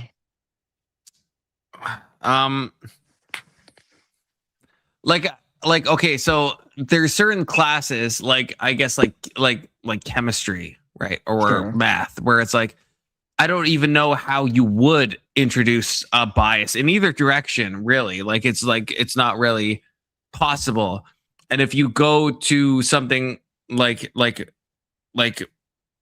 sociology, psychology, I think you can introduce a lot more bias into those areas. And of course, if you go into like lesbian dance theories that Right often likes to talk about, right? Then you can get into a lot of bias, and it's like, so there's degrees, and it's not just like prof based, it's also like course based. Like, even if you're a fucking communist, if it's fucking Bernie Sanders who somehow has a chemistry degree, right, in some different universe, and he's teaching chem, there's only so much bias you can put into chemistry, right? Like, it's not, and I guess I don't know. Like, I'm trying to think, if you're right. teaching logic and informal logic, is there, how much bias can you input?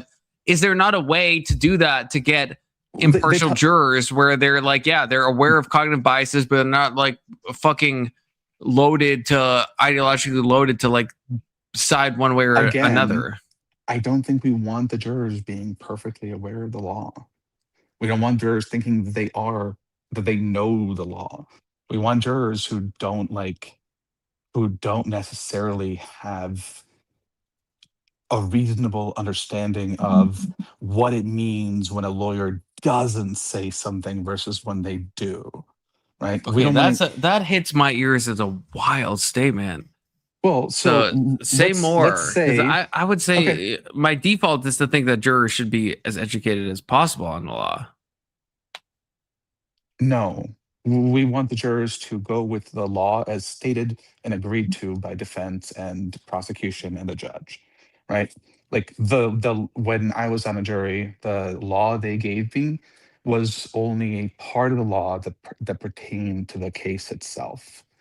Every other part had been stripped out and wasn't there because we don't need to know, we don't need to consider it, we don't need to think about it. Those are not things that should be considered when you're judging whether if someone is guilty of the thing they're being accused of. Or kind of what happens when the jurors start to base their kind of assumptions on tendencies and probabilities based on how many cases they've been in. Like, what if you start to lean toward a tendency bias or probability bias? That's a good point. Yeah. If you had professional jurors, then they would, I guess, be on multiple cases, and then I guess you introduce a new bias.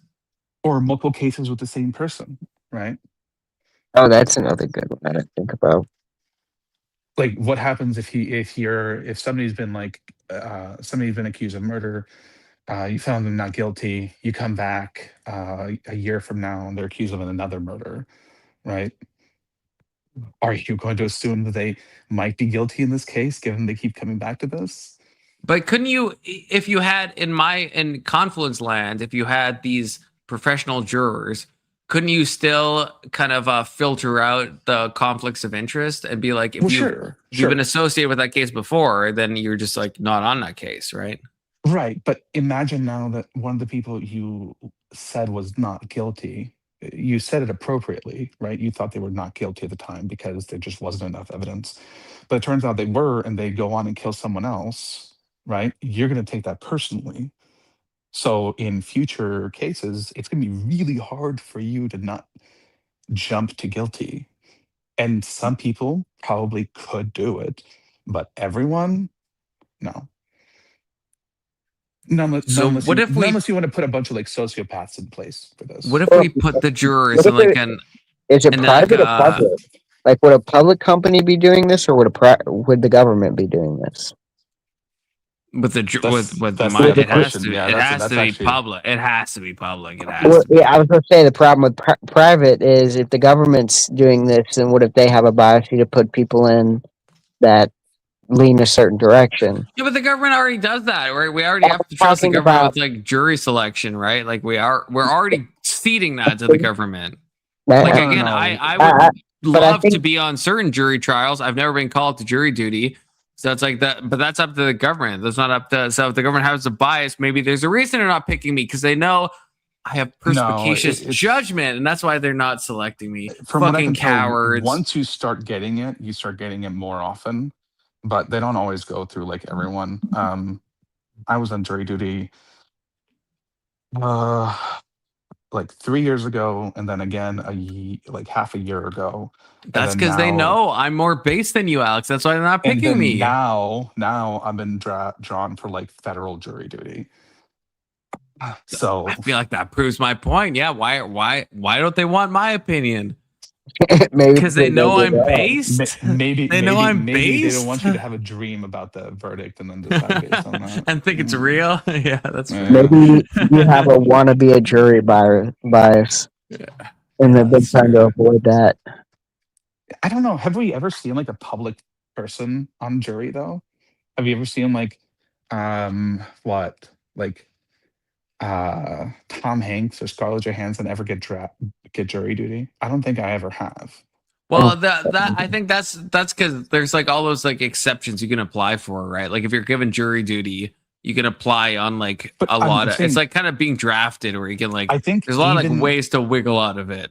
I think even if they wanted to, I don't think the government would take them just because they don't want to turn it into like a zoo or a circus. I was gonna say, could there be a conflict of interest, like making it seems like what's happening is there's being or there's kind of the influence of the media that surrounds your particular case creating an unfair advantage in your ability to fight your trial off because now it's all over the public. But is that the, Well, is that not the even that. government choosing it, or is that because they also do like the jury selection thing, right? Where it's like both the prosecutor and the defendant can like be like, "Fuck you, you're a fucking retard," and they can, That's put actually you a lot off, harder right? than you think. It's not like TV. I'm talking about real court cases. I'm saying like in the jury that I was in, there were a few people who said that they were incredibly biased.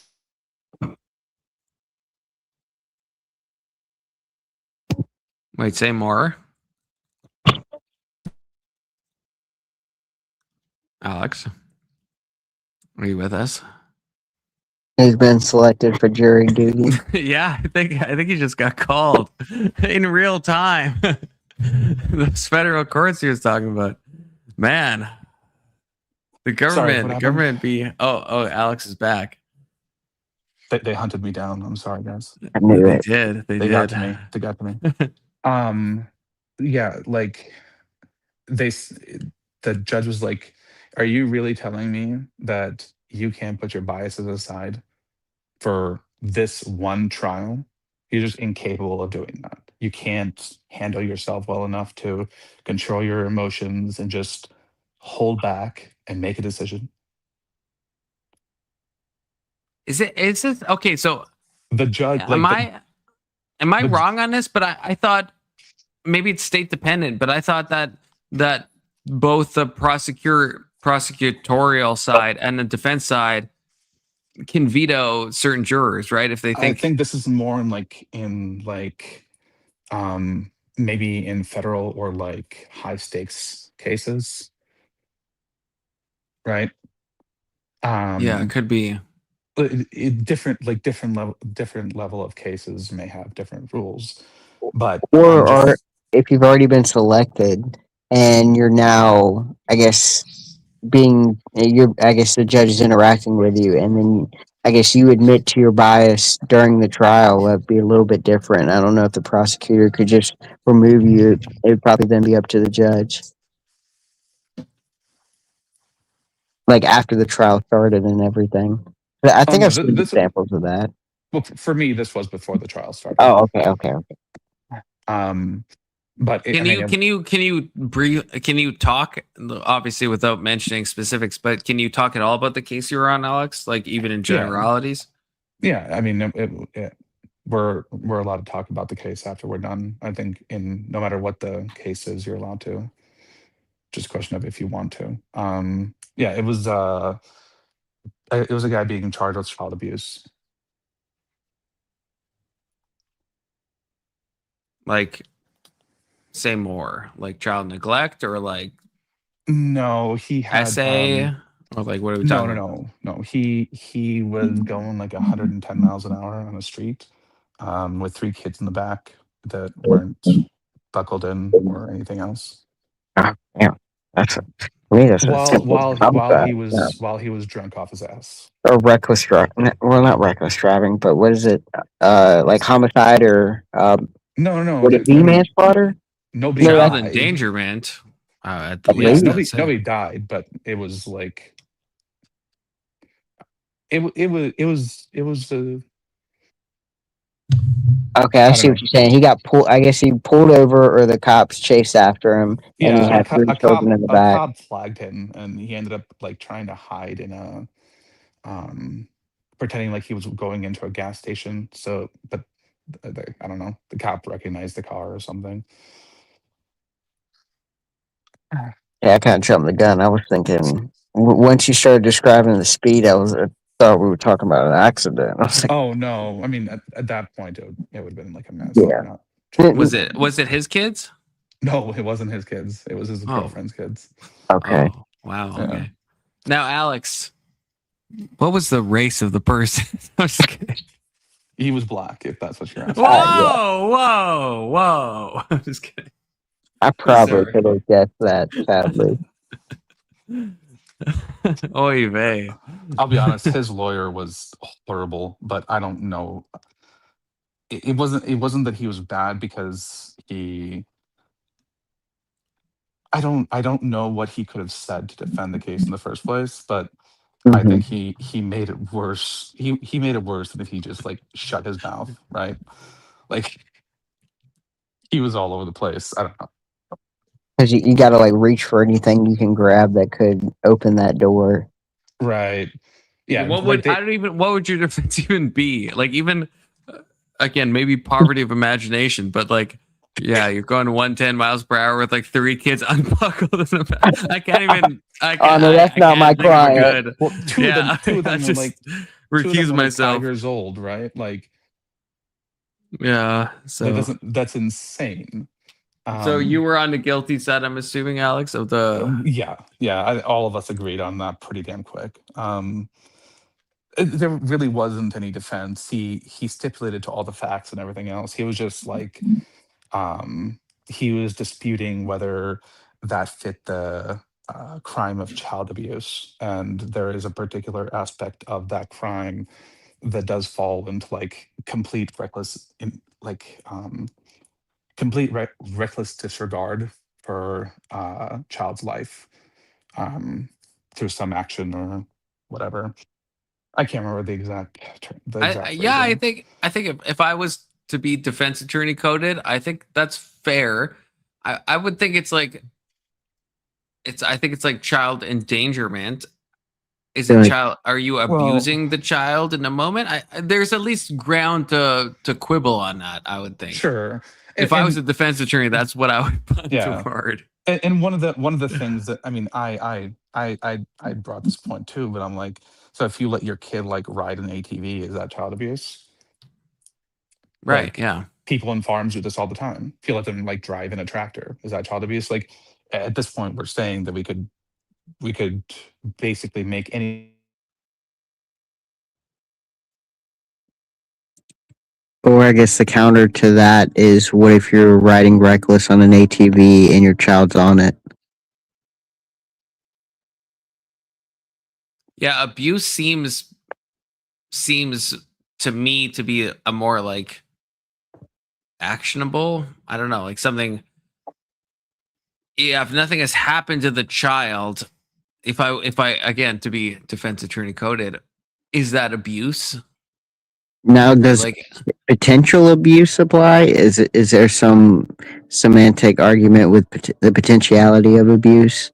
Right, because like if everything goes, like if the cop didn't flag that guy down, probably those kids would be fine and wouldn't be harmed, dead. right?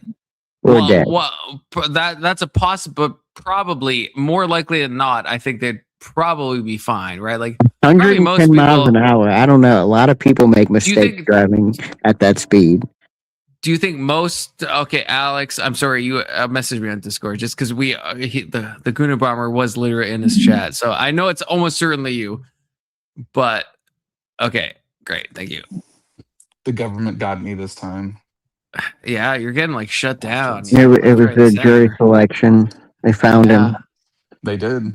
But you weren't supposed to talk about that case. You're gonna be pulled into like an ICJ jury hearing, Alex. Shit, okay, right. You got to be careful. You know, You could send an alligator Alex Alcatraz. decides is real guilty or not. It all comes down to Alex. Section 230. I agree with you. I really wasn't for the idea that it was like child abuse, but given the exact phrasing of the law, it did fit into the legal definition. I could probably argue that it was child abuse because if you do something you know is illegal, and the cop flashes his sirens at you, and then you get into an illegal chase with the police, Oh, dude. are you doing something abusive to the Dude, children who don't get a say? You don't understand. He was driving on a 25-mile-an-hour street. He was going 110. Like, he flashed by that cop so fast you could barely see it on camera, right? By the time the cop got out onto like the street itself, he was already like half a mile down the road, going like cresting over a hill. I will say, and again, so to be professional coded, I guess I will say, yeah, I don't know the laws, so so that's a massive caveat. So I agree with that. But from just the vernacular point of view, I do agree with this.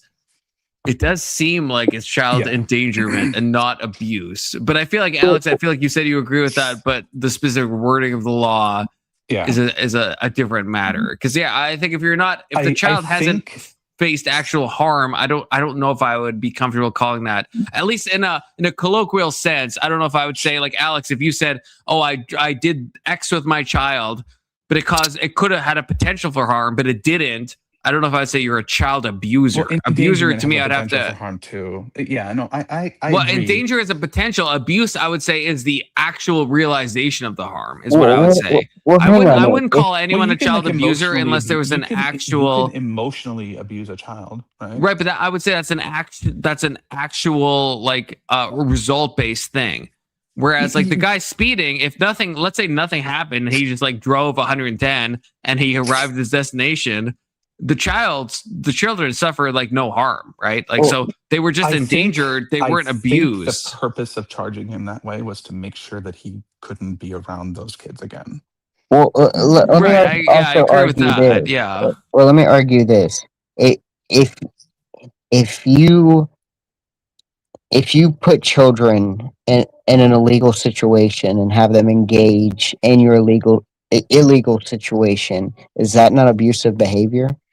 I wouldn't feel comfortable saying that. I wouldn't. Hold on. If you brought your kids to like a drug buy, would you consider that to be abuse or just endangerment? No, I wouldn't say that's abusive.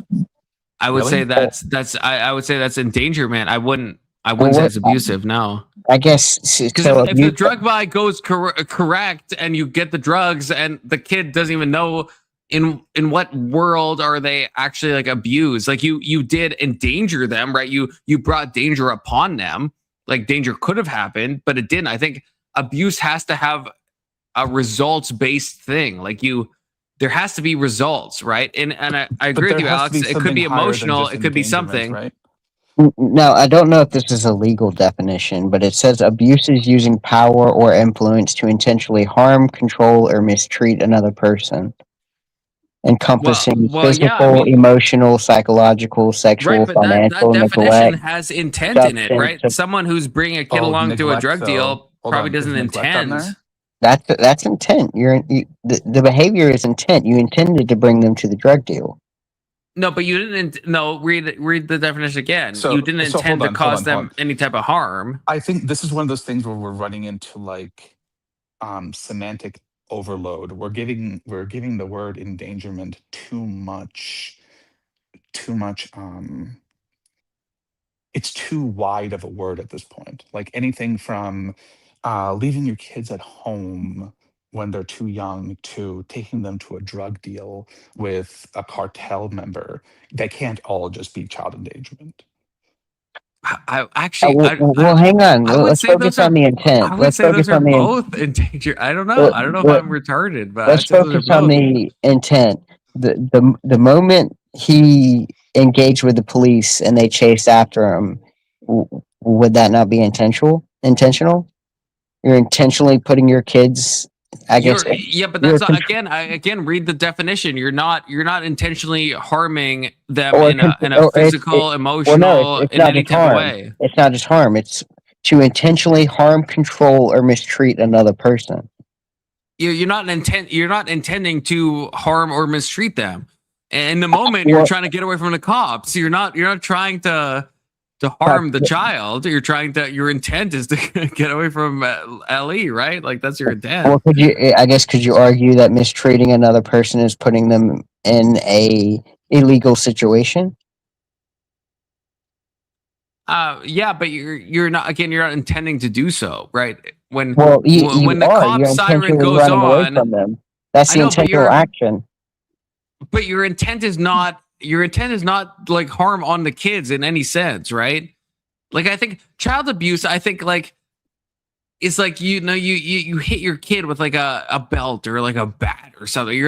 You're abusing your kid, or you're like intentionally like not feeding them. Like that's like child abuse, right? Like endangerment is like you're not really thinking clearly, and you're putting your kid in a dangerous situation. This is what constitutes child abuse, legally speaking, in most jurisdictions. Okay, one, the key element is you have a duty of care. You are a parent, guardian, and person responsible for the child. If you're the driver of a car, you are responsible for the child. You're committing reckless and knowing conduct, and you've created a substantial or unjustifiable risk to the child's safety. Right? Speeding a little bit isn't an unjustifiable or substantial risk. Right? Going 110 isn't necessarily that either. Going 110 with them unbuckled in the back seat may not necessarily fit that criteria either. But doing all that while you're drunk, it seems to me that you've like breached some threshold here. There's a threshold at which the risk that you're exposing them to is so substantial and unjustifiable that it has to go above like endangerment into like putting your children in like direct harm's way, even if they don't get harmed. I'm trying to think about this. I think if you get caught going 110 into 25, they don't consider that to just be speeding, right? That's like gross recklessness. That's like jail time. Yes. But I guess, speed, it is almost certainly fatal if you get into an accident. Yes. Right. The fact they're not buckled means it is absolutely fatal. Right. And but it's still don't have any agency, right? They can't leave the car. They can't escape. There's no way for them to mitigate their own danger. So I guess 2 points. Okay, so the 1 point is like legally, I think you're almost certainly right, but colloquially, I think that's maybe where we might quibble a bit more. And I can't remember what my second point was now. I think you're right on that. You're right there. Like colloquially speaking, and maybe even like definitionally speaking, I don't know if this is like the appropriate term for it, but I understand that at some point, what you're doing to them is so risky and so dangerous that it constitutes abuse, irregardless of whether they knew about it or not. Like if every night while your kids are sleeping, you dangle a sword hanging off of a thread above them, right? You're Damoclesing your own child. Yes, Crazy exactly. times. I'm pretty sure by that point, at that point, everyone would consider that to be abuse, not just endangerment. Yeah. Okay. Yeah. That was my second point. So first point is that I think there is probably a legal definition and then a colloquial, or what I'm meaning by endangerment. But then the second point I think is yes. And to go off your example, there is a threshold. Like there was a recent case, I think it might have been like 6 months ago or something like that, where like a woman, from her, at least what she says, her intention was to just go on vacation. She like had enough and she left her. It's a very tragic, it's a horrific case. She just like left her like toddler alone in a playpen and just went on vacation for like weeks, and a toddler. It wasn't good, right? It wasn't good. And yeah, and it's like, and at that point I would say, yeah, that's child abuse, because that probably does reach a threshold of even, but maybe that's because I don't buy that your intent, that any sane person's intention was to just go on vacation. Like, and so there probably is a threshold of that. And I don't know if I would put speeding. I don't know if I'd put that. Definitely, I guess I'm using an egregious example to at least, that's a case where I would confidently say colloquially that would be child abuse, right? You should definitely know if you leave your kid alone in a playpen for 3 weeks that it's not going to be good, right? Like that's not good. And then it's like the speeding is like is a risk. It's like there is an amount, even if you go 150, it's like it's possible it could be good. Whereas in my extreme example, and I understand it's an extreme example, but I'm just trying to draw that distinction, that there is a point where it's like there's no conceivable world probably where this will end up not in like some horrific thing happening. Now, right? hold on. Let's look at Casey Anthony really quick, though, right? Is it conceivable that chloroforming your child would cause them harm? It is conceivable that that's not what Casey Anthony, there was a lot more than that No, in that case. I understand. But just what I'm that saying point, is, yes, if it is you- that if that you- point is if conceivable. you had Yeah. a parent that chloroforms their child every night to put them to sleep, I'm pretty sure child endangerment is not the term you'd be using to describe them. Okay, hold up. Section 230 isn't a sorry. Section 230. I don't know when you got here. I just saw you right now. You gotta just cam up in the back chat. Give me one of these. Not on the real chat, but just in the back chat. There we go, brother. Okay, you can cam off if you want. Section 230. Good to see you. First time what's I've up? ever talked to you. Section 230. Yeah, Crazy. first time viewer. I love talking to a first time viewer in my chat. That's my favorite thing. I'm gonna have to mute up, but I'm listening. Okay. Okay, I trust you, Alex. I trust you. Section 230. So- Your thoughts? What's up, guys? My thoughts on this would be, we have specific terminology for these things for a reason. And one thing you notice with not any of you guys, but with the woke crowd, they term everything as abuse. Silence is violence, and everything else. So the thing is, we can't let them change what is and isn't abuse. With the example, and again, no hate to Alec, but even if you hold a sword above your kid's head every night, it's weird, it's fucked up, it's endangering them. You're putting them in a situation where danger is present and harm is a potentiality. If the sword falls, now you have actually committed harm, which would constitute abuse and assault. But That what would be my distinction? What about the example that I gave? That fuck it button says that's murder too, which I agree. Go play myself. Is that baby soda in the chat? No, that's my little one. Oh, baby section 230 in the chat. Shout outs to baby section. Okay. Yeah, my 4-year-old. Goated. Okay, so I guess yeah, in my example, like I guess so that's kind of an extreme example of the sword, I guess, is what I would argue. And tell me if I'm wrong, but like she leaves, right, to go on a 3-week vacation, leaves the toddler in a playpen. Now, someone hypothetically could have entered the apartment or the house, right? There's a percent chance that someone could have just gone in and saved the kid. Is that not kind of an extension of the kind of sword hanging above the infant, where it's like we're just talking probabilities at this point, right? Where it's like, yeah, that her going on vacation doesn't mean the kid will suffer some tragic fate. Someone could have gone in. There could have been a wellness check. There could have been a lot of things that happened. Landlord maybe is like, hey, a water pipe broke and I have to go fucking in and check, right? Like a lot of stuff could have happened, but we would probably still call that child abuse. And as Fuck It Button says, which I agree with, I would say that she did murder that child in that case. I would argue that it would be neglect. And as a result of the neglect, the baby died. But are you really going to say it's not abusive? Well, and so in this context, what would the definition of abuse actually be then? because I would use the term neglect rather than abuse. So if we're going to institute the term abuse, what would the definition be, and why would that be different than neglect? Because neglect would be failing to perform your parental duties, one of which would be supervision. So she left the child unsupervised, and that resulted in the perishing of the baby.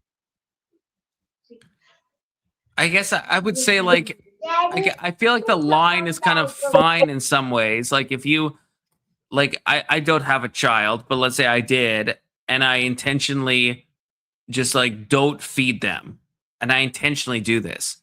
So it's like, I'm not causing active harm, but by withholding food, Well, which is my duty, is that it seems like a lower, seems like I'm cucking myself if I just say I'm neglecting. I think I am abusing if I'm not, like, feeding them, right? But it's an absence of an action.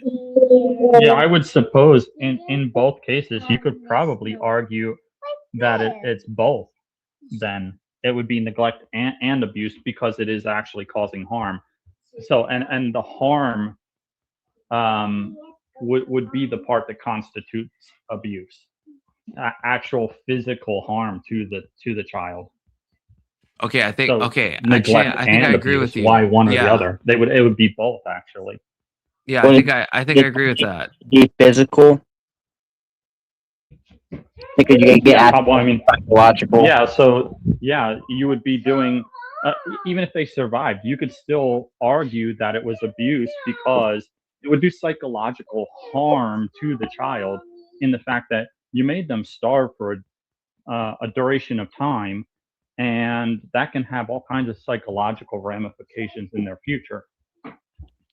It's kind of like if I tell my child he gets no dinner unless he goes outside and runs 10 miles every day and he's 4 years old. That would probably be defined as abusive behavior. Not that I do it. Maybe soda be running them laps, okay? I think I agree. Yeah, I mean, Alex said he'd be listening, so maybe he'll, like, correct me if I'm wrong, but I think I agree, and maybe that is the distinction between the sword above the head and the example I went toward, the extreme example, because in my example, harm did befall the child. In the sword example, right, it's like it's also be attempted murder. It could have happened. I don't know. I don't know. Because if you're the one putting the sword there, yeah, if you're the intention would be I'm putting the sword above my child. Right. It's kind of like what I talked about earlier with the intent to kill. Yeah. To kill them. Well, if you no, were doing not it as necessarily. because you thought it was funny or something, wouldn't that be like if someone dies as a result of a joke you played, something you thought was funny, then it's manslaughter, right? Well, no. Well, it depends. This is what I mentioned this earlier. It depends on the state. So there's something called depraved heart murder in certain states, which is still a category of murder. And so the classic example is like tossing a rock. And I said this earlier, so I'm sorry. Big Soda has to hear this again. But yeah, that's fair. Doing something you know could lead to them dying. Yeah, it's like you're doing, or like shooting just randomly, and you're not trying to kill a specific person, but you're shooting randomly into, like, let's say a mall, and you're just like, I'm just gonna, like, close my eyes and spin around and pull a trigger. It's like, it's depraved heart murder. It's not even manslaughter. Up you're in the doing air in the city. Sure, right. Yeah, you're doing somebody. Yeah, you're doing an action that reasonably you should know could result in someone's death. Right. So, and it depends on the state, but in certain states, that is classified as murder. And so I guess, like, the sword above the baby's head. So, it's like, could that be? Yeah, I mean, if they got brought up on charges, you could go after them for attempted murder, because based on that, if that state has that law, though, if they're in a state that it doesn't have it, then you can't go after them for attempted murder, because you can't prove that they were trying to murder them. They were just being unsafe. And that's the thing about that's what I'm thinking with the case even I mentioned. It's funny how I guess morals and the law works, but I mean, it makes sense, but it's also ridiculous. Like that the girl that went on vacation for 3 weeks, right? If let's say someone did do a wellness check on the first day, then it's like, maybe she'd probably just have her kids taken away, but she probably wouldn't be in jail, right? It's no, because she probably would have had fines, maybe even jail. Yeah. Yeah, right. Right, but it wouldn't be like what she got, like, It like wouldn't 20 be or for 30 life. years. Yeah, like she was she's like gone, right? It's like it Yeah. would have probably just been like a CPS call and stuff, and because she could taken even away say, all "Oh, that. I was going to come back. Look, I just went away for 2 days, right? Like I wasn't Same thing with intending leaving your right? kid in the car. Yeah, right. Yeah, exactly. That's actually a great example, right? It's like it's so hard to judge those, right? Like, is that there's an angle of like if you leave your kid in a hot car where it's like maybe I could believe that it's like maybe it is like an accident, or it could run the gamut to like full on intentional homicide, or it could be child neglect, or it could be child abuse. Actually, that's actually a really good example, because in all those cases, I am unsure in every one. It's definitely neglectful and it's fucking horrible, but it's hard to delineate if it's just neglect, because there are people that are like super ADHD, right? That maybe it's conceivable that they actually just Stupid that people. the story checks out. Yeah, they thought they dropped the kid. Yeah, I mean, I've heard stories that they thought ignorance they dropped the isn't kid an off the excuse. babysitter and they didn't, and but that's it wouldn't different. matter. You can't feign stupidity as your reason for why you can get away with a crime. No, but it would be. I think we'd all agree it's worse if there's a mom that's like, hey, I'm just gonna put my infant in the back of a car on a hot day, and I'm just gonna leave him for 8 hours, and I know I'm doing it. I'm just gonna do it anyway. We would all say that's probably worse and probably deserves a worse judgment than someone who's just fucking retarded. Versus a woman that's just too stupid to have had kids and left them in there because of how stupid she is. I'd argue they're both equally bad. Imagine being so stupid that you forget your own flesh and blood in a hot car. No, I know. I mean that's really fucking stupid. That's horrible. Yeah, it is. But is it equally, I guess, immoral? Like if some chick is like intentionally doing that has to strike you even intuitively as that is a worse person, right? Like we both agree that the first bitch is definitely retarded, right? Like, but the second one is like fucking evil. Like if you're intentionally doing that, then it's like you've crossed the bridge from retardation to like actually like evil, right? Well, like you're like a fucking witch at that point. Who are stupid enough to do that are evil too. Imagine being so dumb that you could do that. Like that's evil as shit to me. Wait, you think there's a line of stupidity where you become? I don't know if I'd agree. I think there's people that are just like dispositionally, kind of. There's a line of worse where it doesn't matter whether it was intentional or not. Once you cross that threshold, you're on equal footing with either way, because what you did is just absolutely unforgivable. And once you cross that threshold, it really doesn't matter what the motive or the mention was. You're just as bad. From the law, I would agree with you. From a moral point of view, I would disagree with you. From the law, yes, I think it is the same. But morally, it has to hit different, right? Like a woman who's just like really, let's say, imagine the dumbest woman you've ever met, right? And she honestly, let's say, honestly does forget it. Okay, that is legally, yes, she's as culpable. But imagine a smart, evil bitch that like is like, I'm gonna intentionally leave my kid in his car. That has to strike you as at least morally worse, right? Even if they should deserve the same legal punishment, there has to be a moral dimension, I think, that is like worse for that. Or no? I would say for me, no, because they're both unforgivably evil. I do think that being stupid to that extent without actual mental handicap, we'll say, if the woman's not literally mentally handicapped, then I don't excuse her just because it was out of her stupidity, quote unquote. I think that it's evil to be that stupid. It's the stupidity. You think you have to be stupid to leave your kid in a car? That's not No. That's just one example that we were. No, I know, but what I'm saying is not that it's necessary. People don't forget their kid in the car because they're stupid, right? I don't No, think it's ever happened. Well, Confluence was judging. There was two scenarios to the situation. One, someone being okay. Yeah, evil or bareheaded, which is stupidity. Well, Yeah, you know, Alex, you don't think Like, someone could be so you like so forget- scatterbrained that they could? Yeah. Because that's what some moms have claimed, and That's a dumb person, yeah. I'm tempted to believe them. I don't think they intended to harm their kid. I think So they hold on. honestly thought they usually drop their kid off at daycare. This day they didn't, and they just didn't think about it. They went to the office and their kid died. Sure. I mean, let's think about this for a moment, okay? So one of the first things that happens to you as a parent is you forget that sleep exists. All right? Sleep doesn't exist for you anymore. Because the baby always needs attention, always wants attention, always needs something, diaper change, bottle, food, whatever, right? And if you're a mom who does most of that by yourself, the amount of sleep you get is almost non-existent, which means you're functionally drunk. I think that if you do it correctly, then you would be getting sleep. How do you do it correctly? I was actually every gonna say 2 the to 3 exact- hours, and using alarm systems. You give them all of their needs met, and then you lay them back down. That's And funny. yes, I was gonna Some say. kids I was don't gonna want to say. sleep when you lay them down. I was gonna say the exact opposite. So what? I think If that all a their good needs are met, then mom- it's fine. How do you know how do you know that it's like their need and not something else without checking on them? Well, that's what I'm saying. You check every 2 to 3 hours.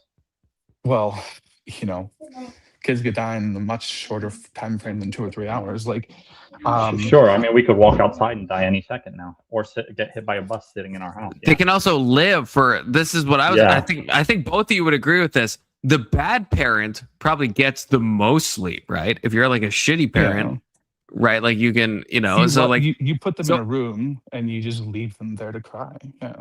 Right. But I don't even know if you can do that because the crying is so it's so obscenely loud. Like unless you're we're talking about child abuse. I've read some horrific child abuse cases where some people don't give a fuck, right? Some people actually, I don't know why, angry, but they don't care. Some people get angry, but some people actually are just apathetic and will just like imagine, like again, Alex, you couldn't probably imagine. And I mean, I can't imagine either, but like just going on vacation, both like you and your spouse, and like leaving all your kids alone for like that's impossible to imagine, but that's happened. Like, so some people are either that evil or that stupid or that compromised maybe by some like drug or but it's not the same, right? Like people run the gamut on like the evil to retarded to intoxicated perspective, I guess, right? I don't think most people are like truly evil, right? That requires a certain amount of apathy to any life but your own. Yeah, most of them are just stupid. I mean, if you want to say that, but I mean, I would argue the overwhelming majority of the world's population is just fucking dumb. They do dumb shit all the time. Stupider than you, but that doesn't mean necessarily that they're stupid enough that they should be judged as guilty of murder in the same way that you would be if you intentionally left your kid in the car to die from heat stroke, right? Like this is the scenario that happens. You are like for me, there was a day where I was supposed to pick up my kid from school, right? And it was one of those days where I never do it this day, right? I have my wife and my mother-in-law who pick them up on certain days and I pick them up on others. And I was told the day before that I needed to do it. And somebody mentioned something to me that morning, but didn't specify exactly what it was that I was supposed to do. And I forgot to pick my kid up at school, right? The school ended up having to call me just to remind me. Why? Because I'm fucking exhausted. I'm working. I have all these other things happening, right? I can't spend every minute of my life wondering if my kid is doing okay at school and if I should be picking him up now, right? You get into a routine, and when something breaks that routine, if you're already drained and tired, most of the time it doesn't matter. It's not a big deal. But every once in a while, the thing that was your routine ends up being really freaking tragic. right? I admit I would probably yell and call the woman stupid and everything else, but I would not say that she's stupid enough to be evil. Yeah, and For leaving her kid for 3 weeks. I mean, No. that goes no, beyond not, slip no, up. the car The thing. car thing. Like you don't normally take your kid this day. You put him in the back seat. You go about your routine. You get to your work. Your kid's sleeping. You don't even look back there because you don't need to look back there. And you go inside and you go about your day. Like that's not somebody who's evil. That's just somebody whose mind completely did not accept that something was different in this case, right? I mean, I guess, but I've never been so tired or even so inebriated that I wouldn't just double check just to make sure something like that wasn't going to happen. Well, yeah, I'm paranoid as hell, so I double check. Exactly. I check my car all the time. Yeah, imagine being so either dumb or just airheaded or scatterbrained in order like that. But some people aren't get like out of that, your dude. car and not check that everything's okay. But even what you said, Section 230, those are still, I would say, distinct things, right? Like if you are so scatterbrained, right? I would then say that's different than being so evil. That if you're like, how my kid can handle like 7 hours in the heat, I'll just like leave them there. That has to hit all of us. I think is like more evil than like the scatterbrained parent, which even if we don't believe it, that is, at least from most of the cases I've read, that's the majority thing, where it's like a routine, kind of what Alex said about his thing, right? Where it's like you're out of the routine and it's like you think, the babysitter normally has the kid, and so you're focused on something else and you go, and it's like, yeah, it's retarded, scatterbrained, but it's like that has to hit different than being like, people do this with dogs, right? Where they're like, oh, I'll leave even though it's like fucking 100 degrees, my dog can handle it. I'll go into the store for fucking 2 hours, right? And maybe the 2 becomes 4 hours, right? And their fucking dog dies. Right? That's different than like forgetting your dog. That's just, I feel like that has to be like morally different, So basically the contention is intending to leave them in there, not caring about the outcome, or knowing that the outcome is going to be bad, versus not realizing that you've left them. Yeah. I would think those are 3 distinct things. I think they're equally horrible in terms of the kid dying, right? And I think there's a large level of social condemnation that needs to happen, because at the very least, it might remind someone else who's in the middle of that fog. But it's not like people aren't dealing with things that are outside their control too, like postpartum depression, people who have ADHD, people who go through things like that. Like it's not completely yours to control, right? You can't control the food you like, you can't control who you like, you can't control how you react to certain things. Like these are all things that kind of happen to you. And when your brain completely fails you because it's not going to make you feel better, certainly, right? But is it your fault to the same extent that it is to the person who like left their kid there knowingly? I think so, because anyone who's scatterbrained knows they're scatterbrained.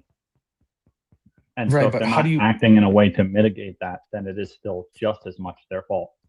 But definitionally speaking, if you're scatterbrained, you can't act in a way that to like limit that. Sure you can. So for example, if I know that I'm exhausted, I'm going to tell myself specifically, I need to double check everything I do to make sure I'm not fucking up. Yeah, I know, but there's a degree of like mental saying those words, you've already forgotten to do it. Yeah, there's a degree of mental fatigue right. or fuckery that you wouldn't know that, right?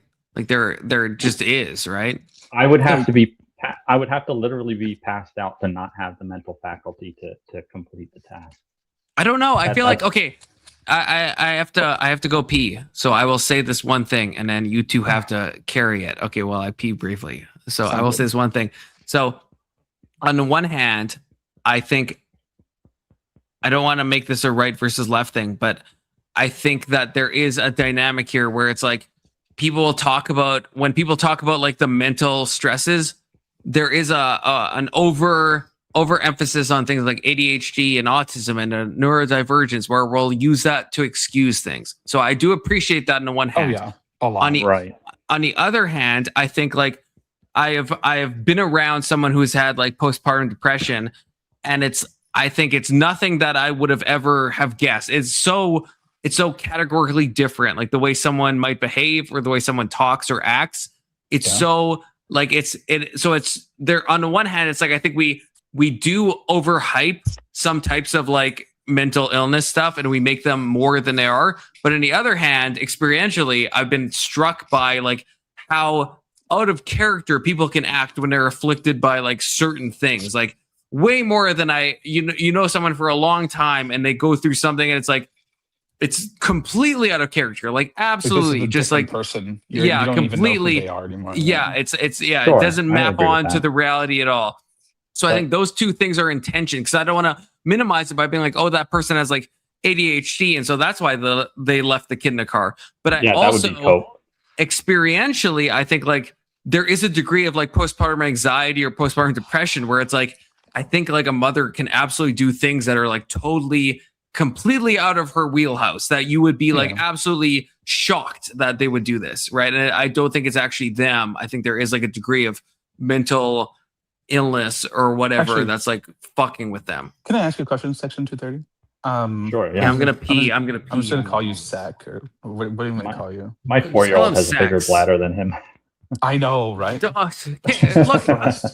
I don't know I try. Must be all those freaking energy You're drinks good, he go drinks. pee. Probably. Yeah, probably. So, do you remember your dreams? Sometimes, yes. Okay. What are they like for you? Like, do you know what's going on? Do you like I would say understand it everything? depends. Yeah, Okay. usually it's like a super vivid alternate reality that I'm living either my current life but in a different scenario, or I'm a different me. Sure. Usually surrounded by people I don't specifically know from this life, and then the various scenarios that entail there. And I would say Now, a lot while of you're times in- it has to do with either current events or concerns of mine and stuff like that. That's what I usually. So I guess you could theoretically, you probably should call them nightmares instead of dreams. But Yeah, I know what you're talking about. When you're in those dreams, are you aware enough to know who you are to the extent while like you know everything about your family, you know all these things, or do you only really remember them when they actually come up in the dream itself? I would say that I'm lucid or aware enough that I understand that I'm in a dream. I know who my family are. I know who I actually am, whether or not the me in that dream is that. Are you always that lucid in a dream? You're always lucid enough to know who you are? Yeah. Yep. Interesting. Yeah. I don't really enjoy it either because it makes things really rough when I wake up and then come out of that world. It almost feels like, have you ever been really deep in a pool and then rushed up to the surface and came out of the surface? You could feel the pressure and the water moving around you. That's how it feels when I wake up from these nightmares. Like I'm being yanked out of that water, out of that different reality. Interesting. So for me, a lot of my dreams, I don't know anything that is not in the dream itself. Like my thoughts are limited to what I'm experiencing. There's certain knowledge that comes in, but it's not like I'm self-aware enough to be able to think, oh, my name is this and I have these people in my life. Where are they? Why am I not seeing them right now? Like those things don't happen because in my mind, they don't exist at that point, right? Okay, fair enough.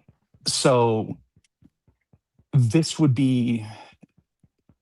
like how deeply your mind can play tricks on you or affect you in certain ways. Yes, the left have the problem isn't that like schizophrenia can't make you literally insane enough to do horrible things. The problem isn't that like postpartum can't make you actually hurt your own child because you truly believe that it is God's will and it's the right thing to do and it's the best thing for them. But people who have much less severe effects from it tend to use that as an excuse and it becomes overblown. And the problem is that ends up dismissing the people who actually go through it, right? Mm-hmm. Yeah. Like these situations don't happen very often and are very infrequent for a reason. But you have to, if you can imagine that people like have a good nature in any way, I think you probably come to the conclusion that most people, like, they would never ever want to forget their kid is in the back seat, right? Sure. And for them to Yeah. do so, something extraordinary has to be happening here. And usually it's a confluence of events. Just kidding. But it's like, man, it's like every day you do the same thing, right? And then one day something is just a little bit off and you're doing the same thing and you realize that you almost just killed somebody because, you know, this is a street that's normally clear and whatever else. And this day there happens to be a couple of cars parked in an odd spot and somebody walks off from behind one and you manage to stop, but you realize that you've misjudged how risky the behavior actually is. Like this is part of growing up too, but like there's a whole lot of reasons why things like this happen. And it's not usually because someone is super stupid or super evil. It's usually because they misjudged the risk factors involved. Like I'm willing to bet that after that first story came out of the person who left their kid in the back seat, there was probably at least a good couple of months where nobody did that again because they were so hyper aware of that situation. Yeah. So how much does moral luck play on this? A lot. Are you asking me or? Well, both of you are. First of all, just are we both familiar with that term, right? That someone, you could be going 110 and you just by dint of fate you don't hit anyone, right? And the same person could be going 110 and they kill 30 people, and the same person, the same action, the result is different. So they're kind of a victim of moral luck in that sense, right? It's like we see one as a monster. Yeah. Well, I think they were if usually they were victims of moral luck until the luck failed. I wouldn't consider them victims of that failure. I would consider it that they've been taught the wrong lesson because they've gotten away with it before. Yeah, I wouldn't call them victims at all. Yeah. Okay. Actually, this is something I've never thought about before. Like, honestly. Yeah. So like you can see this with teenagers when they first start driving. Sometimes some of them are really careful to start with and they become more cocky as they go. Some of them are cocky from the start and don't care about anything because they think they're actually invincible. Even though when you tell them they're not, they adamantly tell you, yeah, I know anything can happen. But actually, like, what's the term for like when you like believe something inherently true rather than just say you believe it? When you intrinsic? Kind of, but it's like the action of making something intrinsic. I don't know. Internalize? Yeah. When you actually internalize that, like the fact that you're not invincible, that literally one little like inch of ice could be your death if you're driving 110 miles an hour, right? those kind of things, when you start to internalize it, your actions change pretty drastically. But then Provided are we provided all that you live long enough to internalize it, that is. But then are we all moral monsters? No, it's not monstrous. I'm just saying. But I mean, if someone like with Cameron, the example I brought up before, right? Like someone who was in a street race, right? I mean, he didn't intend to kill a mother and her baby, but he did. Now he street raced before and he didn't kill anyone, right? So he did a reckless also know action. That he shouldn't be doing that in the first place, and that I mean, in his case, he was arrested multiple times for street racing. So like in his case, he definitely should have known he was wrong. But I guess what I'm saying is like from what Alex said, a lot of teens will do. Like I can't think of something off the top of my head, but I probably have done something that recklessly endangered somebody. Probably just like given the fact that I was a teen, I did some stupid shit, right? Like, but did I just get? Because I think Alex, at least to my mind, is like, or for me specifically, is like flipping it on its head, where it's like, are we all immoral to begin with? I guess when we're doing those actions, right? Any action I took which could have caused harm, then am I a monster automatically for doing that action, right? Because then it seems unfair to judge Cameron, right? Well, I mean, if we take away the previous stuff he knew, right? If he just did a reckless action, no, you can't take it away. No, a hypothetical Cameron that didn't do that stuff before. Sure, yeah. If God had never told Eve and Adam not to eat that apple, do you think that they would have sinned by eating it? No. Right. If you don't know, if you don't understand that something is so dangerous and risky that it can cause severe harm, like if you haven't internalized that, that's why we leave a lot of like room for kids who make mistakes, right? We don't even if a kid that's 15 years old does something severely negligent and gets someone killed, we don't hold that against them past some certain point of being like 18 or 21 or whatever that number is, depending on how we charge them.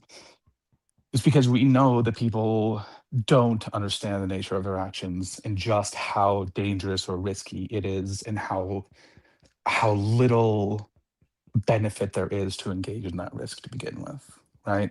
So you're not a moral monster because you didn't know that something was risky or could have killed somebody. We have to make decisions every day that put people at risk. Every time you drive a car and you decide to like go the speed limit, you're putting someone at risk, right? But then would you say someone like Cameron, I mean, Cameron, even despite his previous court appearances, right? He was 17 when he did this, right? So from what you're saying, right, is he not, because he probably hasn't internalized it. No, he hasn't internalized it.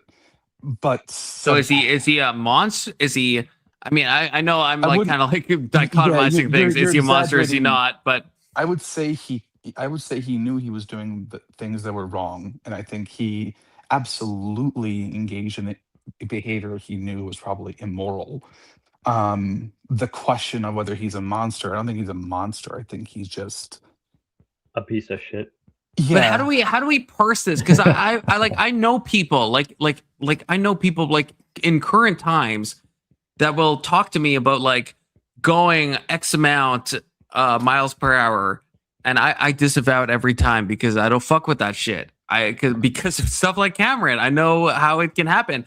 But when I think of like Cameron versus like the people I know, I would say Cameron, I do. There is like a moral repulsion there where it's like, am I just, and maybe I am I just like cucking myself? Like, should I see those two people in the same way? The person who is doing the speeding, but isn't actually harming anyone. So section 230, you say yes, so, but it's I can't though in my mind because I can elaborate.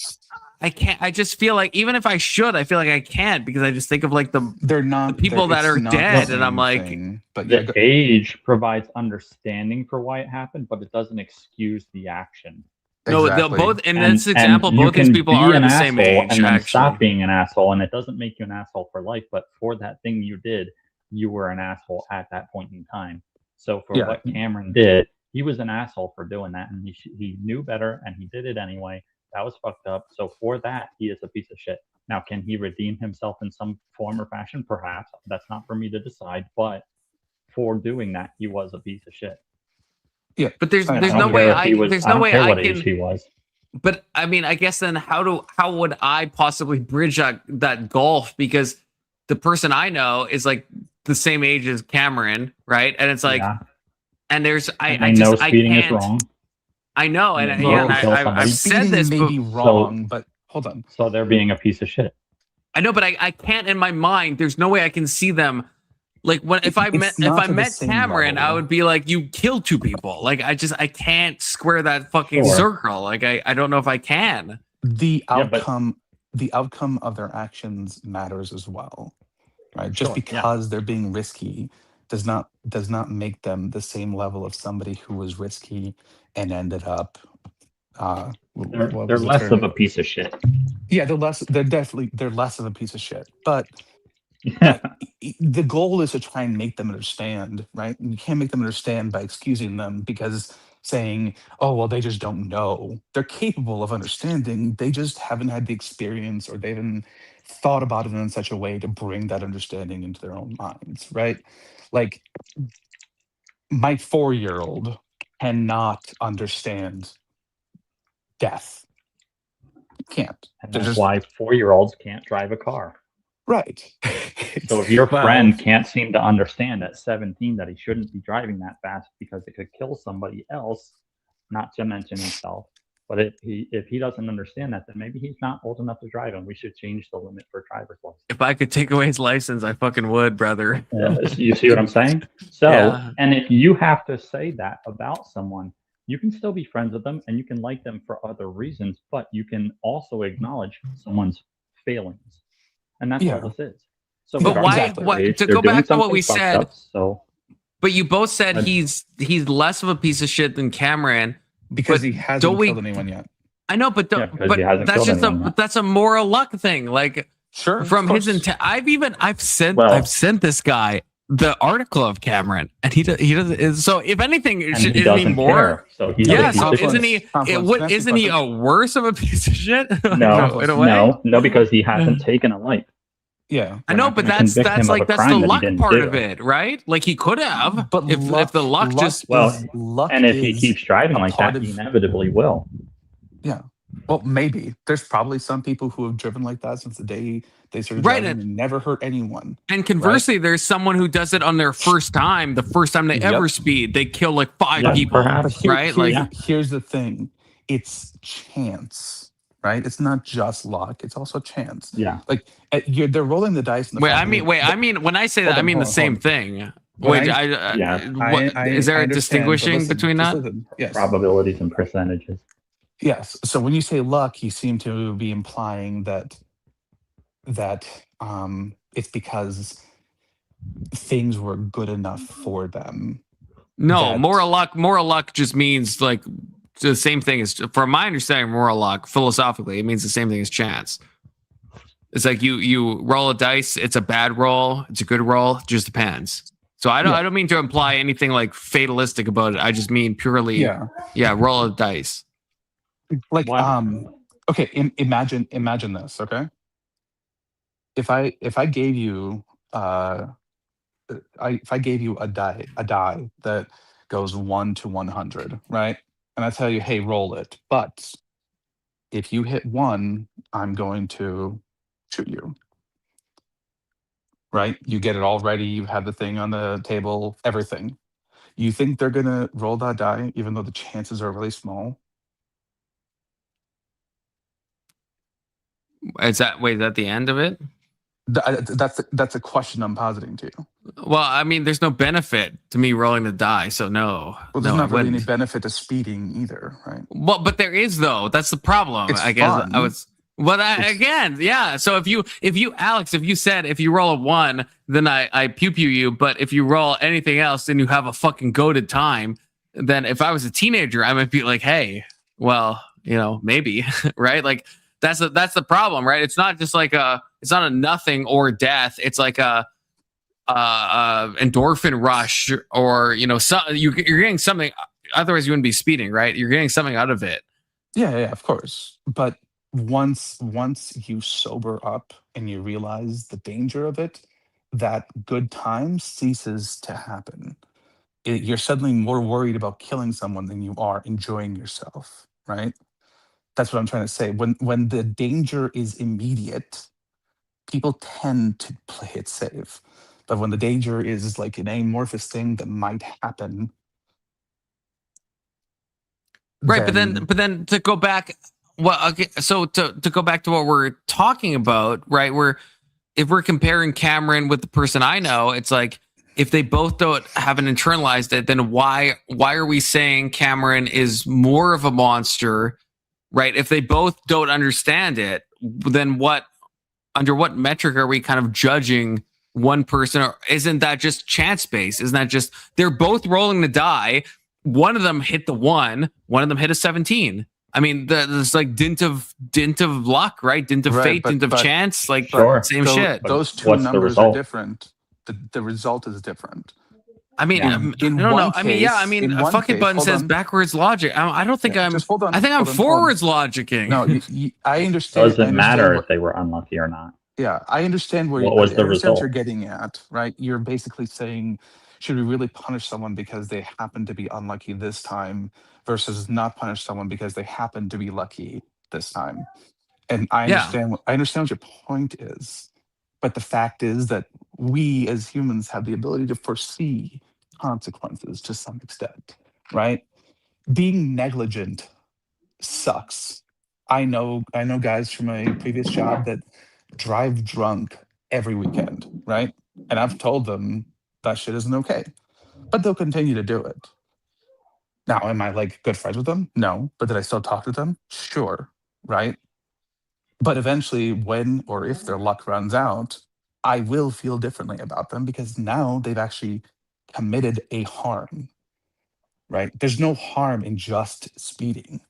The harm is when you actually kill someone or hurt someone while you're doing it. I know, but we talked about how you don't know the future. So to go back to the dice thing, if you and me, let's say we're both like teenagers, we both roll that dice. In that moment, we're both taking the same moral action. Why would you be held more responsible if you roll a 1 and I roll a 17? Like, either I feel like we should both be left off the hook, or we both should be equally guilty. Hold on. No. The divergence is what kind of trips me up. Hold on. Let's flip this. Let's flip this around. Rather than I will hurt them, I'll say I will hurt myself. Right? Now they're gambling with my life, not their own. So if they happen to roll a 10 and it's good, and you caught them, it's like, you stupid. Why would you do that? Why would you put someone's life at risk, right? But if they rolled a 1 and it ended up happening, you'd be having a different conversation with them.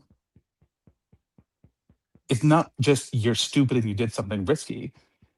You're stupid, you did something risky, and you killed someone, right? Those are different things. They're different outcomes. I know they're different outcomes, but if in the moment, if they're both, let's say we like screen cap the moment, right, when they're both rolling dice, I would have the same conversation with both of them. I would say, you're putting Alex's life at fucking risk. You're both fucking retarded and or evil, and then the outcome dependent, or the way the dice rolls, right? At that point, they both thrown the dice. They did the moral action. Now they're just like, they can't possibly know the physics and how the dice is going to land. So it's like in that snapshot, they're doing the same moral action. Yeah, exactly. They both. Well, that's my point. They both know the potential. So I would say they should be held equally accountable. Right, but no. If we're talking about the speeding part of it, yes.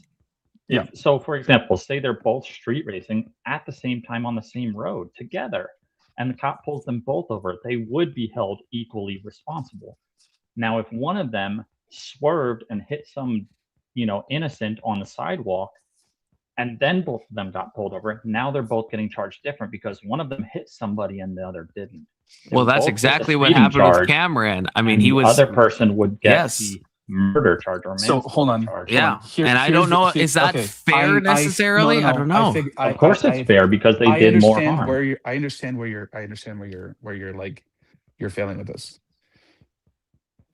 Feeling's a strong word. The action of rolling the dice or the action of speeding is equally bad. Okay. The harm that comes out of that is where things can get worse or not. Right? Yes, but I wouldn't charge you more for speeding because you killed someone. I would charge you with murder for killing someone. okay, Right. so I get The so crime isn't the speeding itself that we're all upset about now. What we're upset about is the people who died because right. you were negligent. So if I may, I don't know if this is a helpful clarification or not, but so like from I was talking earlier. I don't know who was here at this point. I can't remember if you were here, Alex, or not. But earlier I was talking about like the horizontal relationship, right, between man, and then the vertical relationship between like us and God. And like horizontally, yes, like from an outcome point of view, I agree. Like boots on the ground, yeah, that I can totally get what both of you guys are saying. That yeah, it's like you should punish it more based on the outcome. But I guess to clarify, or I don't know, maybe not a helpful clarification, but the moral action, I guess, is what I'm asking. Is that a worse action? Like, so I get from an actual the speeding, no, but the action of killing someone, yes. Okay, but then how? So then because like I get like now, as a society we have to punish this in a way, but like from like hold on. Now we're looking at not just one thing you did wrong, but two things. But you didn't do the section. Morality is nothing if it's not intention based, right? That's not true.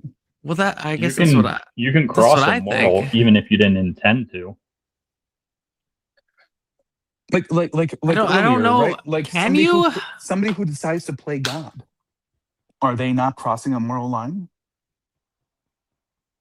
Let's say your doctor. Hold on. I got a perfect example. Okay, Dr. Fauci truly believed that the vaccine I hate that guy. Everyone. I hate that guy. Okay, so he put it in the water supply and vaxxed everyone on Earth. He truly believed he was doing the right thing, but he was still immoral as hell for doing it. This pains me to say it, but if under your hypothetical, if he truly believed that was the correct thing to do, I would say horizontally he did wrong, but vertically, I don't know if I could say that. How not? Well, in the same way with like the example we've talked about before, like a schizophrenic, I think you act according to the thing that you think is the highest, and you could be completely wrong about that. But what fucking sane God would judge you for that? A schizophrenic is not in his right mind. He was. Neither is Dr. Fauci. No, he was. He just decided that his view on the he decided that saving everyone was more important than giving them a choice. Right, but if the point is, if someone thinks that is, if someone thinks that's the morally highest thing to do, how do we judge them on that? Then people who think that children, that fetuses aren't children, are completely moral for aborting them. But yeah, I mean, they're not doing anything immoral, right? That's fine. Well, no, they're okay. So, but this is the distinction. They're doing something immoral if they truly believe. Like, let's say there's like a woman in a fucking cave and she's only been fed leftist AOC. She can watch AOC and Rashida Tlaib on repeat. Okay, that's all she gets to see. And then she's pregnant and she's like, yeah, it's a clump of cells. Yeah, I think she's doing an immoral act, but do I think she's morally culpable? No, I don't think that. Now hold on, the act is immoral? I didn't concede. Hold on, is the act did immoral? An immoral act. The Whether act she is knew immoral. It was immoral or not. But the vertical thing, I don't think she's It doesn't matter if she accountable. believed it to be moral. Do you think God is, in my example, my retarded cave example, Do you think that girl is responsible, like morally to God for the If abortion? Ted Bundy, if Ted That's Bundy, no way. That's insane. Oh wait, no. Okay. Hold on. That's If Ted insane. Bundy No. Before thought that example, it was perfectly my moral example. to kill people because they aren't really people and doesn't care about them, then he's okay with God. I think that's more. We What? can get to that example. I want to press on my example. Okay, I want to press on my example. Sure. Okay. You just failed in Yeah, this of one. Yeah, course. sure. No, I think mine is more clear. You know, it's more clear cut. It's I not. think, right? It's not more clear. It's just less. It is more clear. It is because I'm just saying. Look, a woman born in a becomes- cave, all she this sees is becomes AOC, more Rashida clear. Tlaib. That is super clear. I'm like, Ted Bundy, we have to look at all the stuff in his life and was exposed. Like, it's a fucking conundrum, right? Like that, you It's you not a have to conundrum. agree. No, what he So- did is arguably and literally wrong by every definition. I know, Doesn't but matter- don't- It doesn't I know, matter if what he thought. individually I know. doesn't Do you find not it see? immoral. I know, but the fact that Otherwise, you're right. There are no morals or objective morals. There is just your opinion about what's right and wrong. I'm not Are you saying trying that. to be a leftist? I'm You're- definitely. I'm Don't say detecting things you can't take back. Leftist functions here, buddy. No, okay, but on my weird abortion cave example, Section 230 was totally fine saying that God would judge that person. And so I guess Yes. before we move on, Alex, do you think, because I would say that person has no more. I mean, what the fuck was that person supposed to do? They're in a fucking cave. All they know is what AOC and Rashida Tlaib tell them in my fucking example. So I get to have the final would say over it. say- This is my example. I didn't do anything Sure. wrthey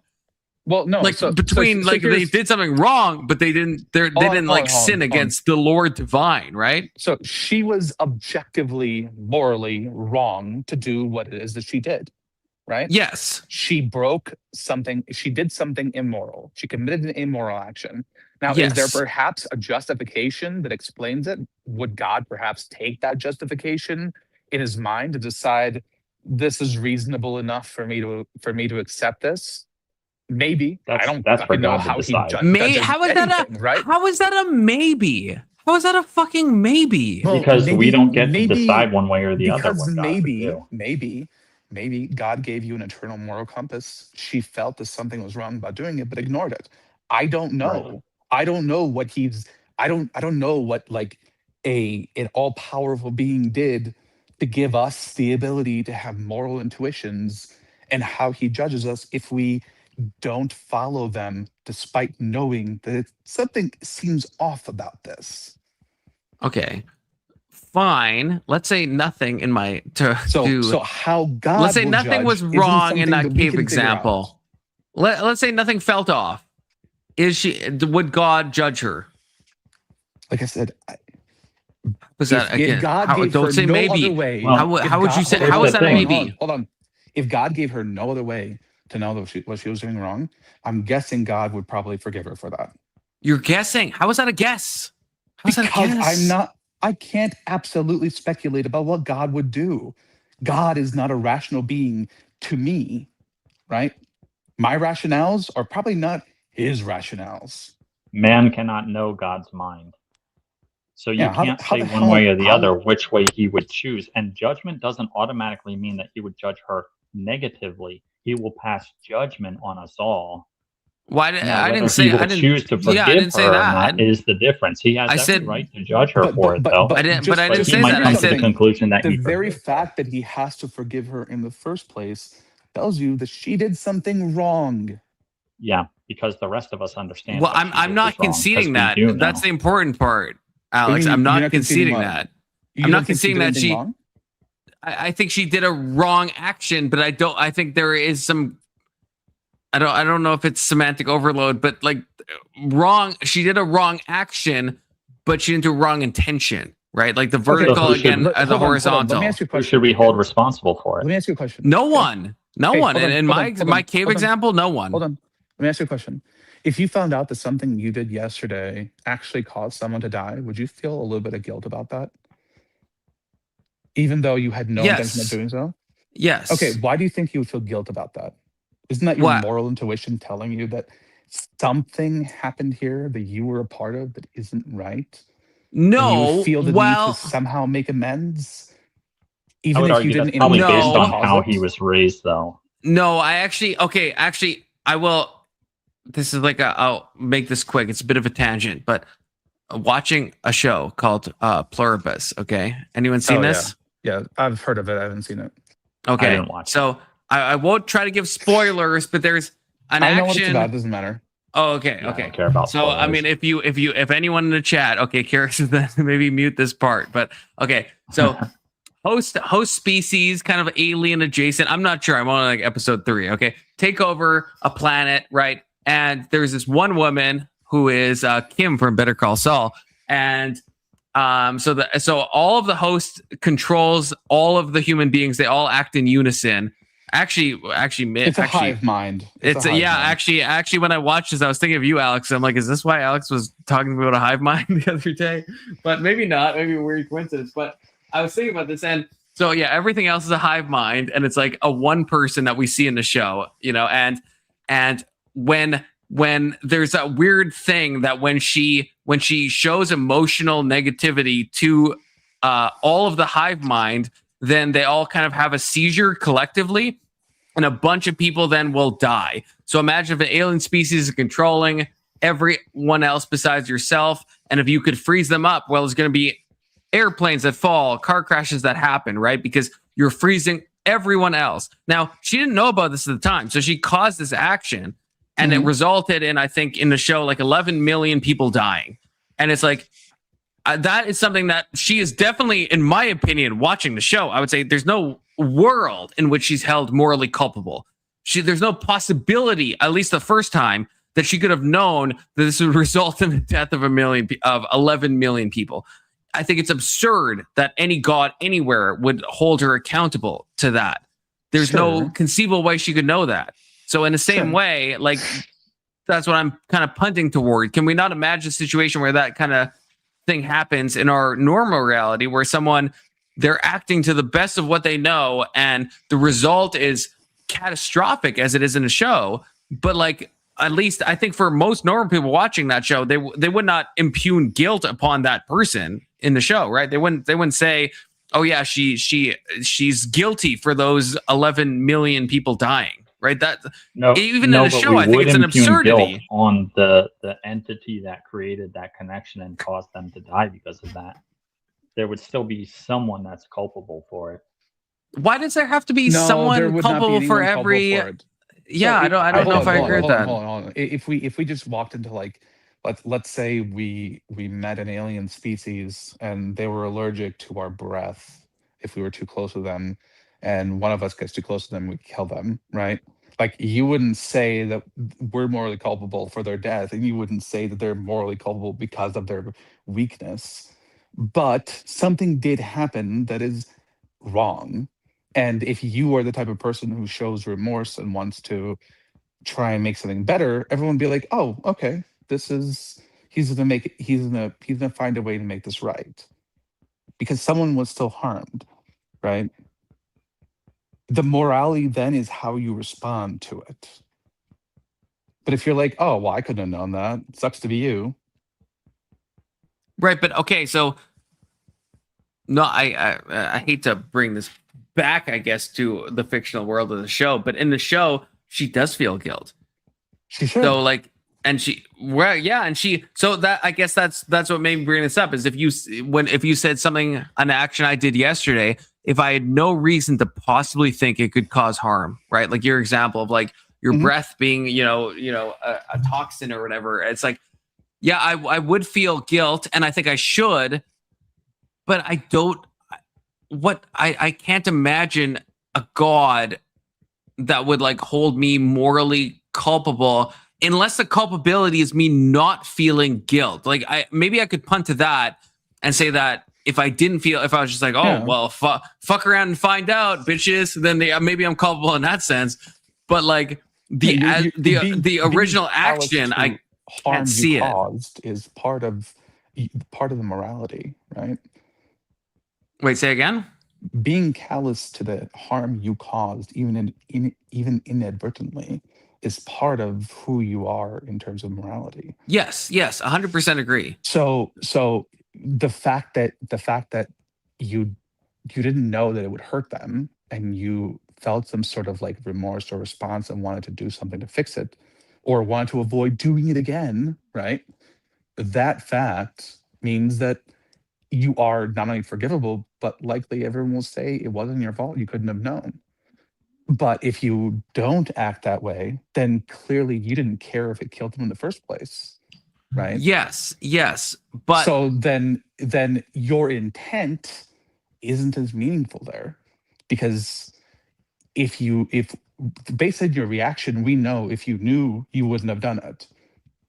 But now, based on the action of not giving a shit, right? We don't know that you wouldn't have done it if you did know. Right, but that's us trying to evaluate. But God can evaluate that. Yes, but he evaluates it based on intent, I guess is what I'm saying. Well, he evaluates it by way more than intent, but sure. Well, I guess, yeah, maybe I mean more. I'm trying to think if we mean the same thing when we say intent, because I would encompass your future actions.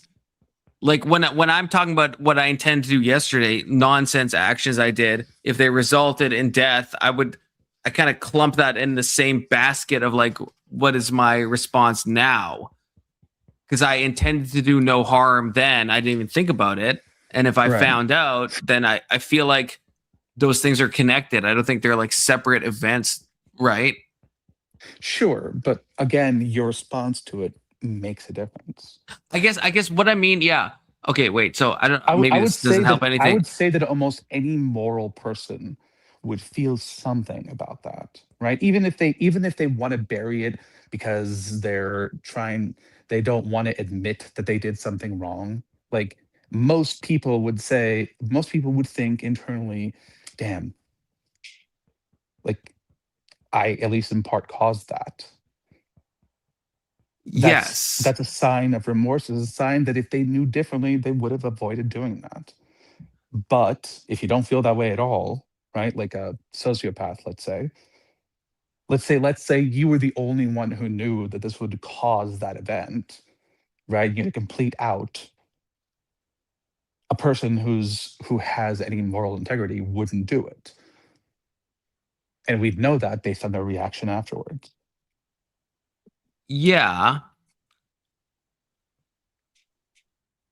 But I feel like there's the us knowing versus like the God knowing part. But you're asking us to speculate how God would treat this. And I'm saying there's I'm asking you to know. I'm asking you to know that. I'm asking you to know. I am literally like again, like, okay. But in the show, okay? If we just wait, let me say, wait, no. Okay. Okay. No, now we're in the Mexican standoff. Okay. You know what? I'm going to go first. You know? Yeah, I'm going to be an alpha male. No, I'm just kidding. Okay. It's your show. Actually, okay. So, fuck. Now I don't know if I know what I was going to say. Wait, let me think about it. No, it's coming to me. Okay. Yes, it came. Okay, so you came. I did. Yeah, I was etching myself. Okay. No, you're just distracting me. You're trying to make me lose my train of thought. Okay, so no, in the show. Okay, so sure. I would say what happens, right, is this girl, right, Kim from Better Call Saul. Okay, I don't know the actress's name, right? She finds out about this. She has the proper remorse. I would say, well, I guess I would maybe phrase this in a form of a question, but is there any, like from the Christian narrative, would Jesus need to die for that person? In that context, erase original sin, just looking at like what we know about what I just said, right? Someone is living, all the stuff I said. Eve eating the apple she didn't know she shouldn't eat. Well, I mean, with Eve, it depends if she did know or not. Well, right? No, because knowingly disobeying him is what caused her to be expelled. Right. That's. I feel like we're saying the same thing. Whereas in the show example, right, there was no possible knowledge. Yeah, right, exactly. Yeah, and there's a proper response. Right. She's like heartbroken at the fact that she. I don't. does Christ need to die for that? Like I would say there's what. So then, what even is there even forgiveness necessary in that case? Like what harm has even been done? Like what? Well, right. We're asking like who's. I would say no one's.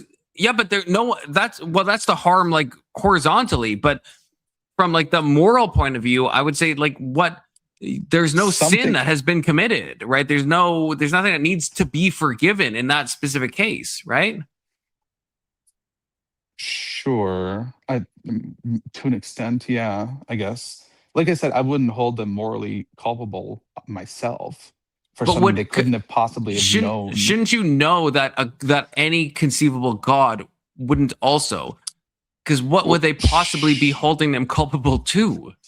Well, maybe that conceivable God creates a bunch of alternate realities where she did know or she suspected or whatever else and determines based on her reactions in those as well, right? Right, but if we just sure, but if we stick with my specific hypothetical, she didn't know inkling that this was this would harm anyone. But if we assume I can't no imagine inkling a God that would judge her guilty for that. Right. Yeah. Okay. That's my so we agree on that. So we know. Yeah, I don't know if Section agrees with that. Section, your thoughts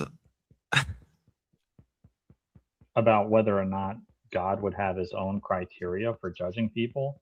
That's not something that we as men can know the full ins and outs. Well, no. Like in this case, right? The specific case where she didn't realize if she showed negative emotions, 11 million of these things would die, right? And in any possible reality that God tested, every time she had even the slightest inkling that might happen, she didn't do it.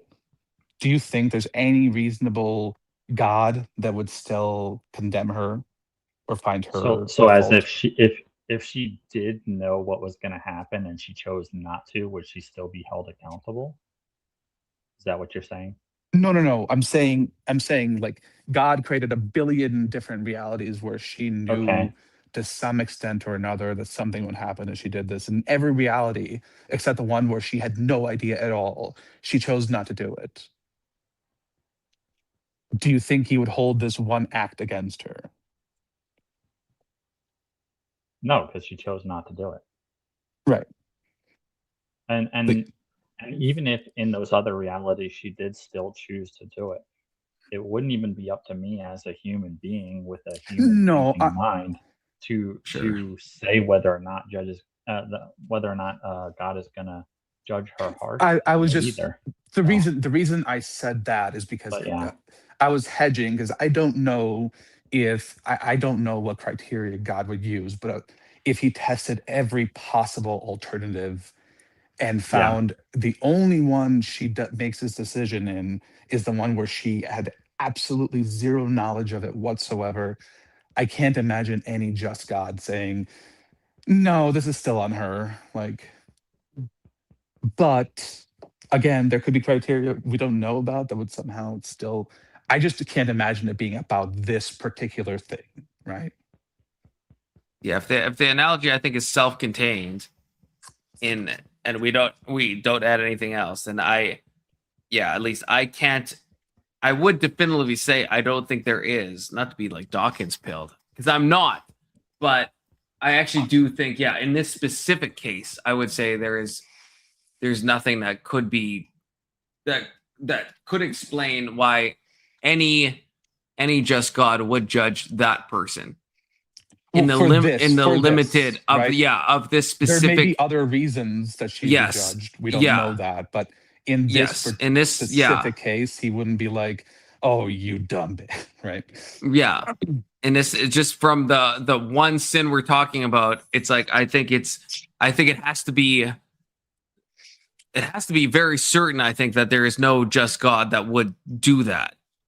Yeah, I think this is like the term like innocence, right? Like, would God judge a child for saying something they don't understand is wrong because they're too young or don't have the ability to understand what they're doing is wrong, right? No, because they're innocent, right? In this case, she would be innocent or incapable of sinning, because she can't possibly know that this was a sin to begin with.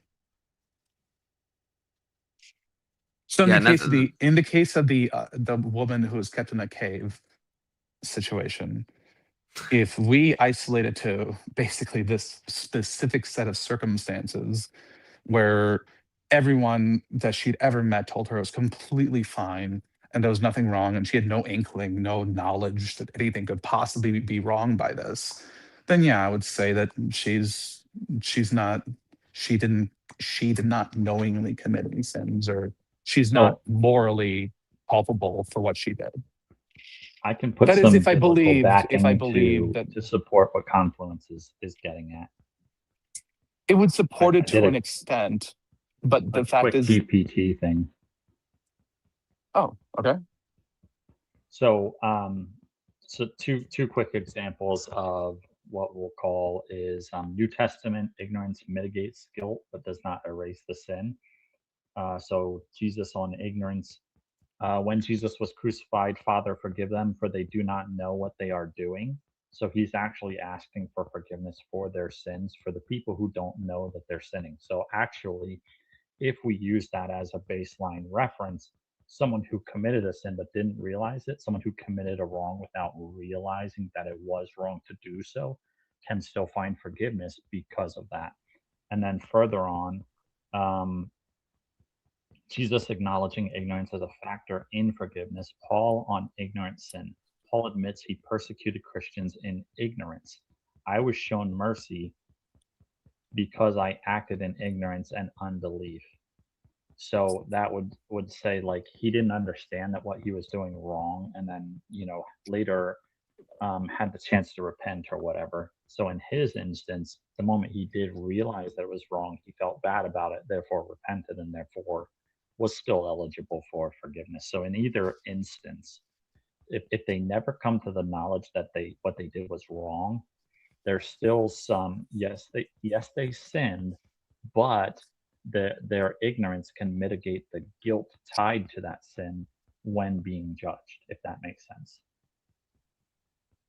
I think it makes sense, but I think the difference that stands out to me is in those examples, I don't think we have like clear knowledge that like Paul, when he was Saul, was like not doing something untoward, right? And same with like the people that crucified Christ. I don't, right? So like I when I hear those passages, I think they don't have the full knowledge of the sin they're doing, right? They don't, like in the first one, they know not what they are doing.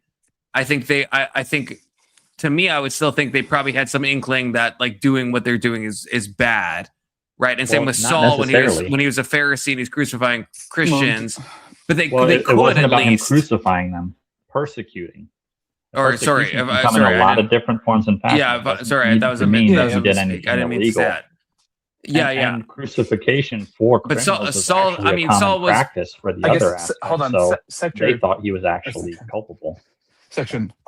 Do you think that like people have some inherent amount of understanding of right and wrong, or do you think? I think that some people do and some people don't. I think a large portion of that actually comes from the society that you grew up in.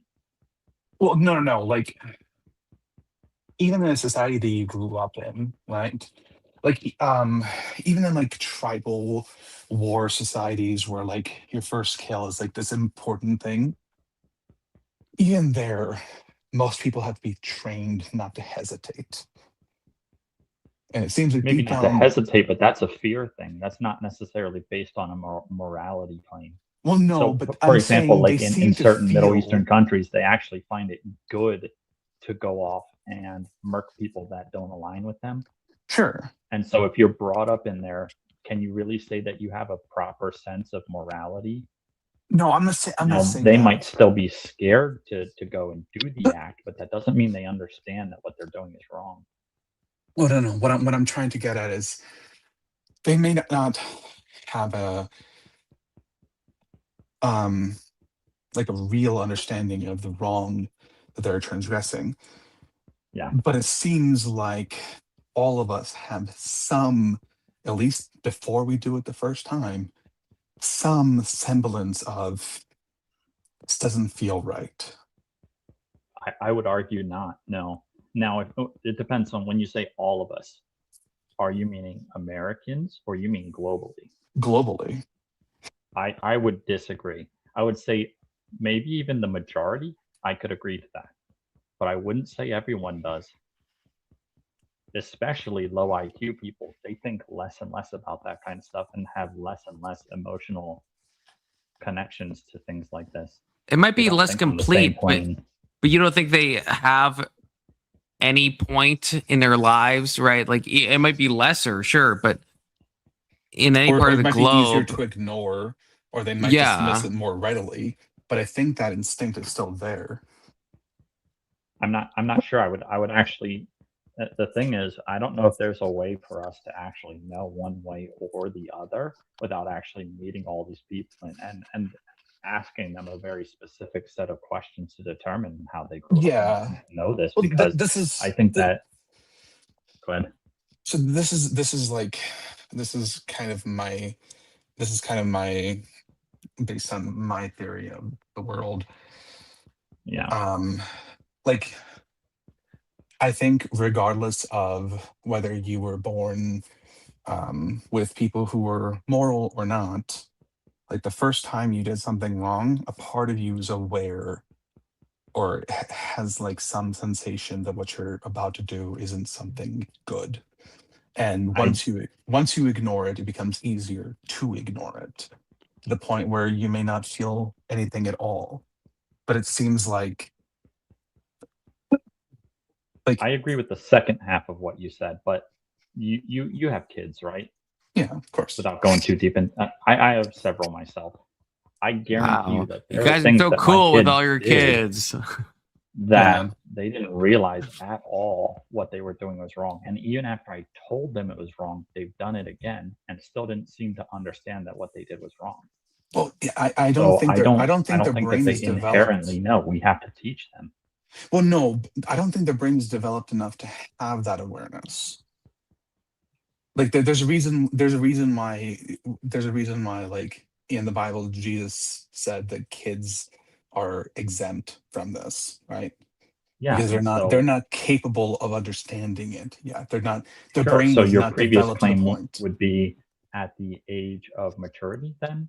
Like 16 onwards, or? No, I think by the time you're like 9 or 10, you've developed enough to be able to understand that some things are wrong. That's why you like try to hide things. And then to have that inherent knowledge of what is wrong or right. Well, no, I'm not saying you understand why it's wrong. I'm saying you have an Yeah. inherent feeling that something about this is wrong. 9 or 10 is wild. I'm just gonna say that 9 or 10 is wild. I think it's too late or too early. It's way too late. Well, I mean, I don't know. It could be 7 or 8 or 6. I can tell you that I a think it's 5-year-old different for is each person. Yeah, this would be why, like, I don't know that I could judge exceptions. it. But I can tell you, like, an adult who's about to like commit murder for the first time, it's not just because they're afraid of like society's reaction that they're gonna hesitate. Like even in like a battlefield, right? Like the first time you do it, it's really, really hard on you, regardless. Something So what just about cultures that propagandize their children from like the age of 4 or 5 all the way through their entire life until they're adults? I think they don't teach their hesitate kids for the to first ignore one. it. No, I think they still hesitate. Like even in like Japan with that unit, what was that unit number? The one that like The enjoyed- medical experiment stuff, yeah. Yeah, those guys. Like even with them, like the first time they participated in it, they had to have somebody telling them that it was okay, that it was fine, that these people aren't people, right? They had to have someone make it okay for them and take that like blame off their shoulders before they could do it. And then eventually they just had to believe that because they've already done all these things. Like you can't admit after the fact that you're wrong, because then you have to admit to everything that you just did. Right. Sure, but how do you prove that they knew better before that? Well, I can't prove it. It's a theory that I have based on every Which is example, fair. every person I've ever talked And, to. and Right. you could be right, but what if they're just a blank slate and then it's their culture and society and religious influences, their environment, nature versus nurture, that actually pushes them one direction or the other? Sure, and that may be true, but there's probably a reason we developed a system of like adrenaline to force us to do things like fight or flight, right? Some people aren't fighters, but under specific circumstances where their adrenaline's flowing and they have no other option, they might choose that route anyways. Like we have specific systems in our body designed to overcome some of those things because of situations that we're in. And my point is, if you have some inkling of it, I'm not saying that that's enough to like judge you, but I am saying that we seem to have some level of awareness that certain things are wrong, regardless of whether you think God exists or not. Now you can teach people to get past it and then to see it as okay later, of course. But the first time you do something like truly wrong, it's really hard, regardless of how much you think it's not.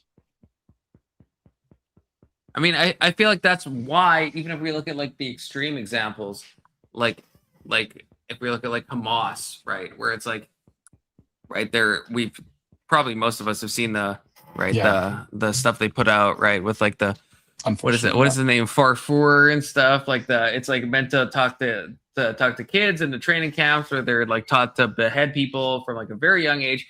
But there's a reason they have to do that. Because I think even in the most depraved kind of culture that's like untouched, they do depraved stuff, but they also still have. So I would say it's incomplete. They still have. There always will be like morals, and they might be like so far fucked in like some moral category, and that can definitely happen. But I think there's a reason that kind of like the terror groups like Hamas will try to indoctrinate people from a very young age, because that's how you got to get them young. Otherwise, they will not want to behead people, I think, in my opinion. Most people don't want to do that. It's not even that. It's like when you're an adult, you've kind of formed a lot of opinions. And even though you might be willing to do it once or twice, you're still gonna feel like something is wrong. But with a kid, if you can teach them to ignore that sensation, they'll do it forever. They don't care, right? They're as far as they're concerned, this is just fine. There's nothing wrong with this. Yeah, I mean, one case is like Saddam Hussein's son. Saddam Hussein chose to make his young child be a witness to a lot of tortures, and then his son ended up being like a really sadistic person. Shock of shocks. And and Saddam intentionally exposed him from the earliest of ages to witness and partake and do all it. And then but I think there's a reason that was done. And we ended up with a super sadistic person in Saddam Hussein's son. But like that's just look at the inculcation of it as well. Yeah. Right? What do they force them to do? They force them to like kill their mother. Right. And I guess because once you've done that, there's nothing worse in your mind that you can do. Right. So I guess in some ways it's like if it was just a pure blank slate, I don't know if all these insane, degenerate things would have to happen, right? It's almost like there's like some breaking process of like, there is some like intrinsic morals, and these groups are going out of their way to get rid of that, to try to erase that, to go and to excise it from their conscious, this make would them also explain behave. why like societies that are perpetually at war, they tend to be very brutal. They tend to have very few like moral standards the way that we would see them. But societies that have like come to peace for a few generations, they almost inevitably turn away from that kind of cruelty. Like it just naturally occurs, because that driving factor that forced them to do it before, or forced their parents to do it, it's not going to be there for those kids that come after. So if we start as a blank slate, you'd see your parents doing something, you'd be like, oh, this is totally fine, and then just be able to do it. And I think, I don't know. So I feel like I'm I feel like I'm going through some internal critique of myself on this, and tell me if I'm wrong on this. Because I also think people are born, and maybe this is the Christian me, but I think people are born with inherent evil inclinations, but also good inclinations at the same time. I think these two streams are running kind of tandem to each other. So I think it's not a blank slate, but I think there is both those impulses that are present. I don't know if I just get that from Christianity, but I think I've seen that even with like kids that I've known, where it's like sometimes a fucking 3-year-old that I've known will do some like fucking nonsense. I'm like, you fucking DJ, like, why'd you fucking hit that other kid in the face? Like you knew that was bad, you knew it was bad, right? Well, and then you Freud see the came up with opposite. the same concept, like from a psychological standpoint. Like the I, the id, the ego, or now the ego, the id, the ego, and the superego, where there's like different parts of you that's constantly fighting. One wants something and is willing to do anything to get it. Another one knows that it knows that like there's limits to how much you can do to get what you want. And the last one wants to like avoid confrontation, and then your ego has to like mediate between those. Do you think that's legit? Like under your views, Alex? Do you think those two streams run in tandem? I think whatever we want to call them, whatever reason you think they exist, or wherever you think they come from, they do seem to be there. Like a newborn kid, they're freaking sociopathic. They want to eat, they want to drink, they don't care what has to happen for that to occur, right? Like if a kid wants a toy, they may push down another kid just to get it, because they don't have the empathy or the ability to like empathize enough with another person to understand what they're doing. Like that only develops later in life. But there's a part of us that just wants things, of course. Okay, Section 230. If you have been listening, I do not have kids. You both have kids. Section 230, your experience. Is this true? The good and the bad impulse run in tandem, or no? Or yes? Yeah, I would say so. Yeah, they have both, and our job as the parents is to make sure that they understand which impulses to act on and when. Yep. And to make sure that they don't repress the parts that want things too much. Yeah, understanding the why for each of those is pretty Yeah. important, because they may want to do something and we may tell them, no, you can't do that. But if all you do is tell them no, that's not going to stop them from wanting to do it still.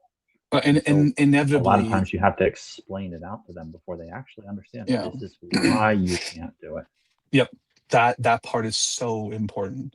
And that's like when we've talked about like moral intuitions and stuff, and I think even you said it once or twice, like you thought something was wrong, and then you had to think through why it's wrong or why it sounds wrong to you. Like it should be that you learn something is wrong and you know it because you know it's wrong.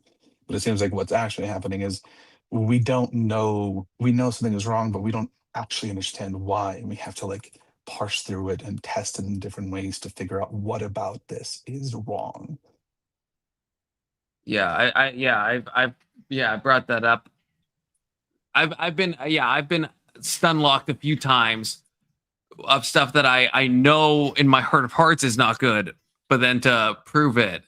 And yeah, one of the classic things is like incest. It's like I think we ad hoc add stuff onto that. We know that incest is wrong, and I think it is wrong. But yeah, to actually like to go through all of the stuff, especially if you carve out everything, I think that's one example where it's like it's actually shockingly, I think, hard for people that haven't gone through that to actually make a good logical argument on why it's de facto wrong. But it hits us all as wrong. We know it's wrong. It's hard all to the negative circumstances, right? Right, if you take away like, oh, they're infertile and they're of the same age, they're twins, even, like you go through all this stuff, right? So, because that's all everyone's main argument. And this is what happened to me. I was like, well, well, the consequences of interbreeding is bad. But then, yeah, obviously, yeah, the counter is, okay, let's say, yeah, they're infertile. And it's like, well, maybe there's an age discrepancy, a power dynamic. Oh, okay, they're twins, No, they're the same they're age, right? twins, It's right, right. And you can keep going down that line, and you get to kind of a thing where it's just like, well, it's wrong, but like, and I know it's wrong, but it's like, it's kind of difficult to actually explain why. Yeah. It seems like we have moral intuitions, and we have to figure out why it is that, not that we like think through all the possible outcomes and then determine that something is right because of our logic and facts, right? Right. I think we like to think we build up to morals, but I think the reality, I think for most of us, is we actually build down. we have the moral thing that we intrinsically know, and then we give like post hoc justifications for why that's like not a good thing. And so we're actually going in the reverse direction of the direction we think we're going in. Scientifically, they would say, oh, well, this is like built up from like millennia of evolution. I think that's a cop out, because I don't know if that's necessary. It theoretically could be, but so could anything, right? I think it's a cop out people take, though, because it's like, oh well, it's just evolution. Our genetics have it within them that we work this way and we do things this way. But that wouldn't stand up to how it got to this in the first place. Yeah, and I think there's a few things that I think, I mean, there's some more obvious than others, but I think there's a lot of things that yeah, until you're really like pushed against the wall on those things, that yeah, it's hard to know what is like kind of, and this is why I guess this is why I've gotten a lot of benefit out of like Alex O'Connor talking about, always be plugging my bro, emotivism, because I think it at least caused, even though I disavow emotivism, but it still caused me to do a lot of self-reflection on a lot of issues where it's like, I will have this like gut instinct, which I think personally, right, I think is like an intrinsic thing. But then it's like in my mind is quick to make all of these justifications in a lot of ways.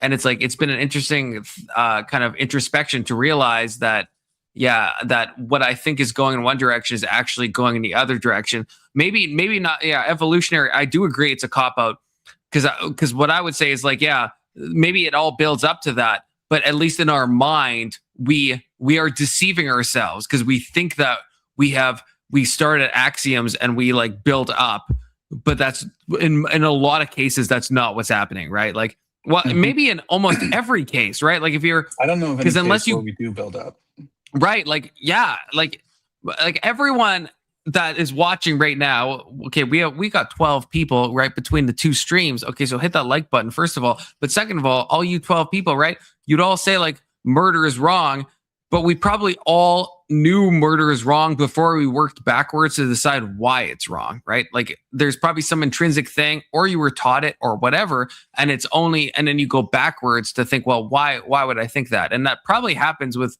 probably every kind of moral judgment that we have, right? It's probably, we have this kind of emotive impulse to condemn something. Like you hear about someone being tortured and that just hits you as, well, that's wrong. And then you kind of go in the reverse direction, but then your mind tricks you into thinking, at least for me, it does, into tricking that you built up a foundation and that all your beliefs are like valid and you started from the bottom and now you're here. I think it's the reverse. You started from the top and now you. This is why like there's no moral system that it has been derived through logic that is complete or capable of like standing up to any kind of rigorous testing. It's because it doesn't seem to be purely logical. There's something else to it. Yeah, I mean, even thinking back to what we were talking about yesterday, it's like I was talking about this with someone I know in real life, so Alex, you're famous in my real life world now. Okay. Because I was talking about like the dream thing, and I was trying to make sense of it and all the stuff we were talking about. And the point is, I was just talking about how a lot of words that we think that we could precisely define them because they're so intuitive that if you're actually asked, unless you're like philosophically booked up, it's actually like shockingly hard to like give a good definition. And we went through this with real yesterday. Like what exactly, that's such a intuitive word. It's like, it doesn't even need a definition, but if you actually have to define it, it's like surprisingly hard. And it's like surprisingly convoluted. It gets like, and we've been through this with Brandon and stuff, right? And our debate with Ryan as well, right? With like, what is good and what does it mean? Is it just preferences? Is it not? And it's like, as soon as you start to like dig in, it's like, yeah, stuff is a lot less justifiable than one thinks. I think a lot of stuff is kind of like a gut feeling. And I think where Alex O'Connor, I think, goes wrong is he just thinks it is like Fifi's based.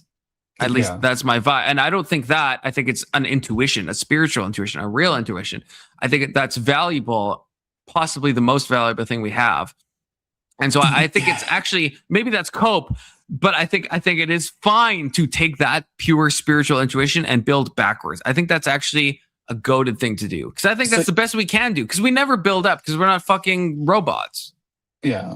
Society wasn't built up, it formed, right? Yeah. Like, we didn't just start building skyscrapers. Like this stuff seemed to naturally happen as we found problems and found ways to solve them. Like this is why I think like the whole idea of nihilism and what was that mereological nihilism is so like dumb. Like I don't think that we're like creating a reality that we somehow all share. I think that we're discovering a reality that we're all in.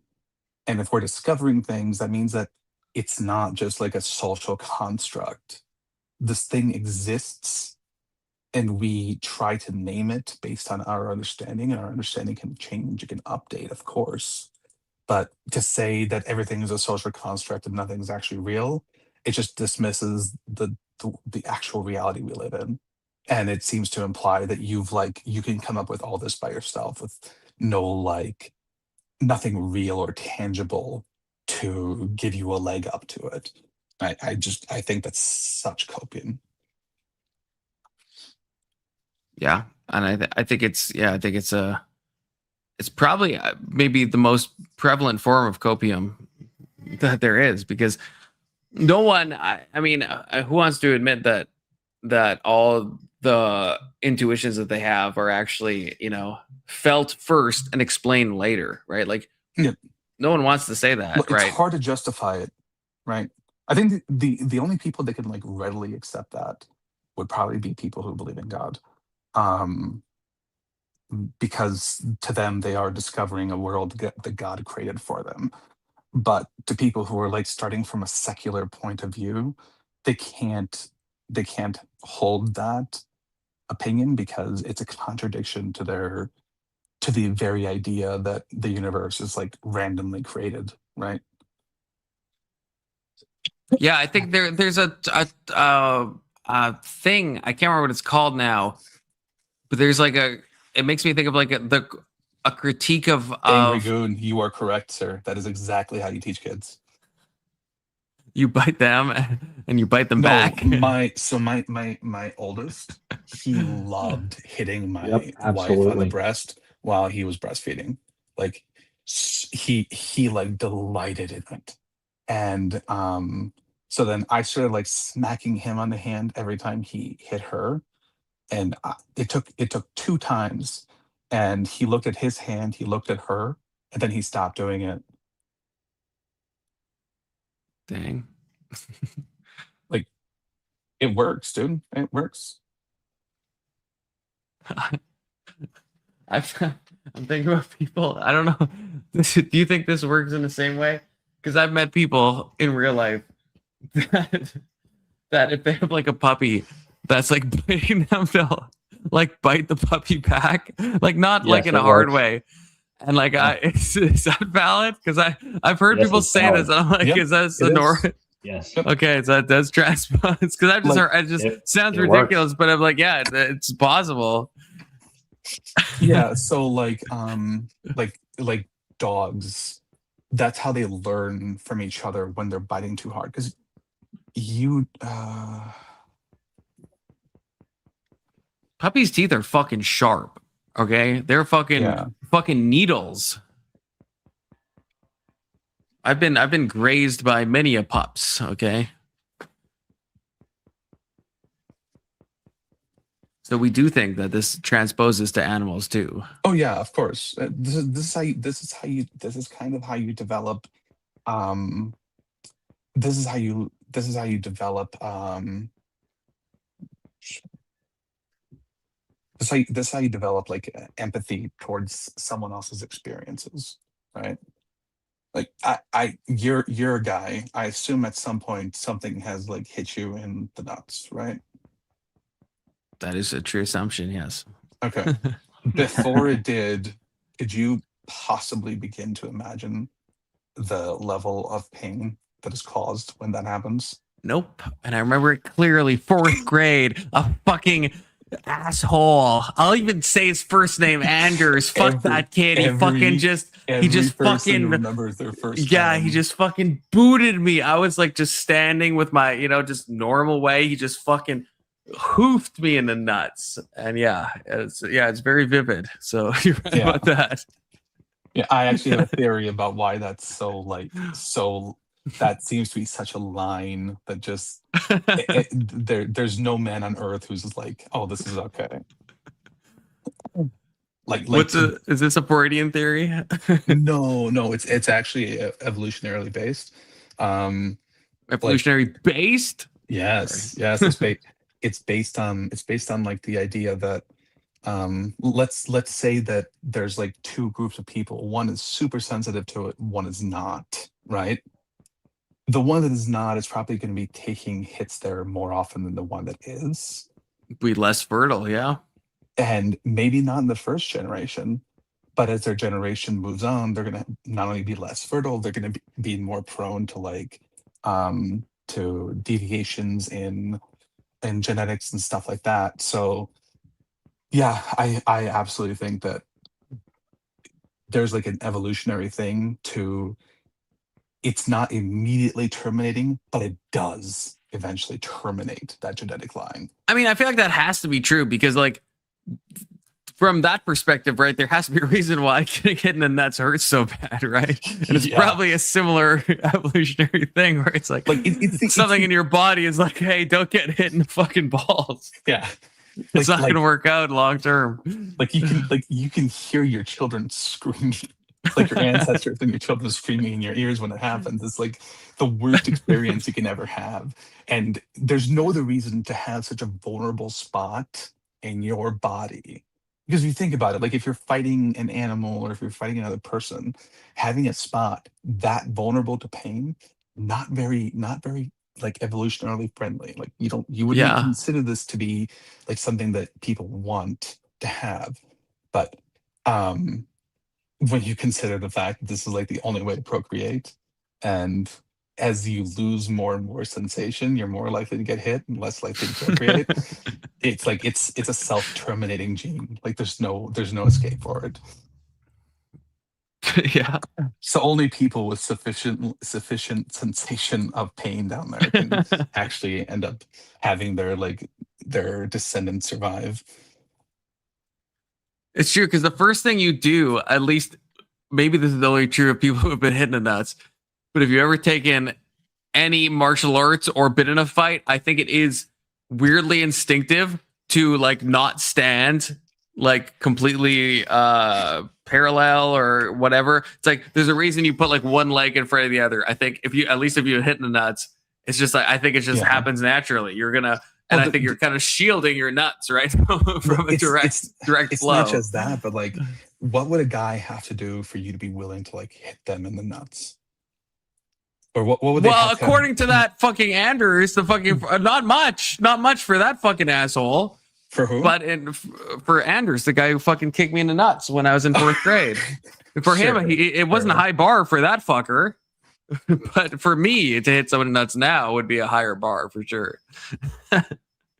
Probably a life or death situation, to be honest with you. Yeah. Like if some like ISIS guy came, I would go for the nuts, you know. But like, and like even in a street fight, it would be only if I thought I was like gonna die or like someone I loved was gonna. You don't go for the nuts, and it's disrespectful. Even somebody you don't like even somebody who's like a mortal enemy. I don't know that I would hit them in the nuts unless they've committed some sort of like sex crime. That's true.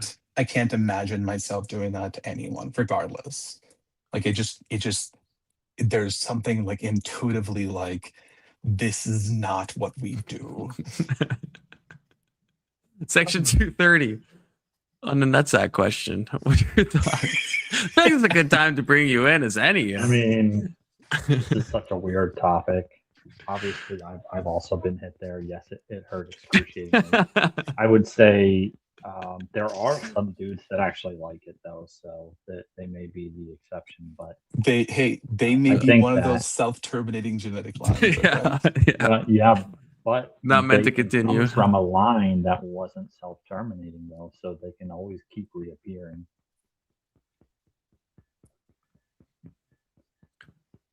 I guess they might not be able to continue their family line.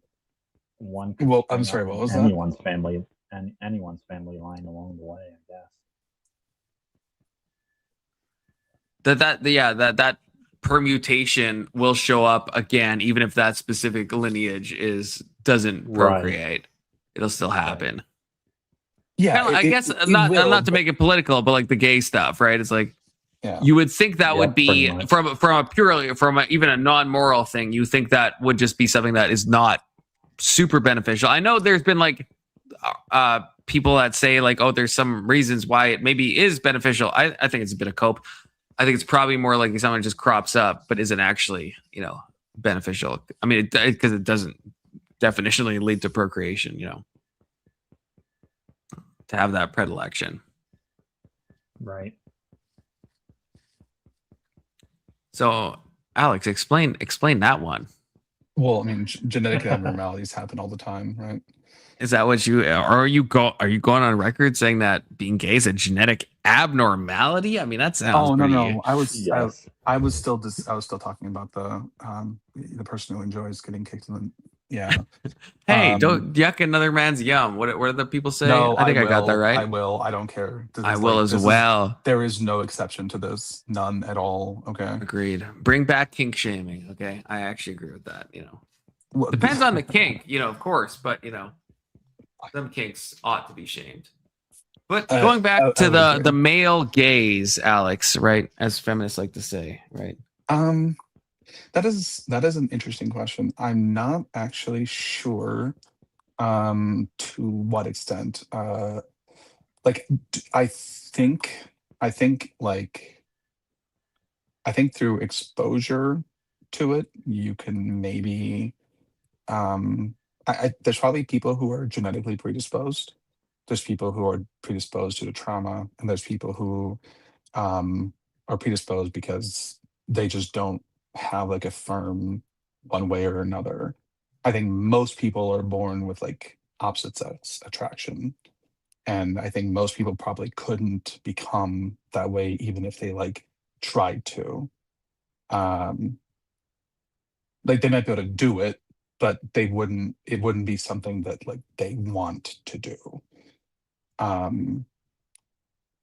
I don't know. It seems like one of those things that just kind of occurs. Maybe because like things are too calm. I don't know. This is crazy. Usually it takes us like an hour to come to an agreement. This is a rare time where I think we agree out of the gate. Crazy times. So partially genetic, and I'm not trying to partially environmental. Like, yeah. I mean, all sorts of things can like change the way you act. I'm not going to say it's just preferences because I don't think anything is just preferences. I think the entire line that, oh, it's just preferences. It's like, okay, well then, if I could change your preferences, I can change everything about you. So I guess that's fine. Like, there's nothing fundamentally you. Section 230. What makes people gay? But in a real way, like actually. Yeah, not like the meme stuff, not like the Why are you whatever. gay? I would argue it's probably more of like societal things. People pushing and normalizing certain aspects of things, whereas they wouldn't have even known anything about it. Or people who afflict certain abuses upon someone, which warps their brain to think that certain things are better or acceptable, etc. The Milo effect. Yes.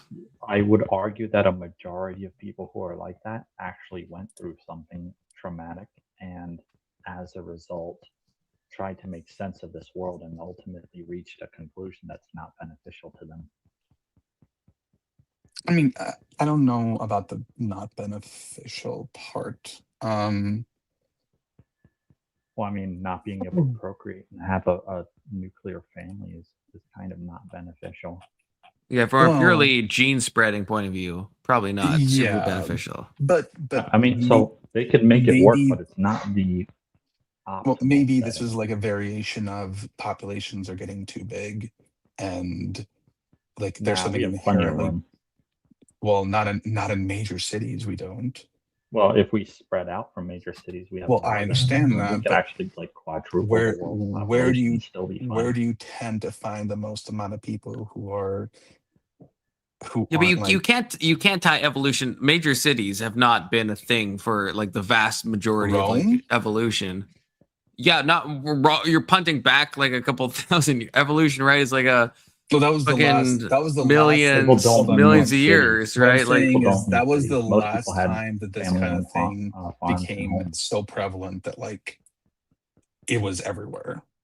No, I know, but I guess like to suggest this evolution would be like in the past, like no, it's not 3,000-4,000 years, right? Wait, okay, you're not. Wait, what are you saying? I'm saying like I'm not using this analogy to like insinuate anything specific. I'm just saying this. Like when you put like chickens in a small coop, their behavior changes, right? The same thing happens to pretty much any animal. When you like start tightening how much space there is between them, the way they act starts to change. So it could be that like more compact cities where there's people like above you, below you, to the side of you, everything. For some people, it can trigger like this kind of behavior change, or maybe even a genetic change or the activation of a gene, for all I know. It could be the noise, the level of like noise pollution around them. I don't know. This is purely speculation, clearly. It wouldn't explain why there's like people in smaller cities and stuff, but that part, I think actually, yeah, I think that is, at least I think we have reason to believe that, because we've done like fucking animal studies with like rats and shit, and if we put them in like a high like density area, like we stuff a lot of rats into like one cage, right? It's like they'll start fucking cannibalizing and doing a bunch of insane shit. And if they're spread out more, they don't do that. So yeah, there's something about the density. When there's no room for your kids, like your like evolutionary purpose starts to change, right? Especially for people who choose not to leave those situations, if they like enjoy being surrounded by people, then I guess maybe with the genetic thing though, that's maybe with the gene activation, I don't know if enough about biology to know, but the evolutionary thing, I guess I'm like, I feel like from an environmental point of view and a behavioralism point of view, right? It's like, yeah, for sure. Like obviously high population density areas are going to cause these things. Would that affect but I don't know if you're really saying this or not, like, would that affect the human species as a whole? Or like, because if you're just saying, yeah, like if you cram enough people into a tight enough space, you're going to get aberrant behavior. Yeah, I definitely agree with that. If you're saying it causes like a species wide kind of like change over time in the same way that like the getting kicked in the nuts is like species wide, right? No, I think so. Would you agree with me? There's probably people who are gay to the point where they have zero attraction to the opposite sex. And even if they tried, they couldn't learn to be attracted to the opposite sex. Would you agree with that? I don't know if I would say zero, but I don't know. I know people say that, but I'm like zero to the opposite. Is that possible? I can at least conceive of it. Because I guess like I think the evolutionary thing I think is so strong, and I think I agree with Section 230. Well, I think and you, I think Alex agreed with this, that like to a large extent it could be environmental or like things that has happened. Yeah. So does that completely erase like, yeah, I definitely believe there are people that are predominantly attracted to men. It's hard for me to say that there's men that have absolutely like I just don't know. Like, it's possible. Well, like there's but I don't know. There's people who've like lived with women, had kids, but were still attracted to men, and they weren't attracted to their wives. Like they had to. Maybe their wife wasn't like hot enough. You know what I'm saying? Well, maybe, but then there were other women they could have chosen, right? Right, but you could be attracted to a woman and still be like kind of Coomer brained, and then in the same way that like someone can be with their spouse and then cheat on them with a woman, then someone could also go. So I don't know if that means they have like no attraction. I don't like. Well, hold on. So we're saying you said to be attracted to men. Well, no. Like you couldn't. Not hold on. Not even just like men, but like to the male body form. Well, I don't think so, but I would say that's. Well, okay. Wait. Two things. First of all, I'd say I'm evolutionary predisposed to obviously engage in procreation. But secondly, I feel like you're asking an inverse question in a way from what you were asking before, right? Yeah, you're asking. Right. So I just want to make sure we're on the same page. Could I have any attraction to men versus the gay man having zero attraction to any women, right? Like that's the difference. Well, when I say zero attraction, I don't mean like they don't find some parts of them attractive. I'm saying that they're not sexually attracted to that person. But the example you gave, right, was like people that have kids and then go in and find like some like, gay grinder hookup and shit. But like how, like for myself, if I think like, if I had to like fake it and have sex with a guy, let's say that's how procreation worked. I don't know if I could like physically perform to do the deed. Like the act of making kids requires like some aspect of why right. You can close your eyes and think of other things. I don't think I could do that with a dude. I don't think I could do that. Sure, but if I took every man on earth and put them in that situation and as a life or death thing, some of them would be able to do that, right? Right, but it's not life or death. You're talking about men that just hold on. Like if you put a gun to my head, I don't know. Maybe I'm not sure. Hold on. Back then, it kind of was, right? No, it never was. How did people treat gay people again? Like in the 80s, that's not the question. 90s, that's not the 70s? question. That's not the question. You could obviously there's been a rich history, right, since at least Christendom and before as well, right? But at least 2,000 years of people being celibate, right? That's probably might explain the priesthood stuff, right? I was gonna say I don't know how celibate the priesthood is. Yeah, I'm not necessarily sure, but it's societally, at least it's not like we're like, oh, fuck that guy, he's in the priesthood or he's in the monastic order. Oh, what a F slur. Like it's not like we're just like, okay, that guy's celibate. Celibacy is one thing, but Right, but that's what I'm you saying. had to So have a the reason to be celibate, otherwise you were considered to be abnormal. right, but that's different than saying you're openly, gay, No, right? I don't know of any. Well, not really. Like, if you're somebody who's celibate your whole life but have no reason to be, I think that indicates something about you, right? Especially if there's like women around you who want to marry you.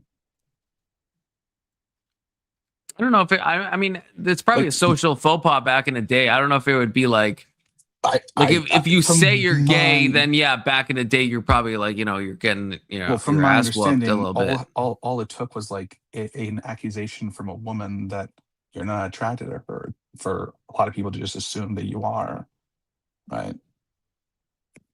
Like in the United States during like the Puritanic period and stuff, or even like the early 1900s, it wasn't just like a thing where people would like beat you up. It was a thing where you could like you'd be fired from your job, you'd be ostracized from the neighborhood, people would find reasons to like get rid of you. Like you would be removed from the society that you currently enjoy. It's like if you were actually for just like not being married, like when did Oscar Wilde get charged? And his charge was like fucking pederasty. And that's what it took for him to get like excised a bit from society. Like it not only was it, I'm not saying gay, but it was like, person, I know, but I'm saying that if you're in a situation where there's plenty of women who want to be with you and you reject them all to remain celibate for no reason, it's going to be really hard to give a good reason for that. Yeah. That's like how would you begin to explain that? Well, that's why you join the priesthood or just talk about celibacy. Well, you just say I'm a volcel. That word didn't exist, I believe. I think volcel is actually an ancient Greek title. Well, again, these were civilizations that had. Good to see you, Brandon. Gay, right? I haven't. Oh, Brandon is Brandon. Are you back? Either Brandon is back watching us, or Brandon is not currently has clicked the live button. Brandon says I haven't taken off my cup since high school for that very reason, which I do agree with. A little behind, yeah. Yeah, but you were like probably like 45 minutes behind, Brandon. So click that live button to catch up with us. We're talking about the gays now, Brandon. 45 minutes. He won't. Yeah, he won't. Yeah, that's true. Yeah, that's we true. live in different times. Yeah. He's literally 45 minutes behind our existence. Oh, okay. Somehow. Okay, Brandon. Yeah, 3. I feel like that was like a long time. Maybe I'm experiencing time dilation. I feel like that was a long time ago. You said that like 1 minute ago. Okay. We were talking about getting hit in the nuts like 45 minutes ago. Yeah, like that was a long time ago. But either way, like I'm not saying I can explain it. This is kind of my intuition about it. I don't think that's like the only reason either, right? There's different reasons for things like that to happen. But I don't know that I can say it's like good or bad for some people to be this way. If everyone was this way, I would have a different opinion. Wait, are we talking about gay people or people that want to be hitting the nuts? Gay people. Okay. Right, because then the human species would probably come to an end. But yeah. Now you right about what? Oh, about him being back in time. What is even time, right? It's subjective. Well, no, he's only a few minutes behind now. I think I don't know if he's talking. He's rapidly gaining on us. Yeah, he must be watching it like 5.2x. Yeah. Damn. Now he's just speeding through time. Crazy. Just imagine Brandon. Yeah, he's some program where he's watching us like 10 times speed and just constantly gaining up. You know on what? us. He actually might be an AI. Okay. That is true. That is true. Okay. Weird pivot. But I feel like this has just popped into my mind. Okay. And just to pick your brain. That's a totally, well, it's related, but not related at the same time. What's Okay, up? so that's an explanation for the LGBTQ plus people. But like, what about, I guess, the kicking in the nuts or adjacent like weird things that people like? Like, what is the kind of what do you think? Because that's something that I think when I think about it is like it feels like a black box when I try There's to like people think about who are what actually is going masochistic. on. You understand what that means? Of course, yeah. Yeah, like there's people who are masochistic. They're like their brains are wired in such a way that they feel pleasure from experiencing pain.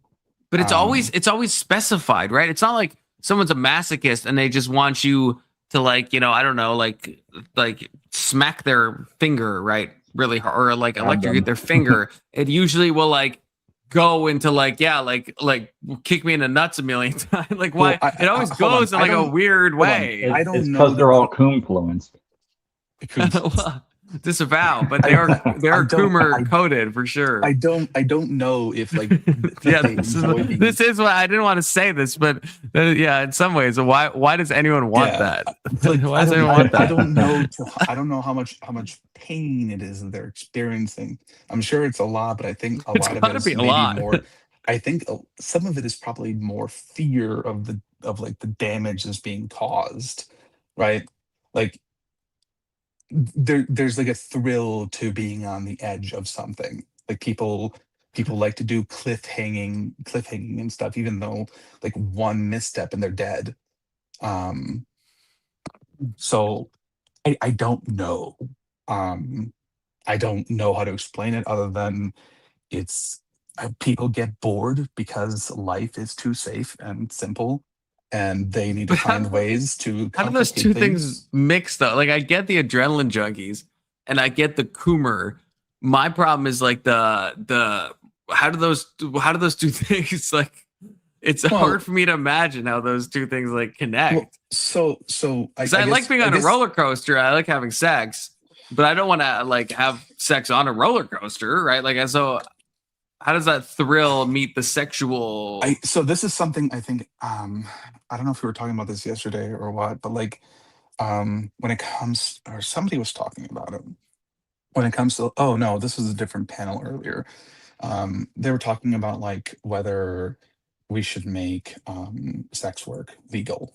And my prediction in such an event would be if you make something like that so commonplace and easy to access, the things that people will need to like actually get their rocks off will become much further away down that line.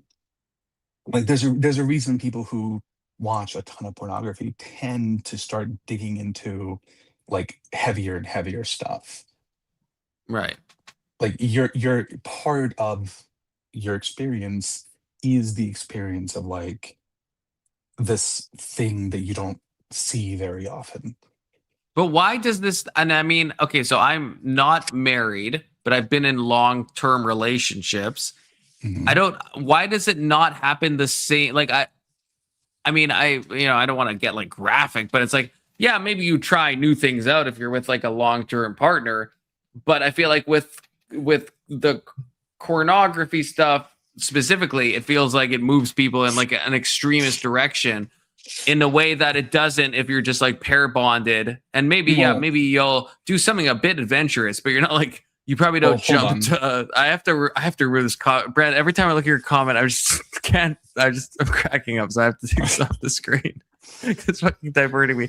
But yeah, you don't move to like the C and B torture, right? You don't like at least most probably monogamous couples don't move in that direction, right? So No, why does that not go in because that way? because you still have to like you still have to like get consent from your other person, right? You're not like able to have intercourse all day every day, right? There's like limitations to your experience already. There's time constraints, there's all sorts of things, but with P, you can watch that on your phone from work, you can watch that on your phone from while you're driving, you can watch that anywhere you want, you can see whatever extent of it you want, right? And when it becomes like so um like what's a good term for it? Like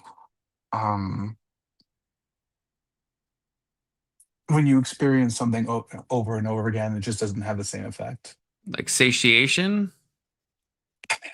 Maybe more like an addiction, I guess, than satiation. Like at some point you need more to fulfill that same high, right? But I guess why? So in the monogamous thing, let's say you're both, you and your partner, let's say you're like both permanently unemployed, and you both have high libidos. Then would it, in that hypothetical, do you think it would lead to cock and ball torture at some point? I mean, like we keep going, or does it not? Like, is there something fundamentally different about those things? There's probably something fundamentally different about that. My understanding is people who enjoy being like controlled are people who typically have a lot of control, and they want to feel like the opposite. Like the more powerful someone is in their normal life, the more they're going to want to experience some like controlled level of powerlessness, right? Do you think that's true? Because I've heard people say that, but I'm like, I don't know. Is that the case? It is true, yeah. Because if no one can ever say no to you, right, then you're always getting what you want. But sometimes what you want is a thing that like you don't have. Right, but do you think that's like borne out? Like if you actually like took all the guys and you divided them I don't into think like it's everyone. No, but it's on a broad scale. Would you see a statistical thing there of like people who have like not much societal or economic sway, right? Would they be more likely to want to like dominate versus be dominated? Like, do you actually think that would?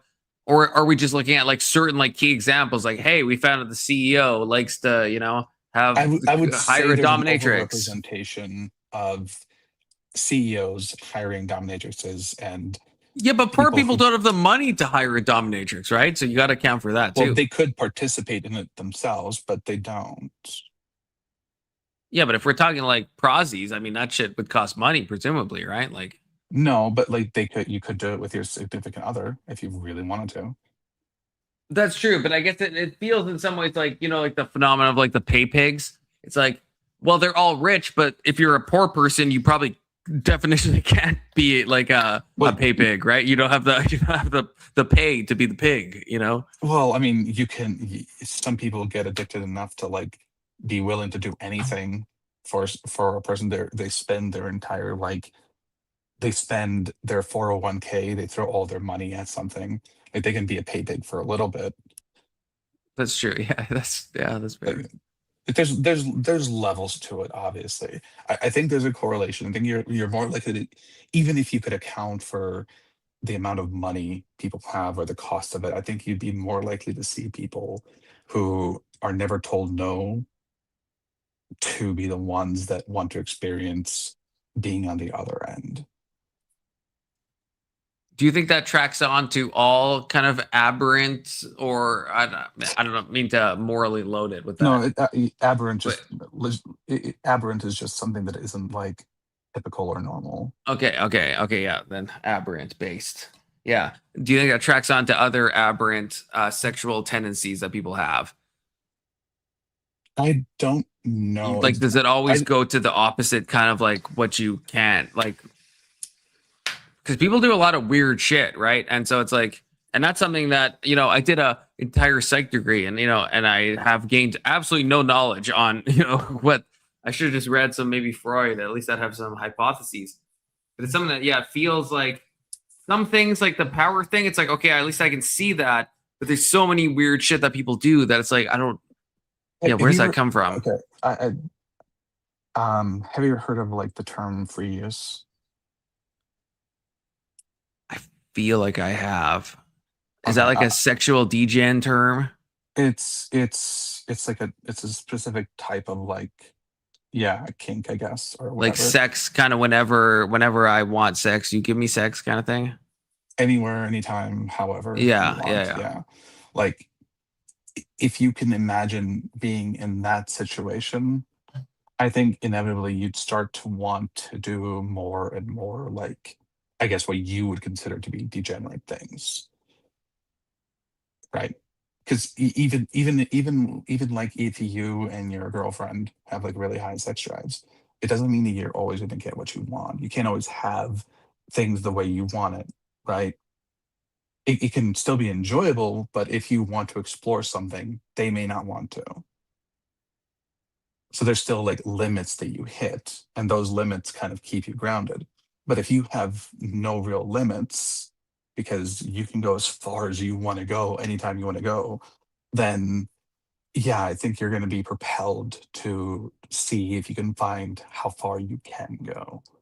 So If is it an intrinsic thing, or because I guess well, I mean, not everyone's going to be that way, obviously, but there's some people who become NASCAR drivers because they really enjoy going fast. And even if you put them in like something that is seriously dangerous, but it's the fastest anyone has ever gone, they'll do it.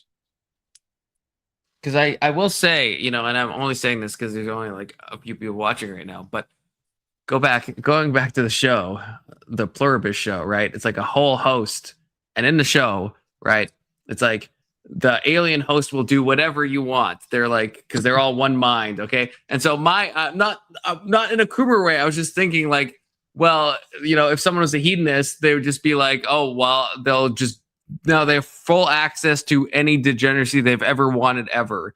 With any woman they've ever considered attractive or might consider attractive, yeah. Exactly. With like no holes barred, like whatever you fucking want.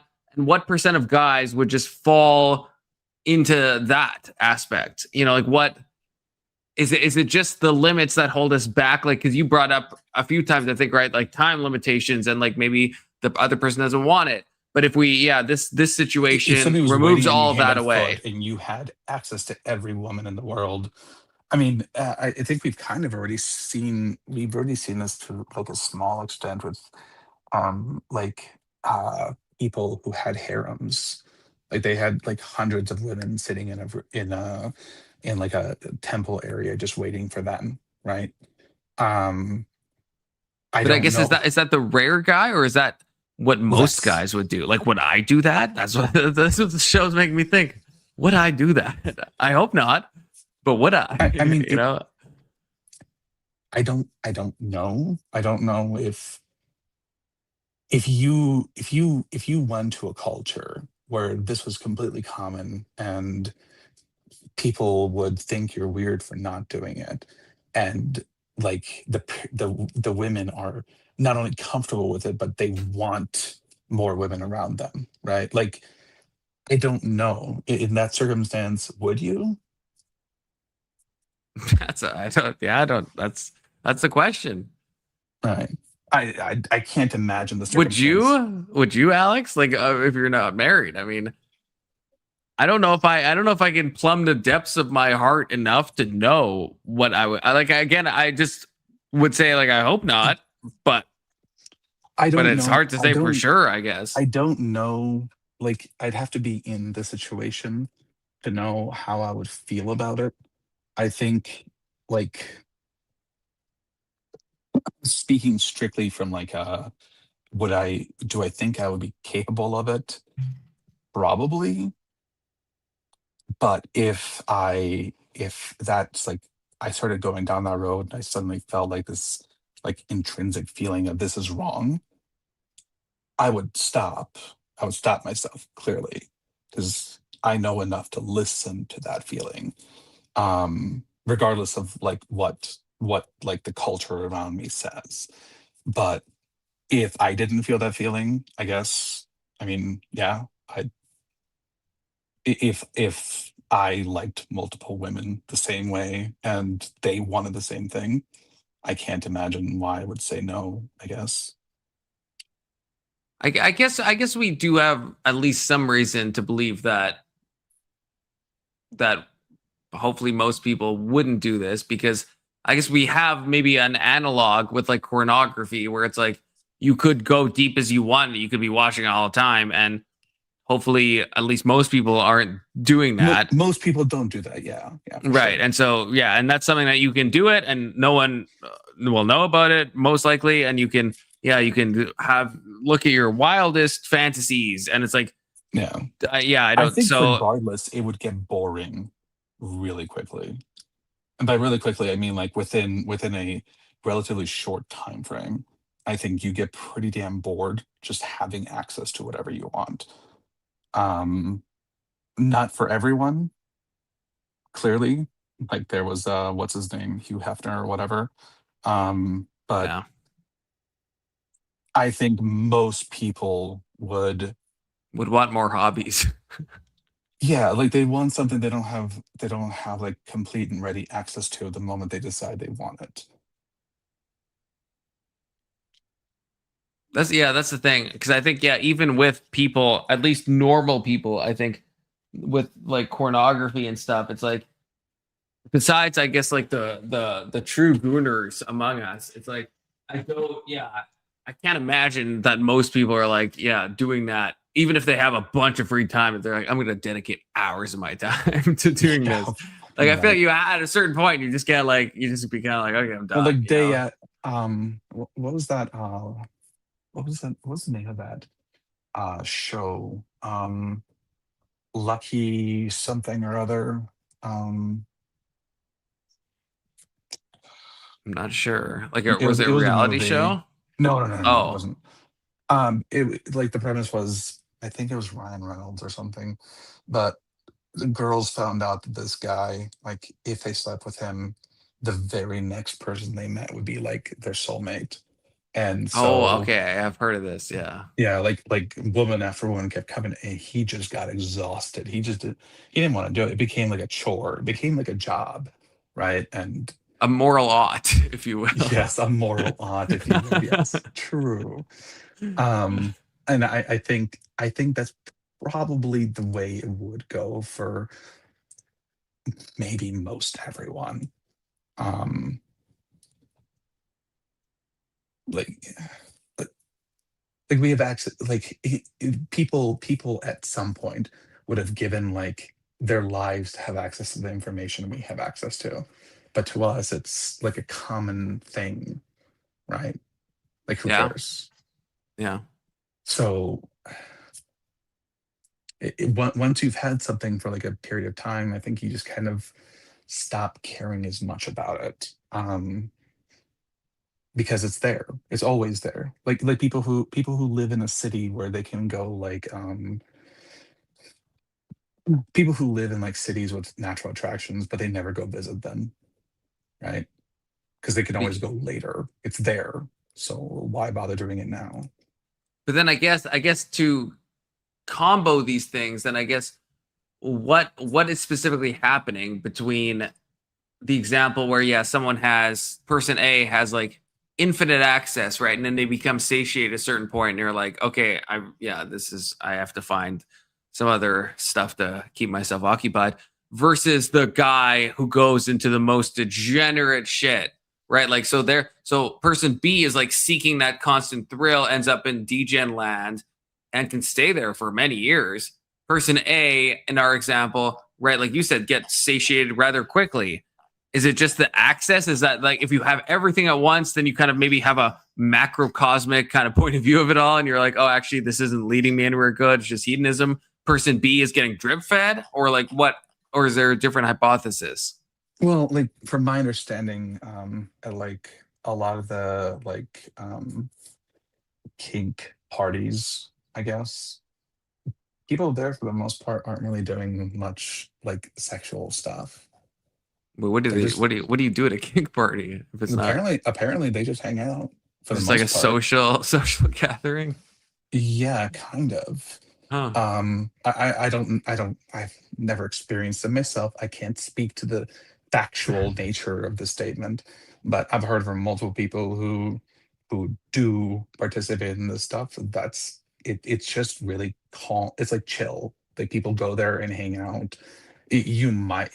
There's people who obviously have some sex, but it's not like it's like they show you like movies or games where it's like everyone everywhere all at once.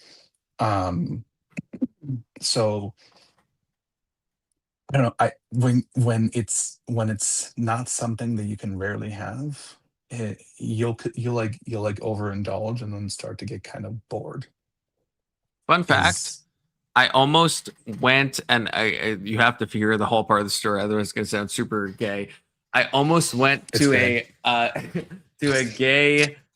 gay sex thing one time, completely by mistake. Completely by mistake. Quote unquote. Like mistake. no, for real. But I didn't go. Thankfully, inshallah. Okay, I didn't go, and it was because I don't know if I'm just naive. I don't know what stuff means. I don't know. Yeah, it was like I know. when I moved to like a way, yeah. So okay, so you all understand this, Alex. I hope. Okay, so I moved to like a big city, and there was like something called like a something bathhouse, and I just thought like, oh, this is like a Roman-esque spa, you know, where it's just like a thing where guys go and you're just like chilling in a spa. And so I was like good to go, and I was like, oh, that sounds kind of cool. I just get to go to a spa and stuff. I don't know if that's the assumption I would have come to, but sure. That is okay. Yeah, but this is what I thought in my mind. I honestly thought this, and then at the last minute, because it was like 5 minutes away from my house, and I was like, okay, like it's a Roman, it's a bathhouse. I'm like, okay, that sounds cool, you know. And then I like went on the website right before I was about to go, and there's a bunch of photos of like fully naked and erect men, and I was like, whoa, what am I? And I literally had like a holy shit, like that's not what I was like. And I can't. If it would have, in some ways, it would be hilarious if I didn't go to and I actually did go in just to see the shock on my own face in retrospect. But at the same time, I'm glad I didn't. But you know, yeah, a bathhouse is not what I thought it was. To be clear, I don't know if you would have found what you think you would have found in there, but yeah, I mean, it would have been funny to see you react to it, I guess.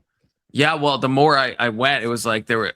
Once I went on the website, then I was like, hold on. The more that you went there more than once. More than the more links I clicked on the web. Obviously, I'm curious. Dig into this website. Well, I mean, I was like, what happened? Like, what the fuck am I? How is? First of all, there's a lot of stuff, right? I'm like, is this legal? Like, what's going on? Like, what did I almost, get into? Not in a gay way, just like in a normal way.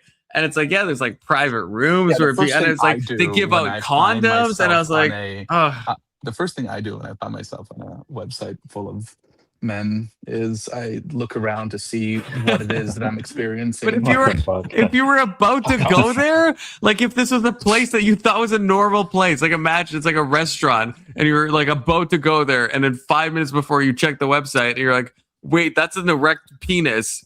You're not gonna be like, wait, what the fuck? What kind of restaurant is this? Like that was my mentality. I'm like, what? So you're like, there's a bit of like curiosity, not like in a gay curiosity way, just like a dude. What the fuck is this establishment? I don't know why you have to like preface all this, right? I feel like I feel like I'm walking into the gay hole. I wouldn't care if you were gay, all right? Just to give you that. But well, to be clear, from your perspective, I'm not gay. To be very clear, that's fine. I understand people don't want to be considered that, especially now I feel like you don't believe me, and now I have to prove my heteronormativity to you. Well, the best way to prove it to me is to not care, because you're confident. Is to show you a picture of my erect penis. Is that what you're while you're looking at a girl? Yeah, sure. Yeah, exactly. That wouldn't be gay at all, to send other men a picture of your. It's just proof. It is scientific. It's a scientific method in fucking action. Make me wonder though, if you're thinking about me and that's why, or if it's the woman you're looking at. What if I clarify? I'm like, no, Alex, this erection is fully produced by the woman I'm looking at. You're getting the results of it again. Just so you know, what do they call the providence, or like when you're like with like puppies, where you're trying to figure out the on your fingers. I'm just saying, like. That's true. Yeah, I couldn't have you in the back of my mind. I don't think there's a way for you to like get I don't know that is not the way to prove anything. Let's just go What with has that. this conversation turned into, really? Proving your straightness, it would be a good thing, We right? were Section talking about 230. How people do you? running each other over with cars, and now we're talking about this. Like what? Well, yeah. Now we're talking about how We've does gone one into prove? a lot of weird conversations. That's okay though. Yeah. No, I can tell. I still occasionally look back, even though I removed it from the screen. I still look back at this every few minutes and laugh. I just can't help. Say this, okay? Like, you shouldn't be bothered by this stuff, right? It really shouldn't bother. I am bothered by this stuff. What's wrong with that? It seems to me like you just lack confidence in your own masculinity. Then. Oh, that's what all gay people say. Okay. What kind of a manipulation tactic is that? Isn't that called? Yeah, that's what it sounds like. I'm not saying. Hold on. Stop. I'm not saying that you should participate in it. I'm saying that, like, someone else being gay shouldn't bother you. Well, I'm not. Well, I didn't necessarily say that. I said, I didn't. Someone thinking that Coomfluence disavow that name is gay is what That's true. Coomfluence is a terrible name. It is. Yeah, I did not give that to myself, to be clear. But it has kind of stuck is the problem. But it's what it is. Are you a really big Coomer or something? That's the thing. I'm literally an anti-Coomer. I'm against. I think all porn should be banned. I don't know. You against all. Yeah. You did say that you enjoy both. He says some suspicious stuff. Wait, yeah. I'm afraid of what you're. Stuff. What were you gonna? I'm afraid. Roller coasters and sex, but you wouldn't do them both at the same time. I don't know. It seems to me like you might be a little bit of a Coomer if you. You know what the funny thing about that is I realized after I said that I actually fucking hate roller coasters. So I'm not sure why I said that. I do like sex, but I fucking hate. So I was like, as soon as I said it, I was like, what? Why did I say that? I don't like roller coasters at all. Yeah, that's not true at all. I really don't like adrenaline in most cases. So. But I do like sex with biological females, okay? To be clear. Okay, Alex? That's great. You got that? Good for you. You got that? You believe that? Are you certain of that? Okay. No, I don't believe that at all. But that's terrible, okay. That's terrible okay. times. It's totally fine. I mean, dude, you do you, okay? Just don't do me. You do you, okay? Oh, wow. Oh, wow. All good. Wow. All good. Wow. Absolutely. I'm glad I could wow you. Shut the fuck up. Fair. Yeah, now you're making it sus, okay, Alex? This is getting worse and worse.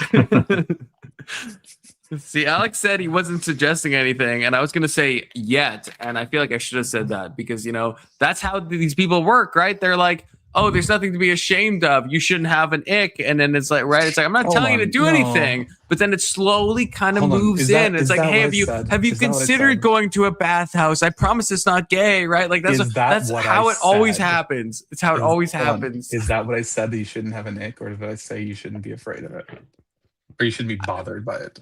I would say bothered ick. Is that not kind of a similar thing? No. If I'm emotionally bothered by something, and I know I added the word emotionally there, but would you at least say an emotional bother is kind of the same as an ick? An ick is like a repulsive reaction. Like a disgust response. Yeah, a disgust response is not the same as like. Hold on. Were you saying that I said you shouldn't have an ick reaction? Were you saying that? What was the words you used? Maybe I misunderstood what you said. Yeah, I don't think you should have like an ick reaction. Just it sounds like you just like I have an ick reaction to spiders, right? What if it's like a gay spider? Do you have like a double ick to that? I don't have an ick reaction to gay people. So no. Oh, but if you did, no. Nope. I guess the spider's probably not trying to get with you, I guess. So I guess that makes sense. I mean, even if he was, I'd just say no. I'm good. Thanks. You think spiders respect consent? Brother, you need to be more icked of spiders. They don't give a fuck. just to be honest, okay? The worst thing they can do to you is not that, all right? They can roll you up and then plant their eggs inside of you and let them eat their way out. So that sounds gay. Just even what you just said sounds super gay. Yeah, well, A I can- male it's- spider it's- planting it. Oh, I guess a male spider would be planting eggs. I guess, yeah. No, I guess that would be a female spider. Yeah. Exactly. Okay. Yeah, I see your Yeah. point. I see your Winner, point. winner, chicken dinner. Thank you. That'd probably be a worse fate, I guess. With an ovipositor, isn't that what it's called? Oh yeah, That'd that be like the phallic- egg Yes. depositing types. Yeah. with a phallic. Fuck that. Yeah. Yeah. That is nightmare material. Can we for change anyone. the subject? Please, yes. I don't want spiders sticking me with their phallic object, and We're all injecting me having with their nightmares eggs. tonight, that's for sure.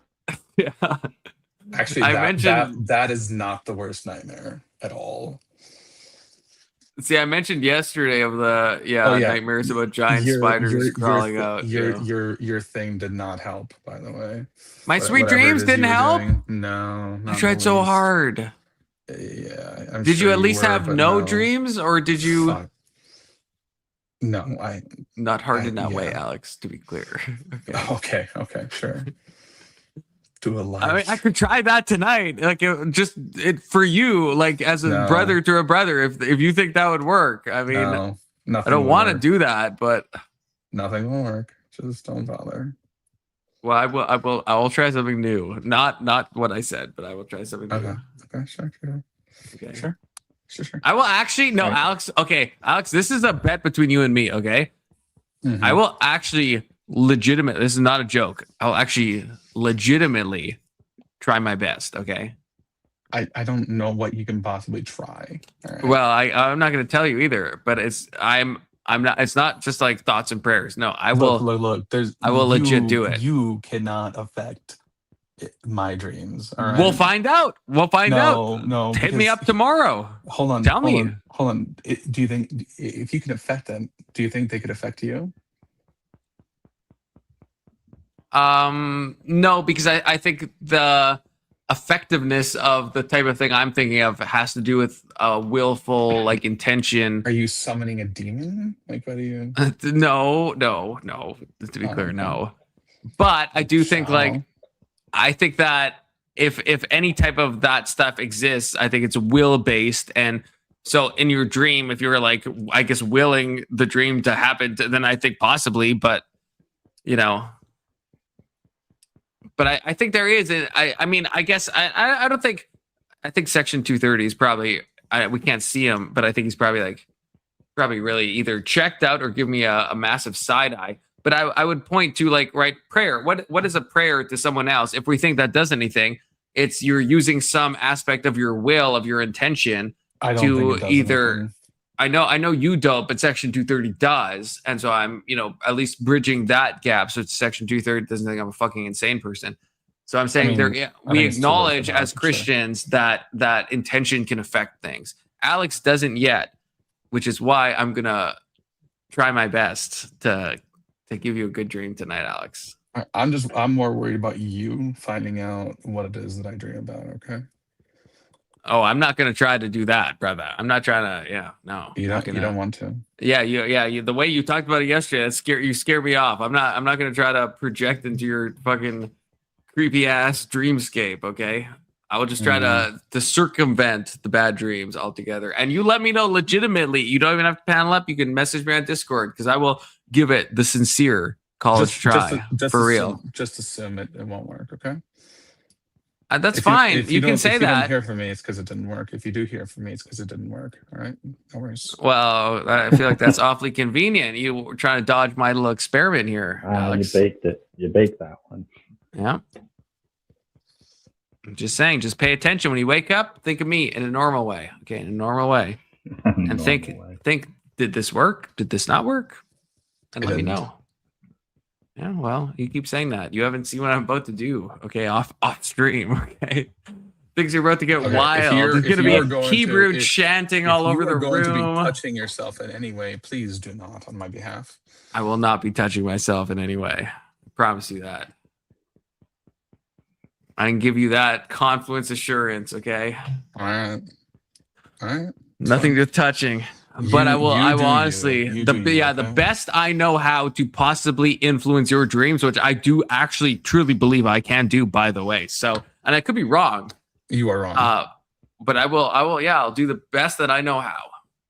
Okay. So just remember that. Keep that in your noggin, Alex. Okay. Sure. Section 230. Your thought? Scuffed. Fair and valid. So I think will that's say that being as it's 2 a.m. now, I'm probably going to go ahead and jump off of here.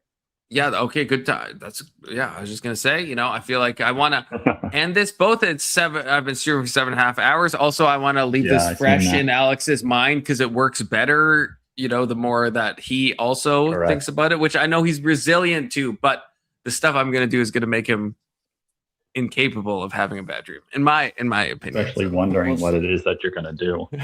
Yeah. Hopefully this dream's about me and what is he doing. I'm guessing some part of that's going to be enter my dreams and make it 1,000 times worse. So thank you. I appreciate it. I will not be touching myself, and I will not enter your dreams. I can promise you both of those things. The question of what exactly it is that you're doing. Yeah, but I'm saying I'm not doing those things. So you should erase those questions. Yeah. So get rid of those. The questions linger on anyways. You think you can just erase a thought? Well, if I can erase your dream, brother, then sure. Okay, but yeah, we'll see. We'll see, Alex. We'll see. See you in the dreamscape, brother. I'm just kidding, but just kidding. Good to see you, Section 230. First time. Always love my first time people who panel up and chat. So always love to a first time viewer. Anyone else, like and subscribe. You can see me tomorrow at 6 p.m. Central Standard Time. And it is a snowstorm, so I'll be here because I literally can't leave my house. Fun fact. So hopefully you all stop by and at least have sympathy with me as I am trapped in this cage of a home now because I live in a shithole, snowed-in country. God bless. And Alex, think of the dreams. That's right, you're in Canada. I am in Canada. It's bad, and we have a snowstorm. I actually can't leave my house. That's for real.